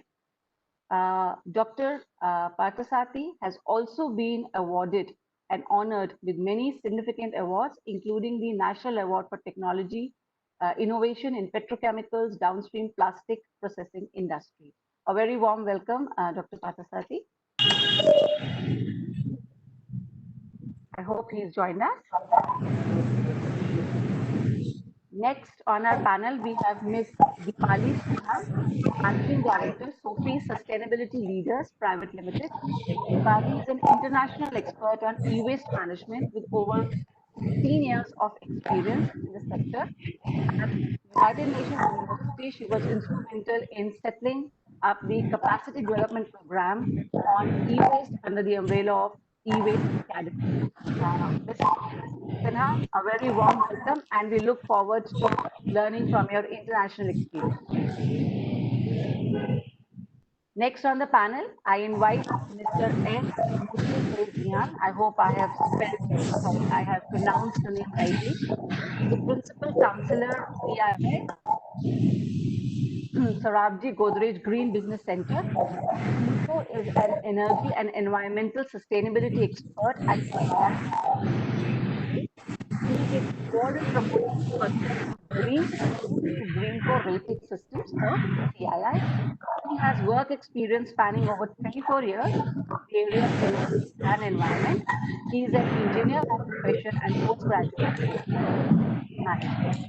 With that, I welcome all of you, and I request Dr. Sandeep Chatterjee to kindly start his conversation and presentation on circular economy resource efficiency. Over to you, Sandeep. Thank you, madam.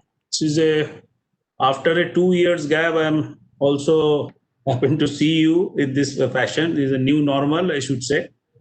And maybe is an effective way we can do lots of webinar, lots of event in a single day throughout the country. So that would be the new normal. We are habituated now. If you see all the three sessions, we are talking about e-waste. Still, you are considering that is a waste material. Unless you are considering this waste material and relate to the material aspect of the waste material, or how valuable those materials, the story will never come to end, or we cannot make the real impact in our society. So I'll be just touched upon what are the things still required in the country, because in morning session we touched upon the awareness part of it. We have shown the country how it would be impactful if we are working together. We are working with various industry association and how it can be made impactful. Country like India, that is most important, I should say. But other aspects are circular economy. So if you are seeing any electronics, we should think from the design stage to the actually end of life, the entire life cycle of the product. Somehow in the country, if you talk about the rule, implementation, our understanding is incomplete. You are ending up to the consumer end. There we are thinking that another story will start thereafter. We are not still thinking, we are not promoting industry. Even in 2020, we are having a circularity index, better circularity index. We are giving government promotion for many industry under Atmanirbhar Bharat and Make in India. Still, you are not considering those industries are adapting the circularity, or still they are going for a linear way. So each and every step of the production of any product, whether we are thinking of the waste, process waste are being managed better way, or the end of life products are designed for obsolescence, or products are designed for having a better life. And also if you see the plastics and other materials, like Dr. Rachna touched upon this point, modular design of a product where majority of the parts can be utilized in the fresh production, and thereby you can reduce the product cost. And of course, through EPR, we are collecting those material back. So how the design will be suitable to, compatible to, use those materials. So these aspects are still missing in our country. We have to work on that. Now, if I see the design of aspects of hazardous part, my friend Mr. Anand Kumar is there, you can answer. ROS is there. I mean, 2016 rule is very strict on it, but implementation is still a challenge. I have not seen any product or the pamphlet they are coming out with the product indicating what are the hazardous materials are there in that product, or how much percentage it is having, or what are the where those things are being used. Like if it is you still using lead, where we are using the lead. So small booklet can give that type of information as well. Like if you are purchasing some food item, they are saying we have a carbohydrate, protein, or this, that. So similar culture we can inculcate when the product is designed, because they are all multinational company. They are maybe using the similar way in the other. Why you cannot use in this in India? Now, if I are talking about the resource efficiency is linked to how you are recycling product. Still, in the very stringent version of the rule, if you are talking about 2020 also, 90 to 95% waste are being managed by informal sectors. We are talking about very sophisticated technology. We are talking about very sophisticated machines. They are very costly. We'll be talking about Unicode type of facility. But if we cannot create an affordable technology handhold to the 20 lakhs informal in our country, you are basically losing material in two forms. I am not talking about environment part. That is another ministries anyway taking care. But if you see the informal sector, their yield is typically 30 to 40%. 70% those materials we are losing, and they are actually looking for copper and gold and silver, three element. Others materials they are not aware of. My senior colleague touched about the rare earth. If you are talking about smartphone, there are 9 different rare earth materials are used to function the touch screen. So those material also required to be recycled back. And also there are few technology which should be a thing in an Indian condition. So how minimum automation can do the maximum job. You can engage our manpower, available manpower, so that it can be having a win-win situation. Because whatever may be the rule, whoever may be the implementing agency, regulator, you cannot stop informal activity in the country like India. You have to upgrade their skill. You have to give a affordable tools or technology to them, so that they can do the better work, so that resource efficiency can be ensured. And where maybe CSR fund is another debatable things. People are not allowing this to happen, but the CSR fund can be utilized for upgrading this informal in another way.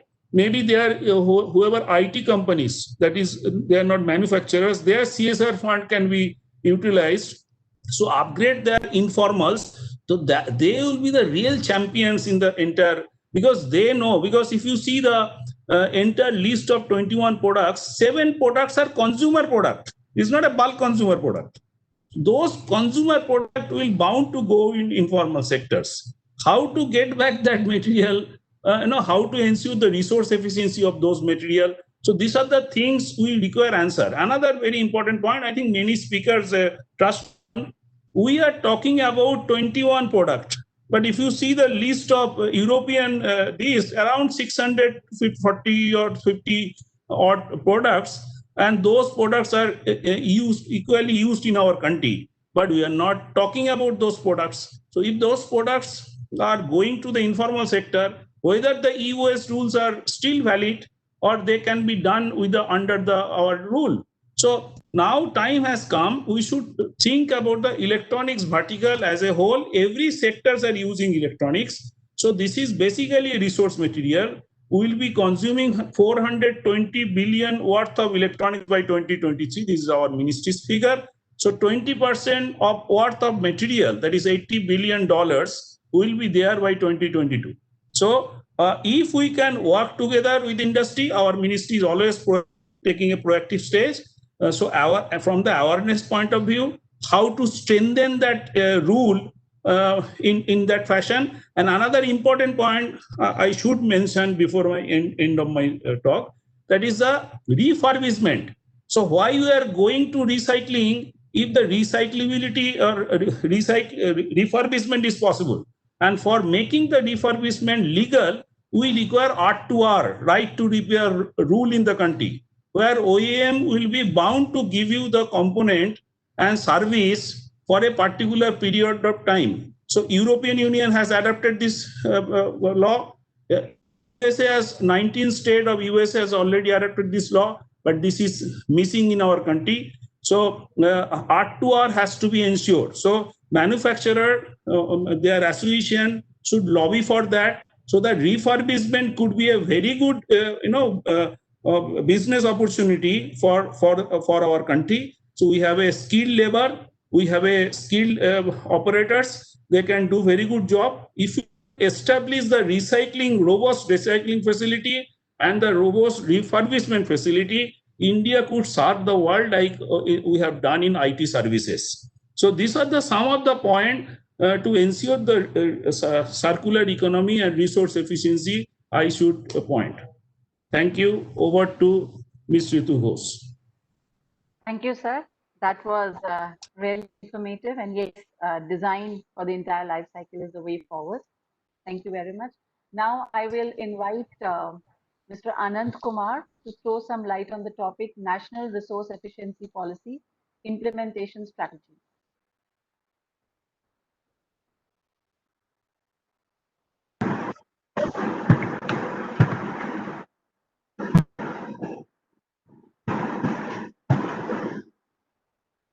Thank you, madam. First, I would like to say that I will not be speaking on the topic which you mentioned. Actually, this is not my subject. So I requested that I will touch e-waste recycling and resource efficiency, because we do not deal with it. Is the ministry subject. The strategy is the ministry part, so which we will not touch. And then Dr. Chatterjee also said, no, you please speak. So then I said, okay, I will do that. So, see, we are looking at implementation of e-waste rule, management of e-waste, but ultimately, and the rule has the collection targets. So everybody, all the stakeholders all the producers are required to collect e-waste as per their targets. Then what will happen to those collected e-waste? Actually, it will go for dismantling and recycling. So, and e-waste, I believe, even our member secretary in the morning said why we are calling it as a e-waste. It is a secondary resource. So I will say that e-waste is a secondary source for many of the elements, many of the metals, many of the precious, semi-precious, and rare earth elements. So basically, it is a resource, and it is a resource available with us. So if we increase the collection efficiency of e-waste, if our collection efficiency increases, then we will have a better chance of material recovery, because see, all the metals, precious or semi-precious metals are at trace level. So if you are handling a small volume, you will not be able to extract the entire value of that material. So you need volume. So in our country, we do not need large number of recycling facilities. We need recycling facilities at the zonal level. At 4 zone, you can have 4 recyclings, and you can have dismantlers all across the country. And for efficient recovery, I will suggest manual dismantling is the best, because these best level element you may be losing out if you are doing the mechanical dismantling and recovery. So I would like to emphasize that we should have dismantling centers, large number of dismantling centers all across the country, and these centers should continuously feed materials to those recycling hubs. I think Dr. Chatterjee also will agree that government is thinking in this direction, and some moves have already been initiated in this direction, which I would not, because I do not have all the information with me, so I will not dwell on that. Apart from that, I just like to tell everybody knows that if we have a high-end printed circuit board, we can recover almost 350 to 400 grams of gold. So you can see the value in the e-waste. If we really consider as a secondary resource, now people are calling it as urban mining. So e-waste can help in achieving the goals of resource efficiency and circular economy. With this, thank you, madam. This my presentation. Thank you, Mr. Kumar, for your valuable input. Now I would like to invite Dr. P. Parthasarthi. He will be speaking on future practices in recycling. Over to you, Dr. Parthasarthi. Namaskar. Can I have the share, please? Yeah, it is there. So the previous speakers, Dr. Sandeep Chatterjee and Dr. Mr. Anand Kumar of CPCB has touched upon many vital aspects, and there is nothing much for me to say now because they covered most of the aspects. And again, the same question comes: is e-waste a real waste? It is not at all a waste. In fact, in the USA, they call it e-scrap. They don't use the word waste. They use it as a scrap only. So it is a big resource. E-waste is a big resource. And we have been the pioneers in this field. We started way back in 2004 and 5. And earlier to that, I was with a Singapore-based recyclers between 2000 and 2004. And then I decided to come down and start this. At that time, there was no rule. We had to struggle. We had to struggle to establish. Even there was a protest when we started building the factory in Govaspet near Bangalore rural area. The rural folks thought it is a big hazardous and they're going to have environment health impact, and they protested and stopped the construction. And then I had to convince, and it took a long time, long way to come to this present. And those people, families who have protested, they are all employed with us now. That is something really you must look at that, because they are employed, their families, their people are all working with us. And we have developed, ours is completely make in India, made in India. At that time when the government was thinking of foreign technologies, there was a workshop way back in 2004. Some of the speakers may be able to recall that.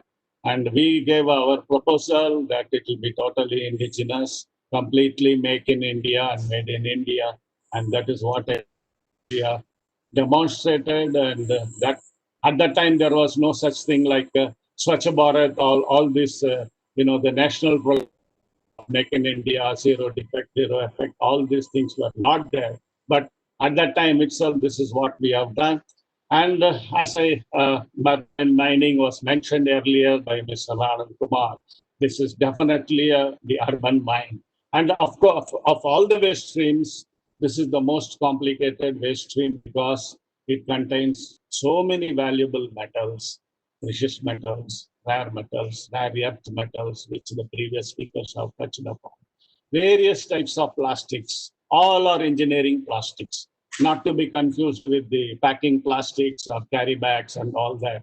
These are all engineering plastics and they can be definitely recycled, and also the glass. And when it comes to resource efficiency, we proved a long time back itself that we can recycle. We are blessed with the recycling infrastructure in our country, and we have proved with our own data that 99% can be recycled. In fact, I was told to put up the facility right next to the landfill, hazardous waste landfill in Doberspet, because at that time it was thought e-waste means it will all go to landfill.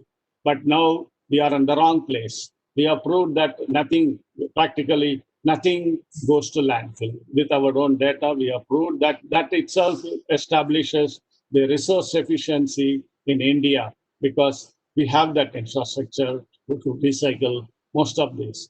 And coming back to this importance of recycling, we have to really hammer down the aspects of recycling, which really saves not only the resources, it saves a lot of energy also. The examples are all provided here. For example, aluminum, which is an energy guzzling industry, if you have to mine it from the earth, the mother earth, whereas when you recycle, you save a lot of energy, you save a lot of water, you reduce the pollution of the air, water, and soil. And these are all some of the examples. When you recycle 1 ton of paper, you save 17 fully grown trees. So this is the real importance of recycling compared to that, this urban mining. And of course, the problem of the e-waste recycling in a country like India is the informal. And these are all some of the pictures many of the other participants also shared. I need not go into details and about this Muradabad. The earlier speaker in the mornings also touched upon on this aspects of the informal sector recycling. And in fact, now I must say that when we check the incoming recycling materials in our facility, we found most of them are ROS compliant, ROHS compliant, because ROHS was introduced in the world by European Union way back in 2006. And our country, we made it 2000, it's almost a decade now. So you can see that e-waste itself is ROS compliant. So what is the question of hazardous? Hazardous, when it is a waste material coming in for recycling, itself is ROS compliant. Most of them are IT related e-waste, and the life cycles are not so much because technology and obsolescence and things like that. And of course, the target is given now for current is about for producers and PROs that they have to show that target of 30% take back. But then I must say that the pandemic has really, Dr. Sandeep has rightly put it, that new normals have been established, like this virtual seminar, and then mainly the education. And in fact, during the lockdown, there has been an increased sale of mobile phones, laptops, and Wi-Fi's, because everybody wanted to depend on the communication. And in fact, when the essentials are all allowed during lockdown, I found the mobile shops are also open, because that has also become an essential, because they need batteries and recharge their SIM cards and so many things. And the new norms has been established, and this has really improved the sales also in spite of the lockdown. And the data also shows that there has been an increase in sales. And in fact, the IT and communication and these things have sales have gone up even during the lockdown. That is something very important we should notice. And in the future, this new normals is going to continue, like what we have this webinar now. Now, coming to our facility, as I mentioned, we started way back 2004, and you can see that we are located in the rural area. And even though the rural people protested during the project stage, but they are employed. And most of our employees, 60% of the employees are all women. They have been trained with dismantling. They know how to dismantle laptop or any of this equipment. They are up in the skills also. And they know how to segregate them also, even different materials, different plastics, and where to keep and how to handle hazard. All has been trained. And in fact, we have given awareness programs even on the pandemic also, repeated awareness programs on use of personal protection like masks. Of course, they were already been using since the inception. So there was not real issue of using a mask for our workforce. And also that the other aspect, since we have used only the local rural employment, there was no problem of this migration and all that employees coming from other parts of the country. We did not have this problem. Okay. Now, this is all the people have talked about gold, silver, and precious metals and all that extraction and using several technologies and all. But this has been our core area from the beginning because I am in this field for almost 35 years and I am a hands-on man when it comes to the precious metals recovery, mainly because I was trained in Switzerland way back in 1980 for watch technology. So the electroplating where we recover the gold from e-waste and use it for plating of various objects, including temples and gods and things like that. Now, there are a lot of concealed materials also. The previous speakers did mention about the Umicore. And in fact, Umicore was introduced to us by the government of India during a workshop way back in 2006. That's how we started interacting, and with the approval from the Ministry of Environment and Forest, we have been exporting the circuit boards and components and where the Umicore has been acting. And I must tell you that the process of Umicore is, I mean, it's a co-processing. It's a co-processing with the copper ore concentrates. Not only this facility, even the other facilities in Japan or in other North America and even Europe, which is most of them are co-processing facilities. And what we have developed jointly with the MIT funding, with the CMET involvement, is that circuit boards alone, whether it can be smelted. This is something first of its kind in the whole world. And many of the research work reported in the literature do not show this aspect of that. And most of the research has been confined to laboratories and things like that. Whereas we have done a pilot span scale demonstration where we have proved that we have the capability, and again, make in India, made in India completely, that we can process. But commercial operations may take some more time because this type of facilities need continuous 24/7 operations. I'll come back to that on that.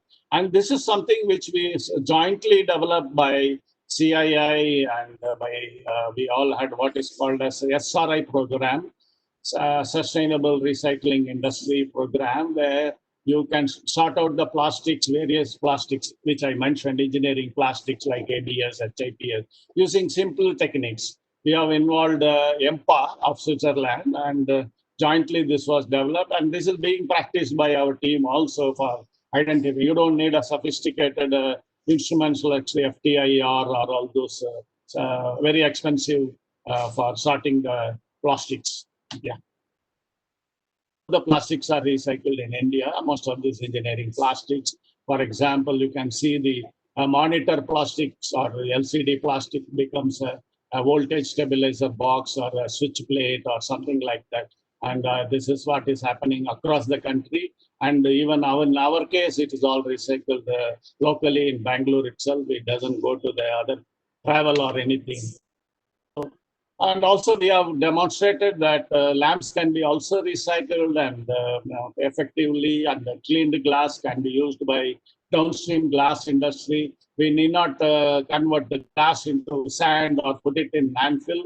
And the other aspect, we found out that the phosphor, which contains rare elements like what is the yttrium, terbium, which earlier speakers have already touched upon. And for this matter, we have been supplying this material, or rather selling this phosphor, rare earth containing phosphors to CMET laboratories. And there is a project going on for rare earth recovery. Of course, our team also has been working on. And this is the smelting, which the previous speakers have already shown, and this is the electrolysis, pilot plant scale. But to put it into commercial operation of 24/7 working, we still have a long way to go, probably another couple of years, because the pandemic has also derailed the whole program, and it will take time. We need, again, a government support, because the consent to establish is yet to come for this project. And The furnaces which you saw smelter has to run 24/7. You cannot be switch on, switch off mode. Although we have run it for continuously 48 hours, but then we need something like a 5 tons per day of circuit boards to make it sustainable on a 24/7 working basis. And looking at this, we are also expanding. This is our next. The future is we are putting a facility in Andhra Pradesh, and this is in near Hindupur. And here we are also planning for a lithium-ion batteries recycling, and not only lithium-ion. We have established already. We have been doing it, and earlier we have exported again to Umicore with the MOE of permission. But then now, which is Make in India, Made in India, we are going to again start recycling of this lithium-ion batteries on a commercial scale. We are planning in this facility, and also the smelting and the e-waste dismantling. We have recovered already various different metals, indium and tantalum, all of them on a bench scale, not on a laboratory scale. This we have already demonstrated. And then, of course, we need to network with some of the organizations in India and abroad for effective recycling of all these rare earth and elements also. Initiatives, in fact, we brought in these standards long way back because we have been working with the multinational corporates. Most of these have been auditing us, our facility. They just don't go by the State Pollution Control Board approvals, authorization, and all that. The audit protocols are very tough, not only environmental, health, safety factors and health aspect, and also the worker safety and whether they are trained in first aid and firefighting and all these things. We have to improve the standard. And many recyclers are not aware of all these things. They think, oh, we are not getting material, e-pericerized material, but they do not know the standards have to improve. Unless they improve the standards, they cannot get material from multinational organizations because the expectations are much, much higher, and they require skills because many of the recyclers are engaged in mainly in dismantling, and there is a big lot of confusion between dismantling, recycling, refurbishing, and the compliance requirements. And all this is putting recyclers into real recyclers are all sidelined also now because of the mushrooming recyclers, and everybody wants to jump into this field. But then where is the material? Mr. Anand Kumar in the opening speech, he told in the morning that there is only 1,64,000 and odd tons between 2018 and 19. Where is the remaining material? The statistics are correct, yes, through 3.2 million tons is correct, but where is it? What is really available for recycling is much less, and out of that, 90% is informal sector, but remaining are all with the lying dormant in the households, even in the government offices, in some of the bulk consumers. So the real materials available for recycling is very, very less. And some of the recycling facilities who have invested heavily have gone out of business. A few cases, many are maybe aware, they claimed in the beginning they are integrated and all that, but then they are now out of the business. So the situation is not really very conducive for entrepreneurs unless they do the homework of working out where from they are going to source the materials so that the sustainable recycling can be. These are all some of the, we have developed, as I told you, we developed many machineries also. Only some of the shredding machineries we have imported. Then that also we are now trying to develop indigenously.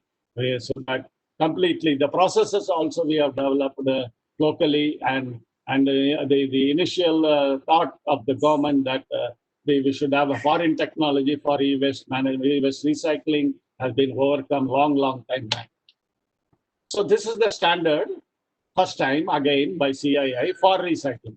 CII already had a Green Co standard, Green Companies standards developed for various industries. I think it was 500 plus, so I'm not sure now.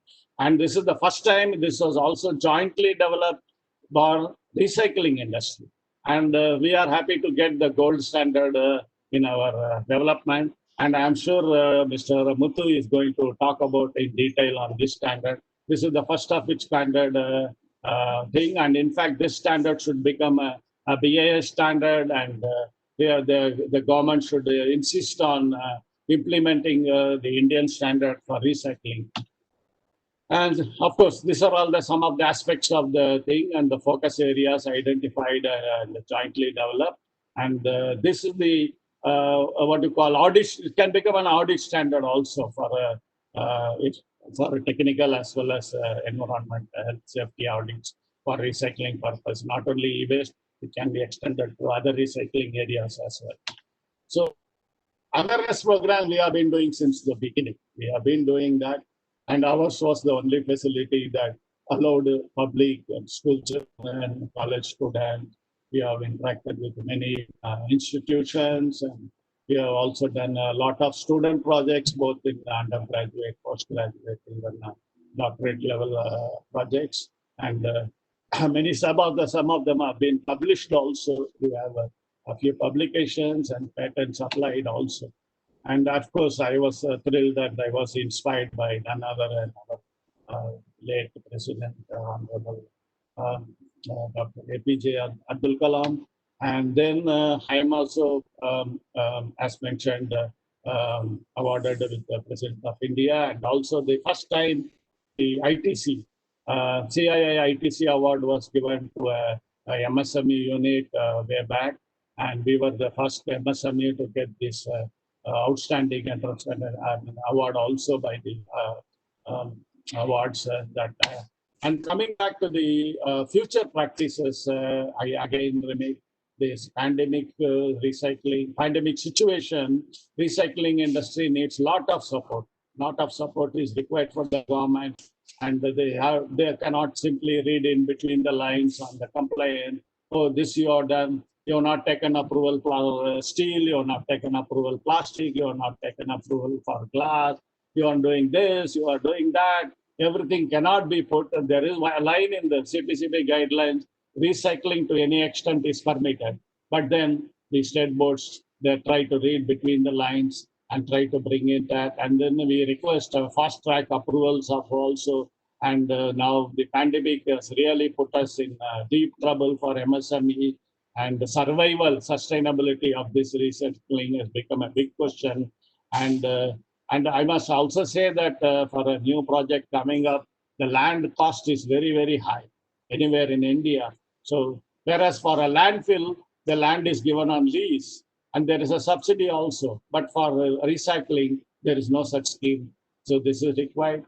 And the eco recycling park, which earlier speakers have touched upon, is also a need of the country. The other countries, Japan has done way back, a long time back in 60s itself.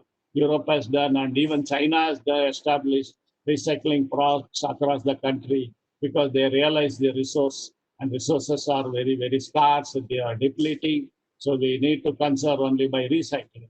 And then coming back to this mushrooming recyclers, where the dismantle so-called, there is a big confusion: who is a dismantle, who is a refurbisher, who is a recycler, and the guidelines are grossly ignored. CPCB guidelines are not at all followed, and this issue need to be sorted out for future.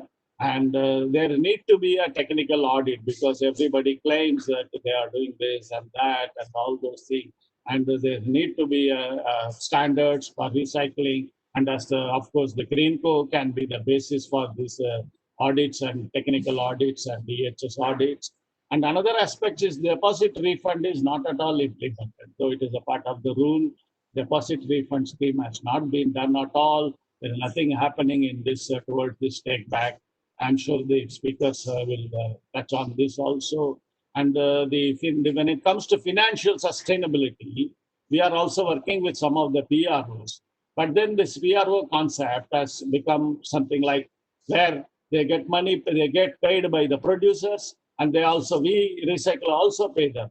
They don't have any facilities. They are not employing so many people. They are not really doing, but they are doing mostly the PRO job as the name suggests. But then they get the complete cream of it.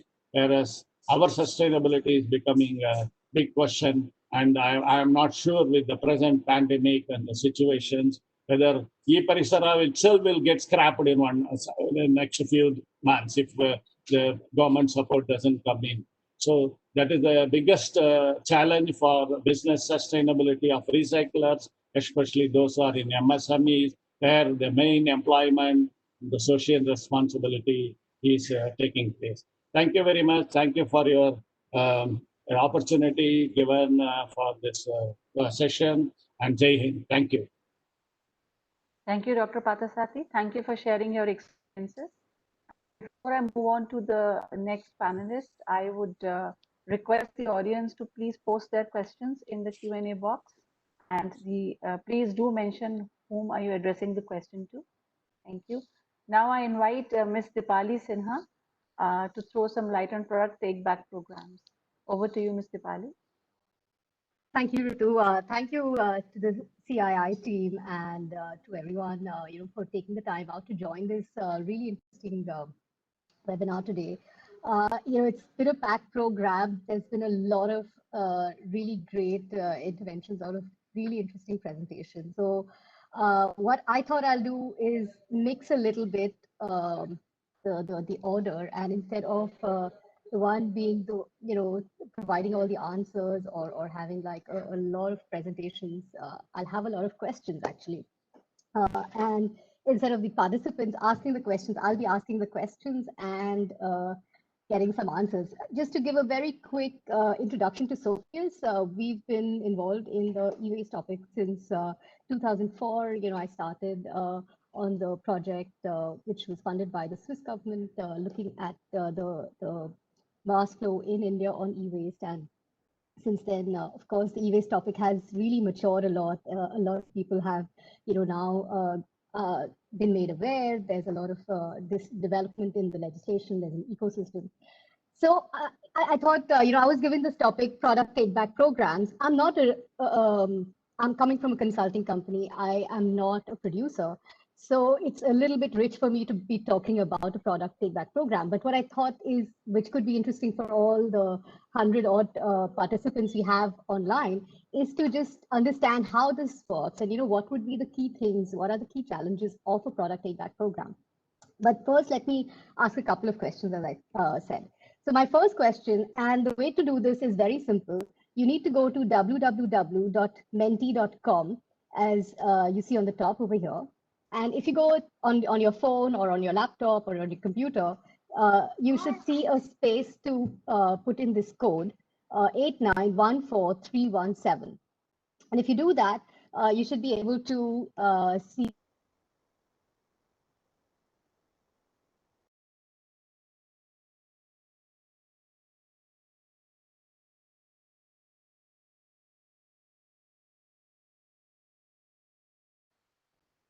Dipali, we can't hear you.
Neelam, is there a challenge? Is it only me who can't hear Dipali, or is it like true for everybody else?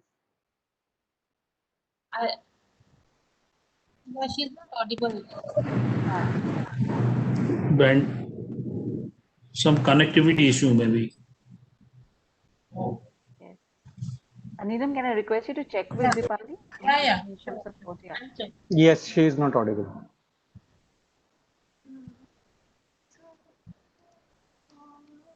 Hello? Hello? Yes, you're audible now. We can Oh, hear I'm you sorry. now. I don't know. My connection just dropped. I think there was a phone call coming in and I just. So do you see the question actually? Do you see www.menti.com? And if you put in the code, are you able to see any of these options? Okay, someone says within the past 6 months. And last, okay, more than a year ago. So we've got 3 responses. 5, 6. I'm going to wait till at least 50% of us. I think there are about 89, 90 people the last time I saw the participants list. So let's get at least 40, 50 people answering this question. Probably next. Within the past 6 months, that's kind of winning right now. Come on, a couple of more people. If you could just go to www.menti.com. It's very quick, very easy. You should see this code pop, space for a code. Enter 8914317, and you get the options. Comment to share among participants. Sorry, was that a comment? Hello? Okay, I don't think so. Okay, so let's go ahead because I know time is short and there's another presentation and to Muthu's time. So as you can see, a lot of people have probably never disposed any e-waste, some in the last year, a lot in the last 6 months. What about, if you did have, e-waste to dispose of and you hadn't done, anything in the last month, in the last 6 months, which option would you choose? Would you go for, to support an environmental or social cause by giving your e-waste for free? Get recognition as a responsible citizen. So would that be a motivation to give e-waste? Or would you go to a shop which gives you a discount on a new product purchase or say, yeah, I want money for it now. Here you go. Here's my old phone. Here's my old laptop. How much can you give it? How much can you give me for it? Okay, we are a very informed audience. I think everyone on this call has a fair bit of awareness, but still prefers to get a discount every once in a while. Recognition as a responsible citizen is certainly not a good motivation.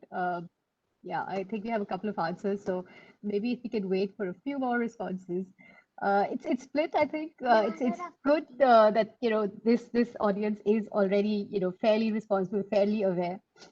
But this is the challenge, right? Because everyone expects to get some monetary benefit, and this is where it all starts to unravel.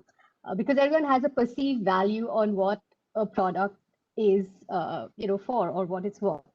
So going into my next question, which of these products has a higher treatment cost? We saw that there is a lot of recycling technology. There are a lot of ways to recover and recycle materials, but if I just showed you these 2 pictures, which one would you say has a higher treatment cost? Okay, CRT monitors, definitely they are expensive to treat, difficult, material compositions. What about LCD monitors? Not so much, I think. Okay, I think we have about 19 responses there. Okay, I think it's an 80-20 ratio, so I think the CRT monitor wins hands down. Everyone considers this to have a higher treatment cost. My next question is similar. Which one do you think has a higher recycling value? So which one of these 2 products, refrigerators or air conditioners, would give you more value? We have a lot of recyclers in the audience. I'm sure they would be able to answer this very accurately. But maybe from the general public, it's also good to know what you would consider is the product which has a higher value. Okay, this is split. The air conditioner is 75-25 to the refrigerator. Okay, now a word cloud. So you need to type in an answer. Which product has the highest cost of recycling? So, for all the electronic products, Dr. Chatterjee mentioned there are about 650 products. So in the e-waste regulations, we have 21 product categories. Just from your, knowledge, quickly, without thinking, which of these has the highest cost of recycling? Which one do you think is the most expensive to recycle? CFLs, medical waste, telecom, lighting, lithium-ion batteries. I think all of these have been mentioned in the presentations before. I think CFLs are winning. There's a lot coming on CFLs and lightings together, definitely. lamps, so also it's all in the same category. Batteries and lithium batteries also in the same category together. Laptops, telecom, CFLs. Okay, I think yeah, everyone agrees that there is a real cost of recycling CFLs, and that's true. Next question is similar, but which product has the highest recycling value now? If you have a product, which one of that would give you the most value if you recycle it? Mobile phones. Okay, that's really interesting. That comes up straight up. PCBs. Okay. Again, mobile phones. So mobile phones, mobiles. It's all about ICT, actually, the connector part. That's a very specific part, actually, but yes, it's the one with all the lovely gold shiny connecting. Okay, old desktops, definitely mobile phones again, someone's added there. So yeah, you see, I mean, there is some consensus that mobile phones have the highest recycling value. CFLs have the highest recycling cost, and refrigerators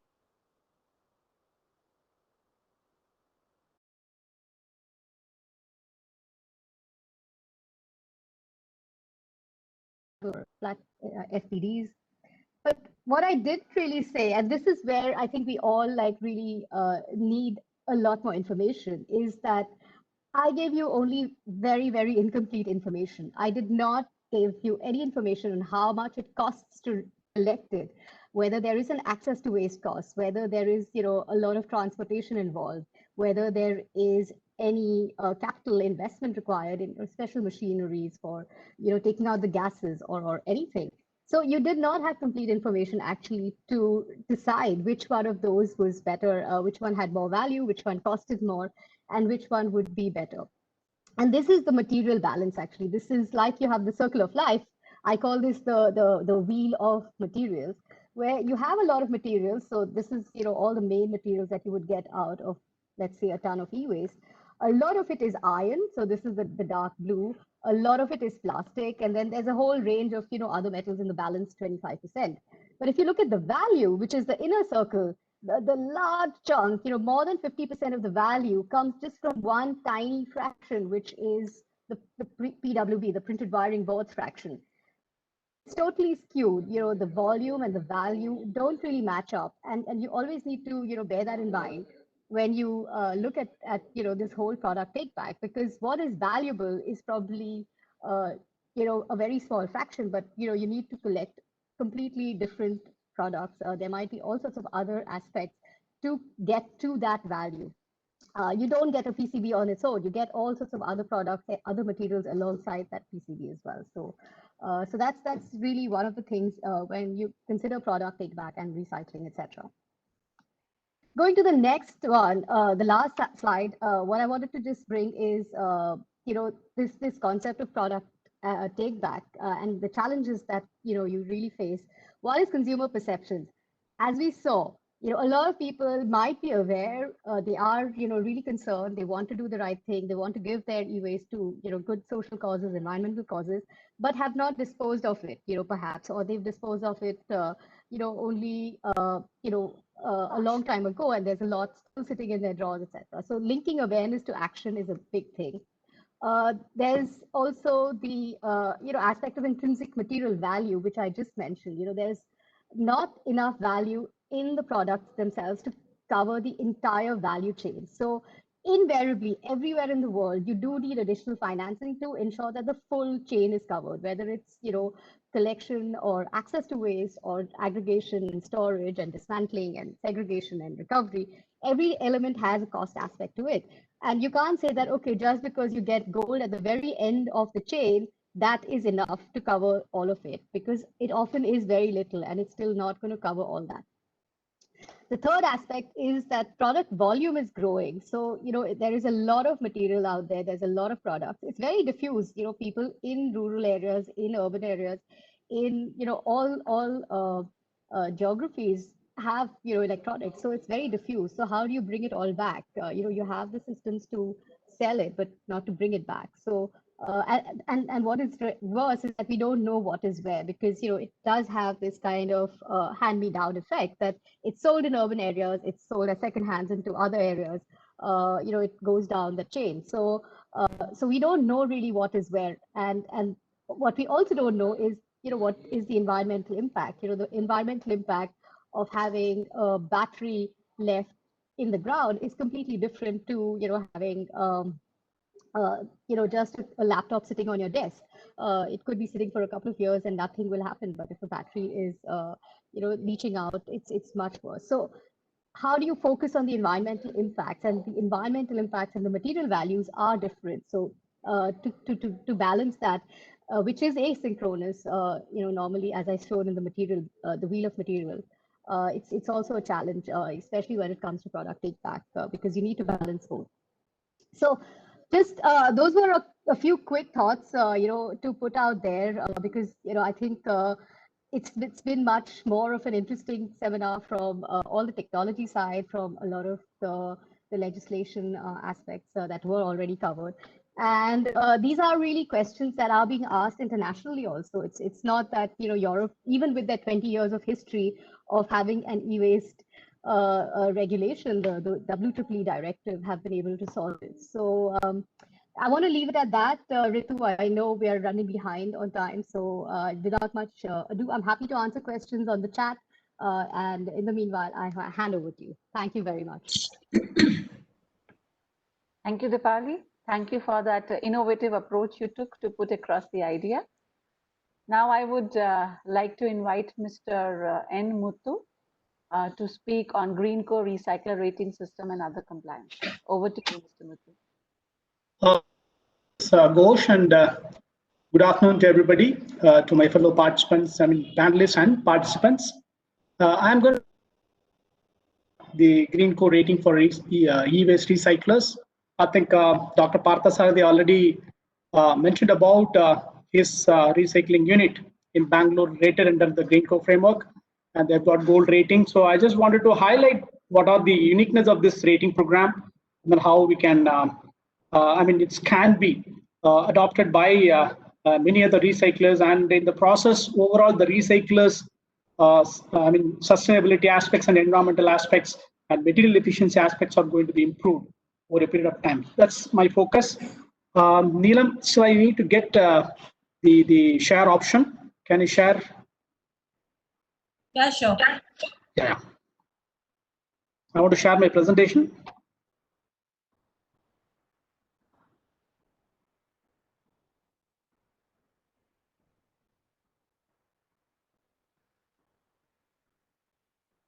Yeah.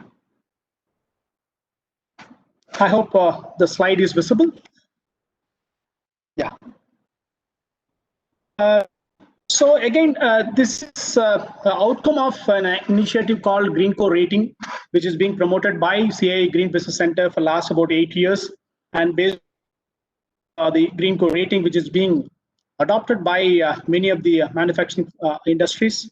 And also we had the program called Sustainable Recycling Industries, which was mentioned by Dr. Parthasarathi, and the entire panel who is presenting in this session, they are all part of the Sustainable Recycling Industries program, which was supported by Swiss government, which was implemented by CII in India, and of course the Empower from Switzerland was supporting in terms of implementation since 2016, 3 years.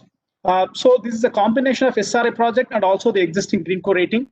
The entire Greenco rating is a voluntary rating facilitated by the Green Business Center of CII. Green Business Center is one of the centers of excellence within CII, which is mainly involved in promoting the concept of energy efficiency, environment friendliness, green buildings, and other climate and renewable related initiatives for the Indian industries.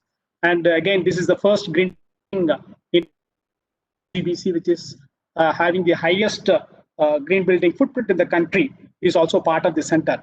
So we have a very good experience of promoting the voluntary rating program, which is again helping the industry to perform beyond compliance and also comparable with any other best-in-class out India, and in the process more competitive. So from the point of IGBC, which is part of CII's the buildings, and the Greenco rating, which I'm just going to cover in this presentation is mainly for the manufacturing industries, a plant-specific voluntary rating program. Then we also have the green product rating, which is mainly used today for green building products.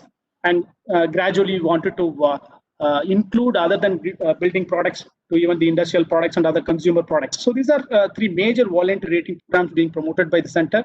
And of course, in each and every area, the response is really good. We have more than 7 billion square feet of green buildings. We have more than 650 companies are participating in Green Co rating. Then we have about 1,000 products already rated under Green Pro rating program. So coming to the Green Co rating, it's basically a framework which is helping the industry to understand and where they are in terms of their greenness. All the environmental parameters are used for evaluation. It's more holistic in nature. And as I said, already more than 650 plants are working on it. And again, it is acknowledged by the government of India. The MOFCC has included is one of the voluntary initiative from the industry in terms of mitigating the climate change impact. And UNIDO has recognized as one of the top as part of their 50th anniversary program. So this is a simple framework kind of industries. There are 10 major parameters which is used for evaluating the greenness of the company. Very structured framework. We had about 120 experts from different sectors involved in developing the rating program. It took almost a year to come with the guidelines, and based on the pilot in 2012, we started implementing. And these are the 5 levels of rating, starting from certified level, bronze, silver, gold, and platinum level. So somebody's platinum means they are really world class in terms of the environmental performance. So these are different kind of industries which are already being part of this initiative. So you'll find all SMEs, Indian companies, public sector units, multinationals, and all kind of sectors from process industries to engineering, automobile, and all type of industries are implementing this voluntary rating. So one of the uniqueness of this rating is this rating, apart from the systems are definitely very, very important for sustaining any performance. So that's again a 20% weightage, but many of the systems are included as mandatory requirement. So having the systems are compulsory to apply this rating program. But 70% of the weightage, the actions taken by the company in different areas. So that is how it's helping companies, and in the process they're able to save a lot of resources. In turn, they're getting money saving. So till date, the feedback to rated companies, more than 1,257 crores of money being saved by the green rated companies, which is from various resources like electricity, water, material, packing material, and reduction in logistics, and so many other resources. So that's about the Green Co rating, which is followed by companies covering all sectors. Based on that experience, again, based on our Sustainable Recycling Industries program, which was running almost for 3.5 years since 2016. So we have the major focus of building the awareness and capacity of Indian stakeholders in terms of e-waste plastics. The major focus of this particular program in India was to address the BFR plastics issue, and especially the legacy e-waste. There are so much of plastics with the BFR. So BFR plastic is not recommended for recycling. So how to identify, even your Dr. Parthasarathi has shown you a slide, how we have created a system to having a simple system to identify the BFR plastics. So I think the major focus of the program of SRI in India was BFR plastics. Many things have been done, including Dr. Chatterjee, Mr. Anand Kumar. So they were all part of this program when it was under implementation. And another deliverables as part of this project was development of these guidelines for the e-waste recyclers using the Green Co framework. Of course, Green Co framework mainly talks about the environmental aspects, but again, we involved all the stakeholders. I think all the major recyclers were involved, OEMs were involved, technical experts. So in this panel, Dr. Parthasarathi and Deepali were part of this project very much. So we had a very good stakeholder engagement to understand the different requirements of the ratings and standards in developing the e-waste recyclers program. And based on that, this was e-Parisara was the first unit to get the rating. So definitely the e-waste recycling program is helping in many ways.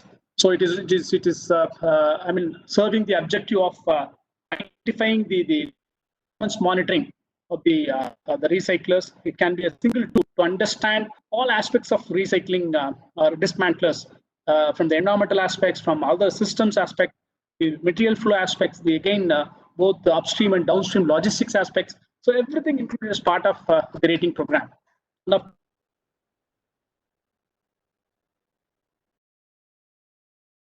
is being managed by them, but of course it's again through improving the existing system, or the informal sector being converted into more formal and with the better practices and systems. And of course, it is also helping to create a more transparent system for the recyclers.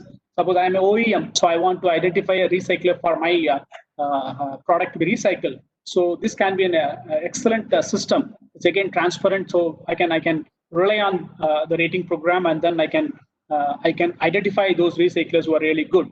It can differentiate an average recycler with respect to best recyclers, or even not so good recyclers. And of course, then again, it is helping to recycle in a better way. So it includes the better internal processes, and then upstream and downstream partners. So the entire supply chain, you're trying to ensure that it is more sustainable and it's more efficient. That's again another objective of the rating program. And of course, if somebody is rated under this program, definitely they will be much ahead of the regulations. So because in the rating program, we are looking all aspects which are beyond regulations. So from that point of view, definitely CPCB can recommend this particular rating program, asking the recyclers to take voluntarily, or is getting a good rating. Obviously, they'll be very good in terms of meeting the minimum requirement of regulations, and they'll be much beyond whatever the baseline. So this slide again, Dr. Parthasadi has already shown it. So this is the overall framework. There are 4 areas. I mean, unlike the Greenco rating for general sectors, there are 10 environmental parameters. Here we have included 4 major areas, and a lot of thrust is given for the general aspects, mainly compliance with the legal requirements and factory acts. And then in terms of housekeeping, ventilation, lighting, and the occupational ethics, occupational health, and occupational safety, and labor-related aspects, all are included as part of the general aspects. Because as part of the stakeholder consultation, we had good number of OEMs also being part of it. So many of the OEMs have their own way of, checklist to identify the recycler. So we have taken all the inputs, and ultimately the guidelines was developed. So from that point of view, it is more holistic. Then the material flow, mainly we are looking for the material efficiency, and then how frequently the material balance is being done, and what kind of they have in terms of input output material, and how effectively it is being recycled, and how the reject or waste is being handled. Again, it's addressed through the environmental management system. It includes all energy efficiency practices, water conservations, and proper waste management. So these are some of the prerequisites, and there are multiple sub points or credits included as part of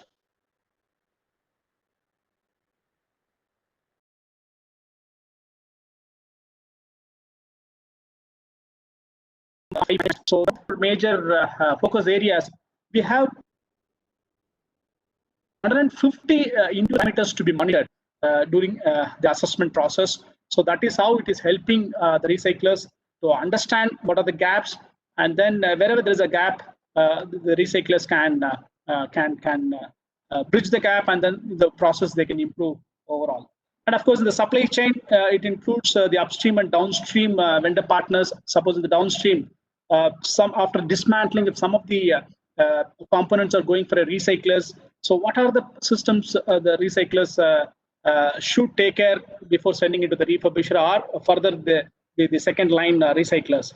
So very detailed guidelines are given with respect to the downstream partners. Similarly, the transportation system, right from collecting the e-waste from the generators through the process, how is the vehicle tracking system, GPS, and then even the transport locking systems, and even the smaller aspects like the pollution control certification of the equipment, proper the insurance of each aspects are included as part of the supply chain.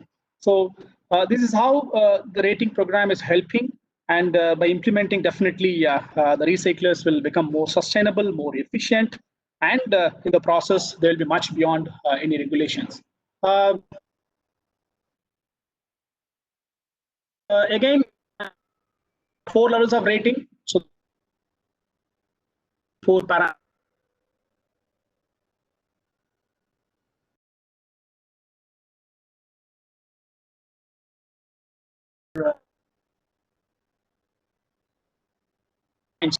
They will be eligible for even the rating program. So that even a certified recycler is good compared to a normal recyclers.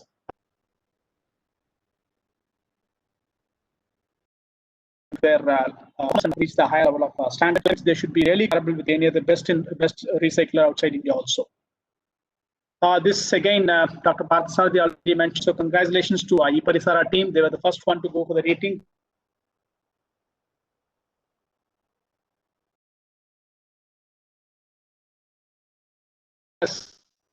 Management. There are several excellent initiatives were implemented by them, and then the proof is like anybody can visit the eParisara. How good the systems are. Stakeholders, as a generator, I think you should ensure that you dispose your waste to a responsible dismantler or recycler. As an OEM, so you can encourage your recyclers to undertake these kind of ratings, voluntary ratings, so that each and every recycler improve their performance. And overall, as a country, I think morning in the inaugural, we have been talking that India should become a recycling hub, and even should be in terms of resource efficiency and circular economy, we are looking for a huge opportunity, business opportunity. From that point of view, I think each and every dismantlement recycler has to improve their overall systems and performance. From that point of view, I think this will help. So my last slide is, I seek recyclers to adopt this voluntary rating. So for more information, you can be in touch with us. And for other stakeholders, definitely you have to play a major role in terms of promoting more sustainable e-waste recycling. From the government point of view, I mean, I'll leave it to both MEITI and also CPCB, like how you can play a role in terms of supporting and facilitating some of the pilot rating, so that today we have only one recycler is rated under this program, but how it can be multiplied to so many. So for that, the initial support can be from these two departments. So with this, I conclude my presentation. Thank you for the opportunity. Over to Ms. Ghosh. Thank you. Thank you, Mr. Ghosh. Thank you for sharing this little information. I think, although we've already passed the time at 9 minutes, but we have time to take 1 or 2 questions. So I'll read out 1 or 2 questions which have been put by the audience. And just to inform everybody, Mr. Anand Kumar had to log out due to some urgent meeting. So accordingly, the speaker will be the screen. One of the questions that is here is, what does the panel think about the ways to convert informal waste to formal waste for recycling industry? The integration of activities required between informal and formal sector. That's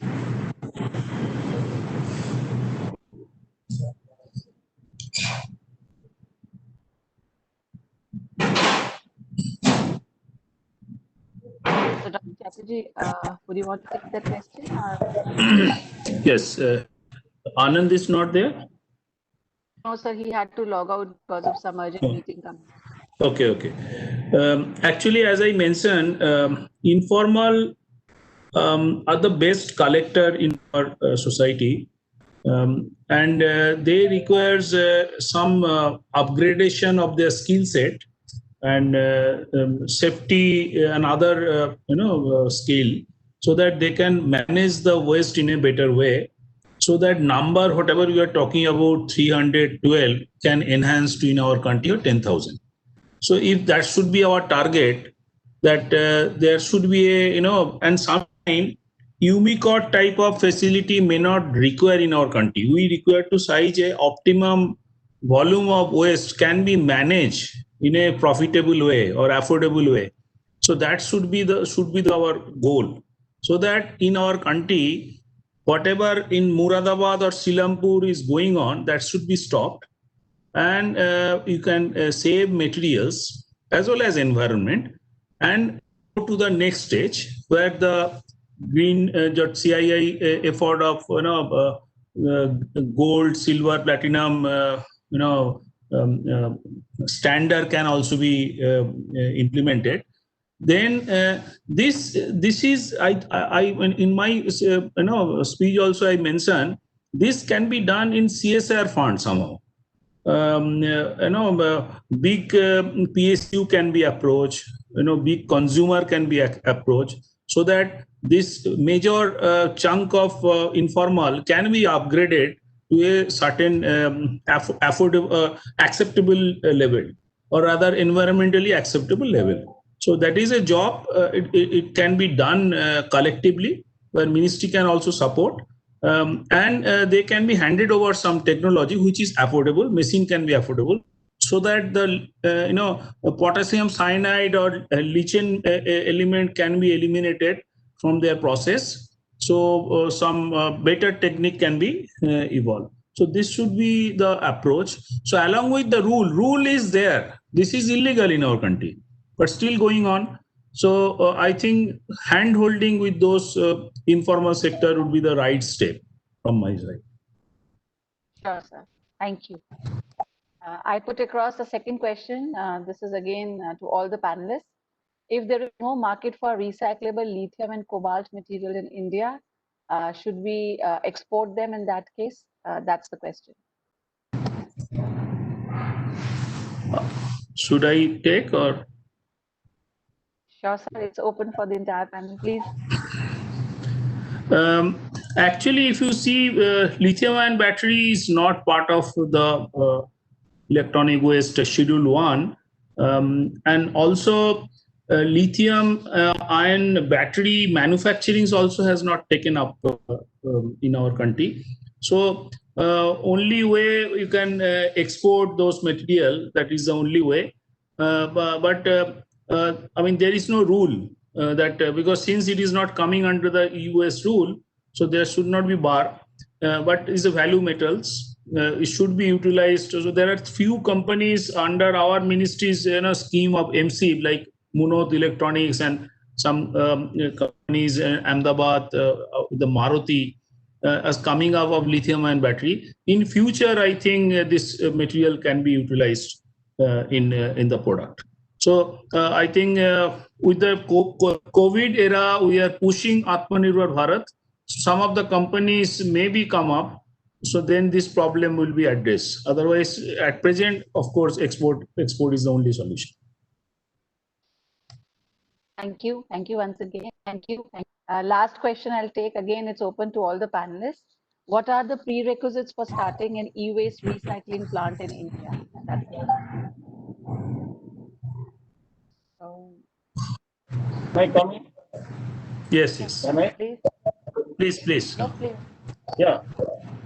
The main prerequisite for starting a e-waste recycling company is that you should be confident of sourcing the material.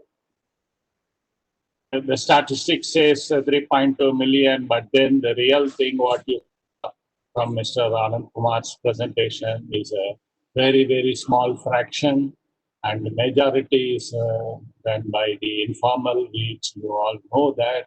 So if you are confident of sourcing the material, getting the compliances, getting required funds if you can mobilize, because we had to struggle. Initially, we were refused funding by banks, we were refused funding by state financial corporations, and we had faced a lot of problem. I said even the locals protest, and then now they are employed.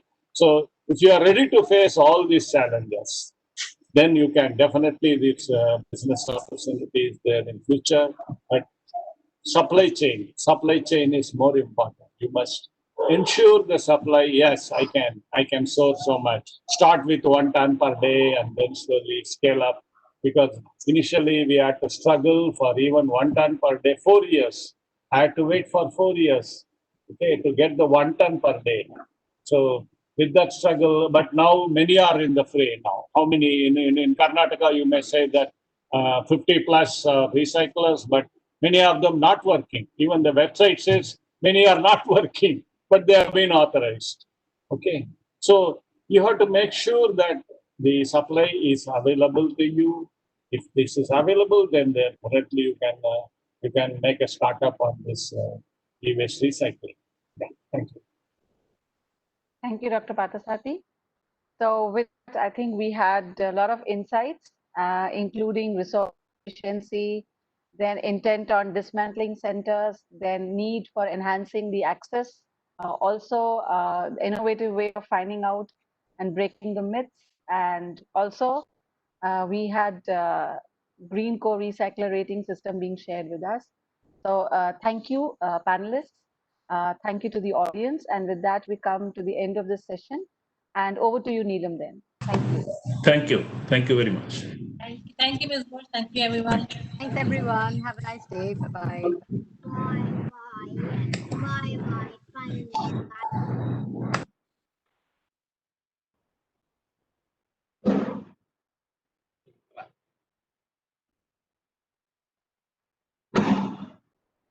Bye.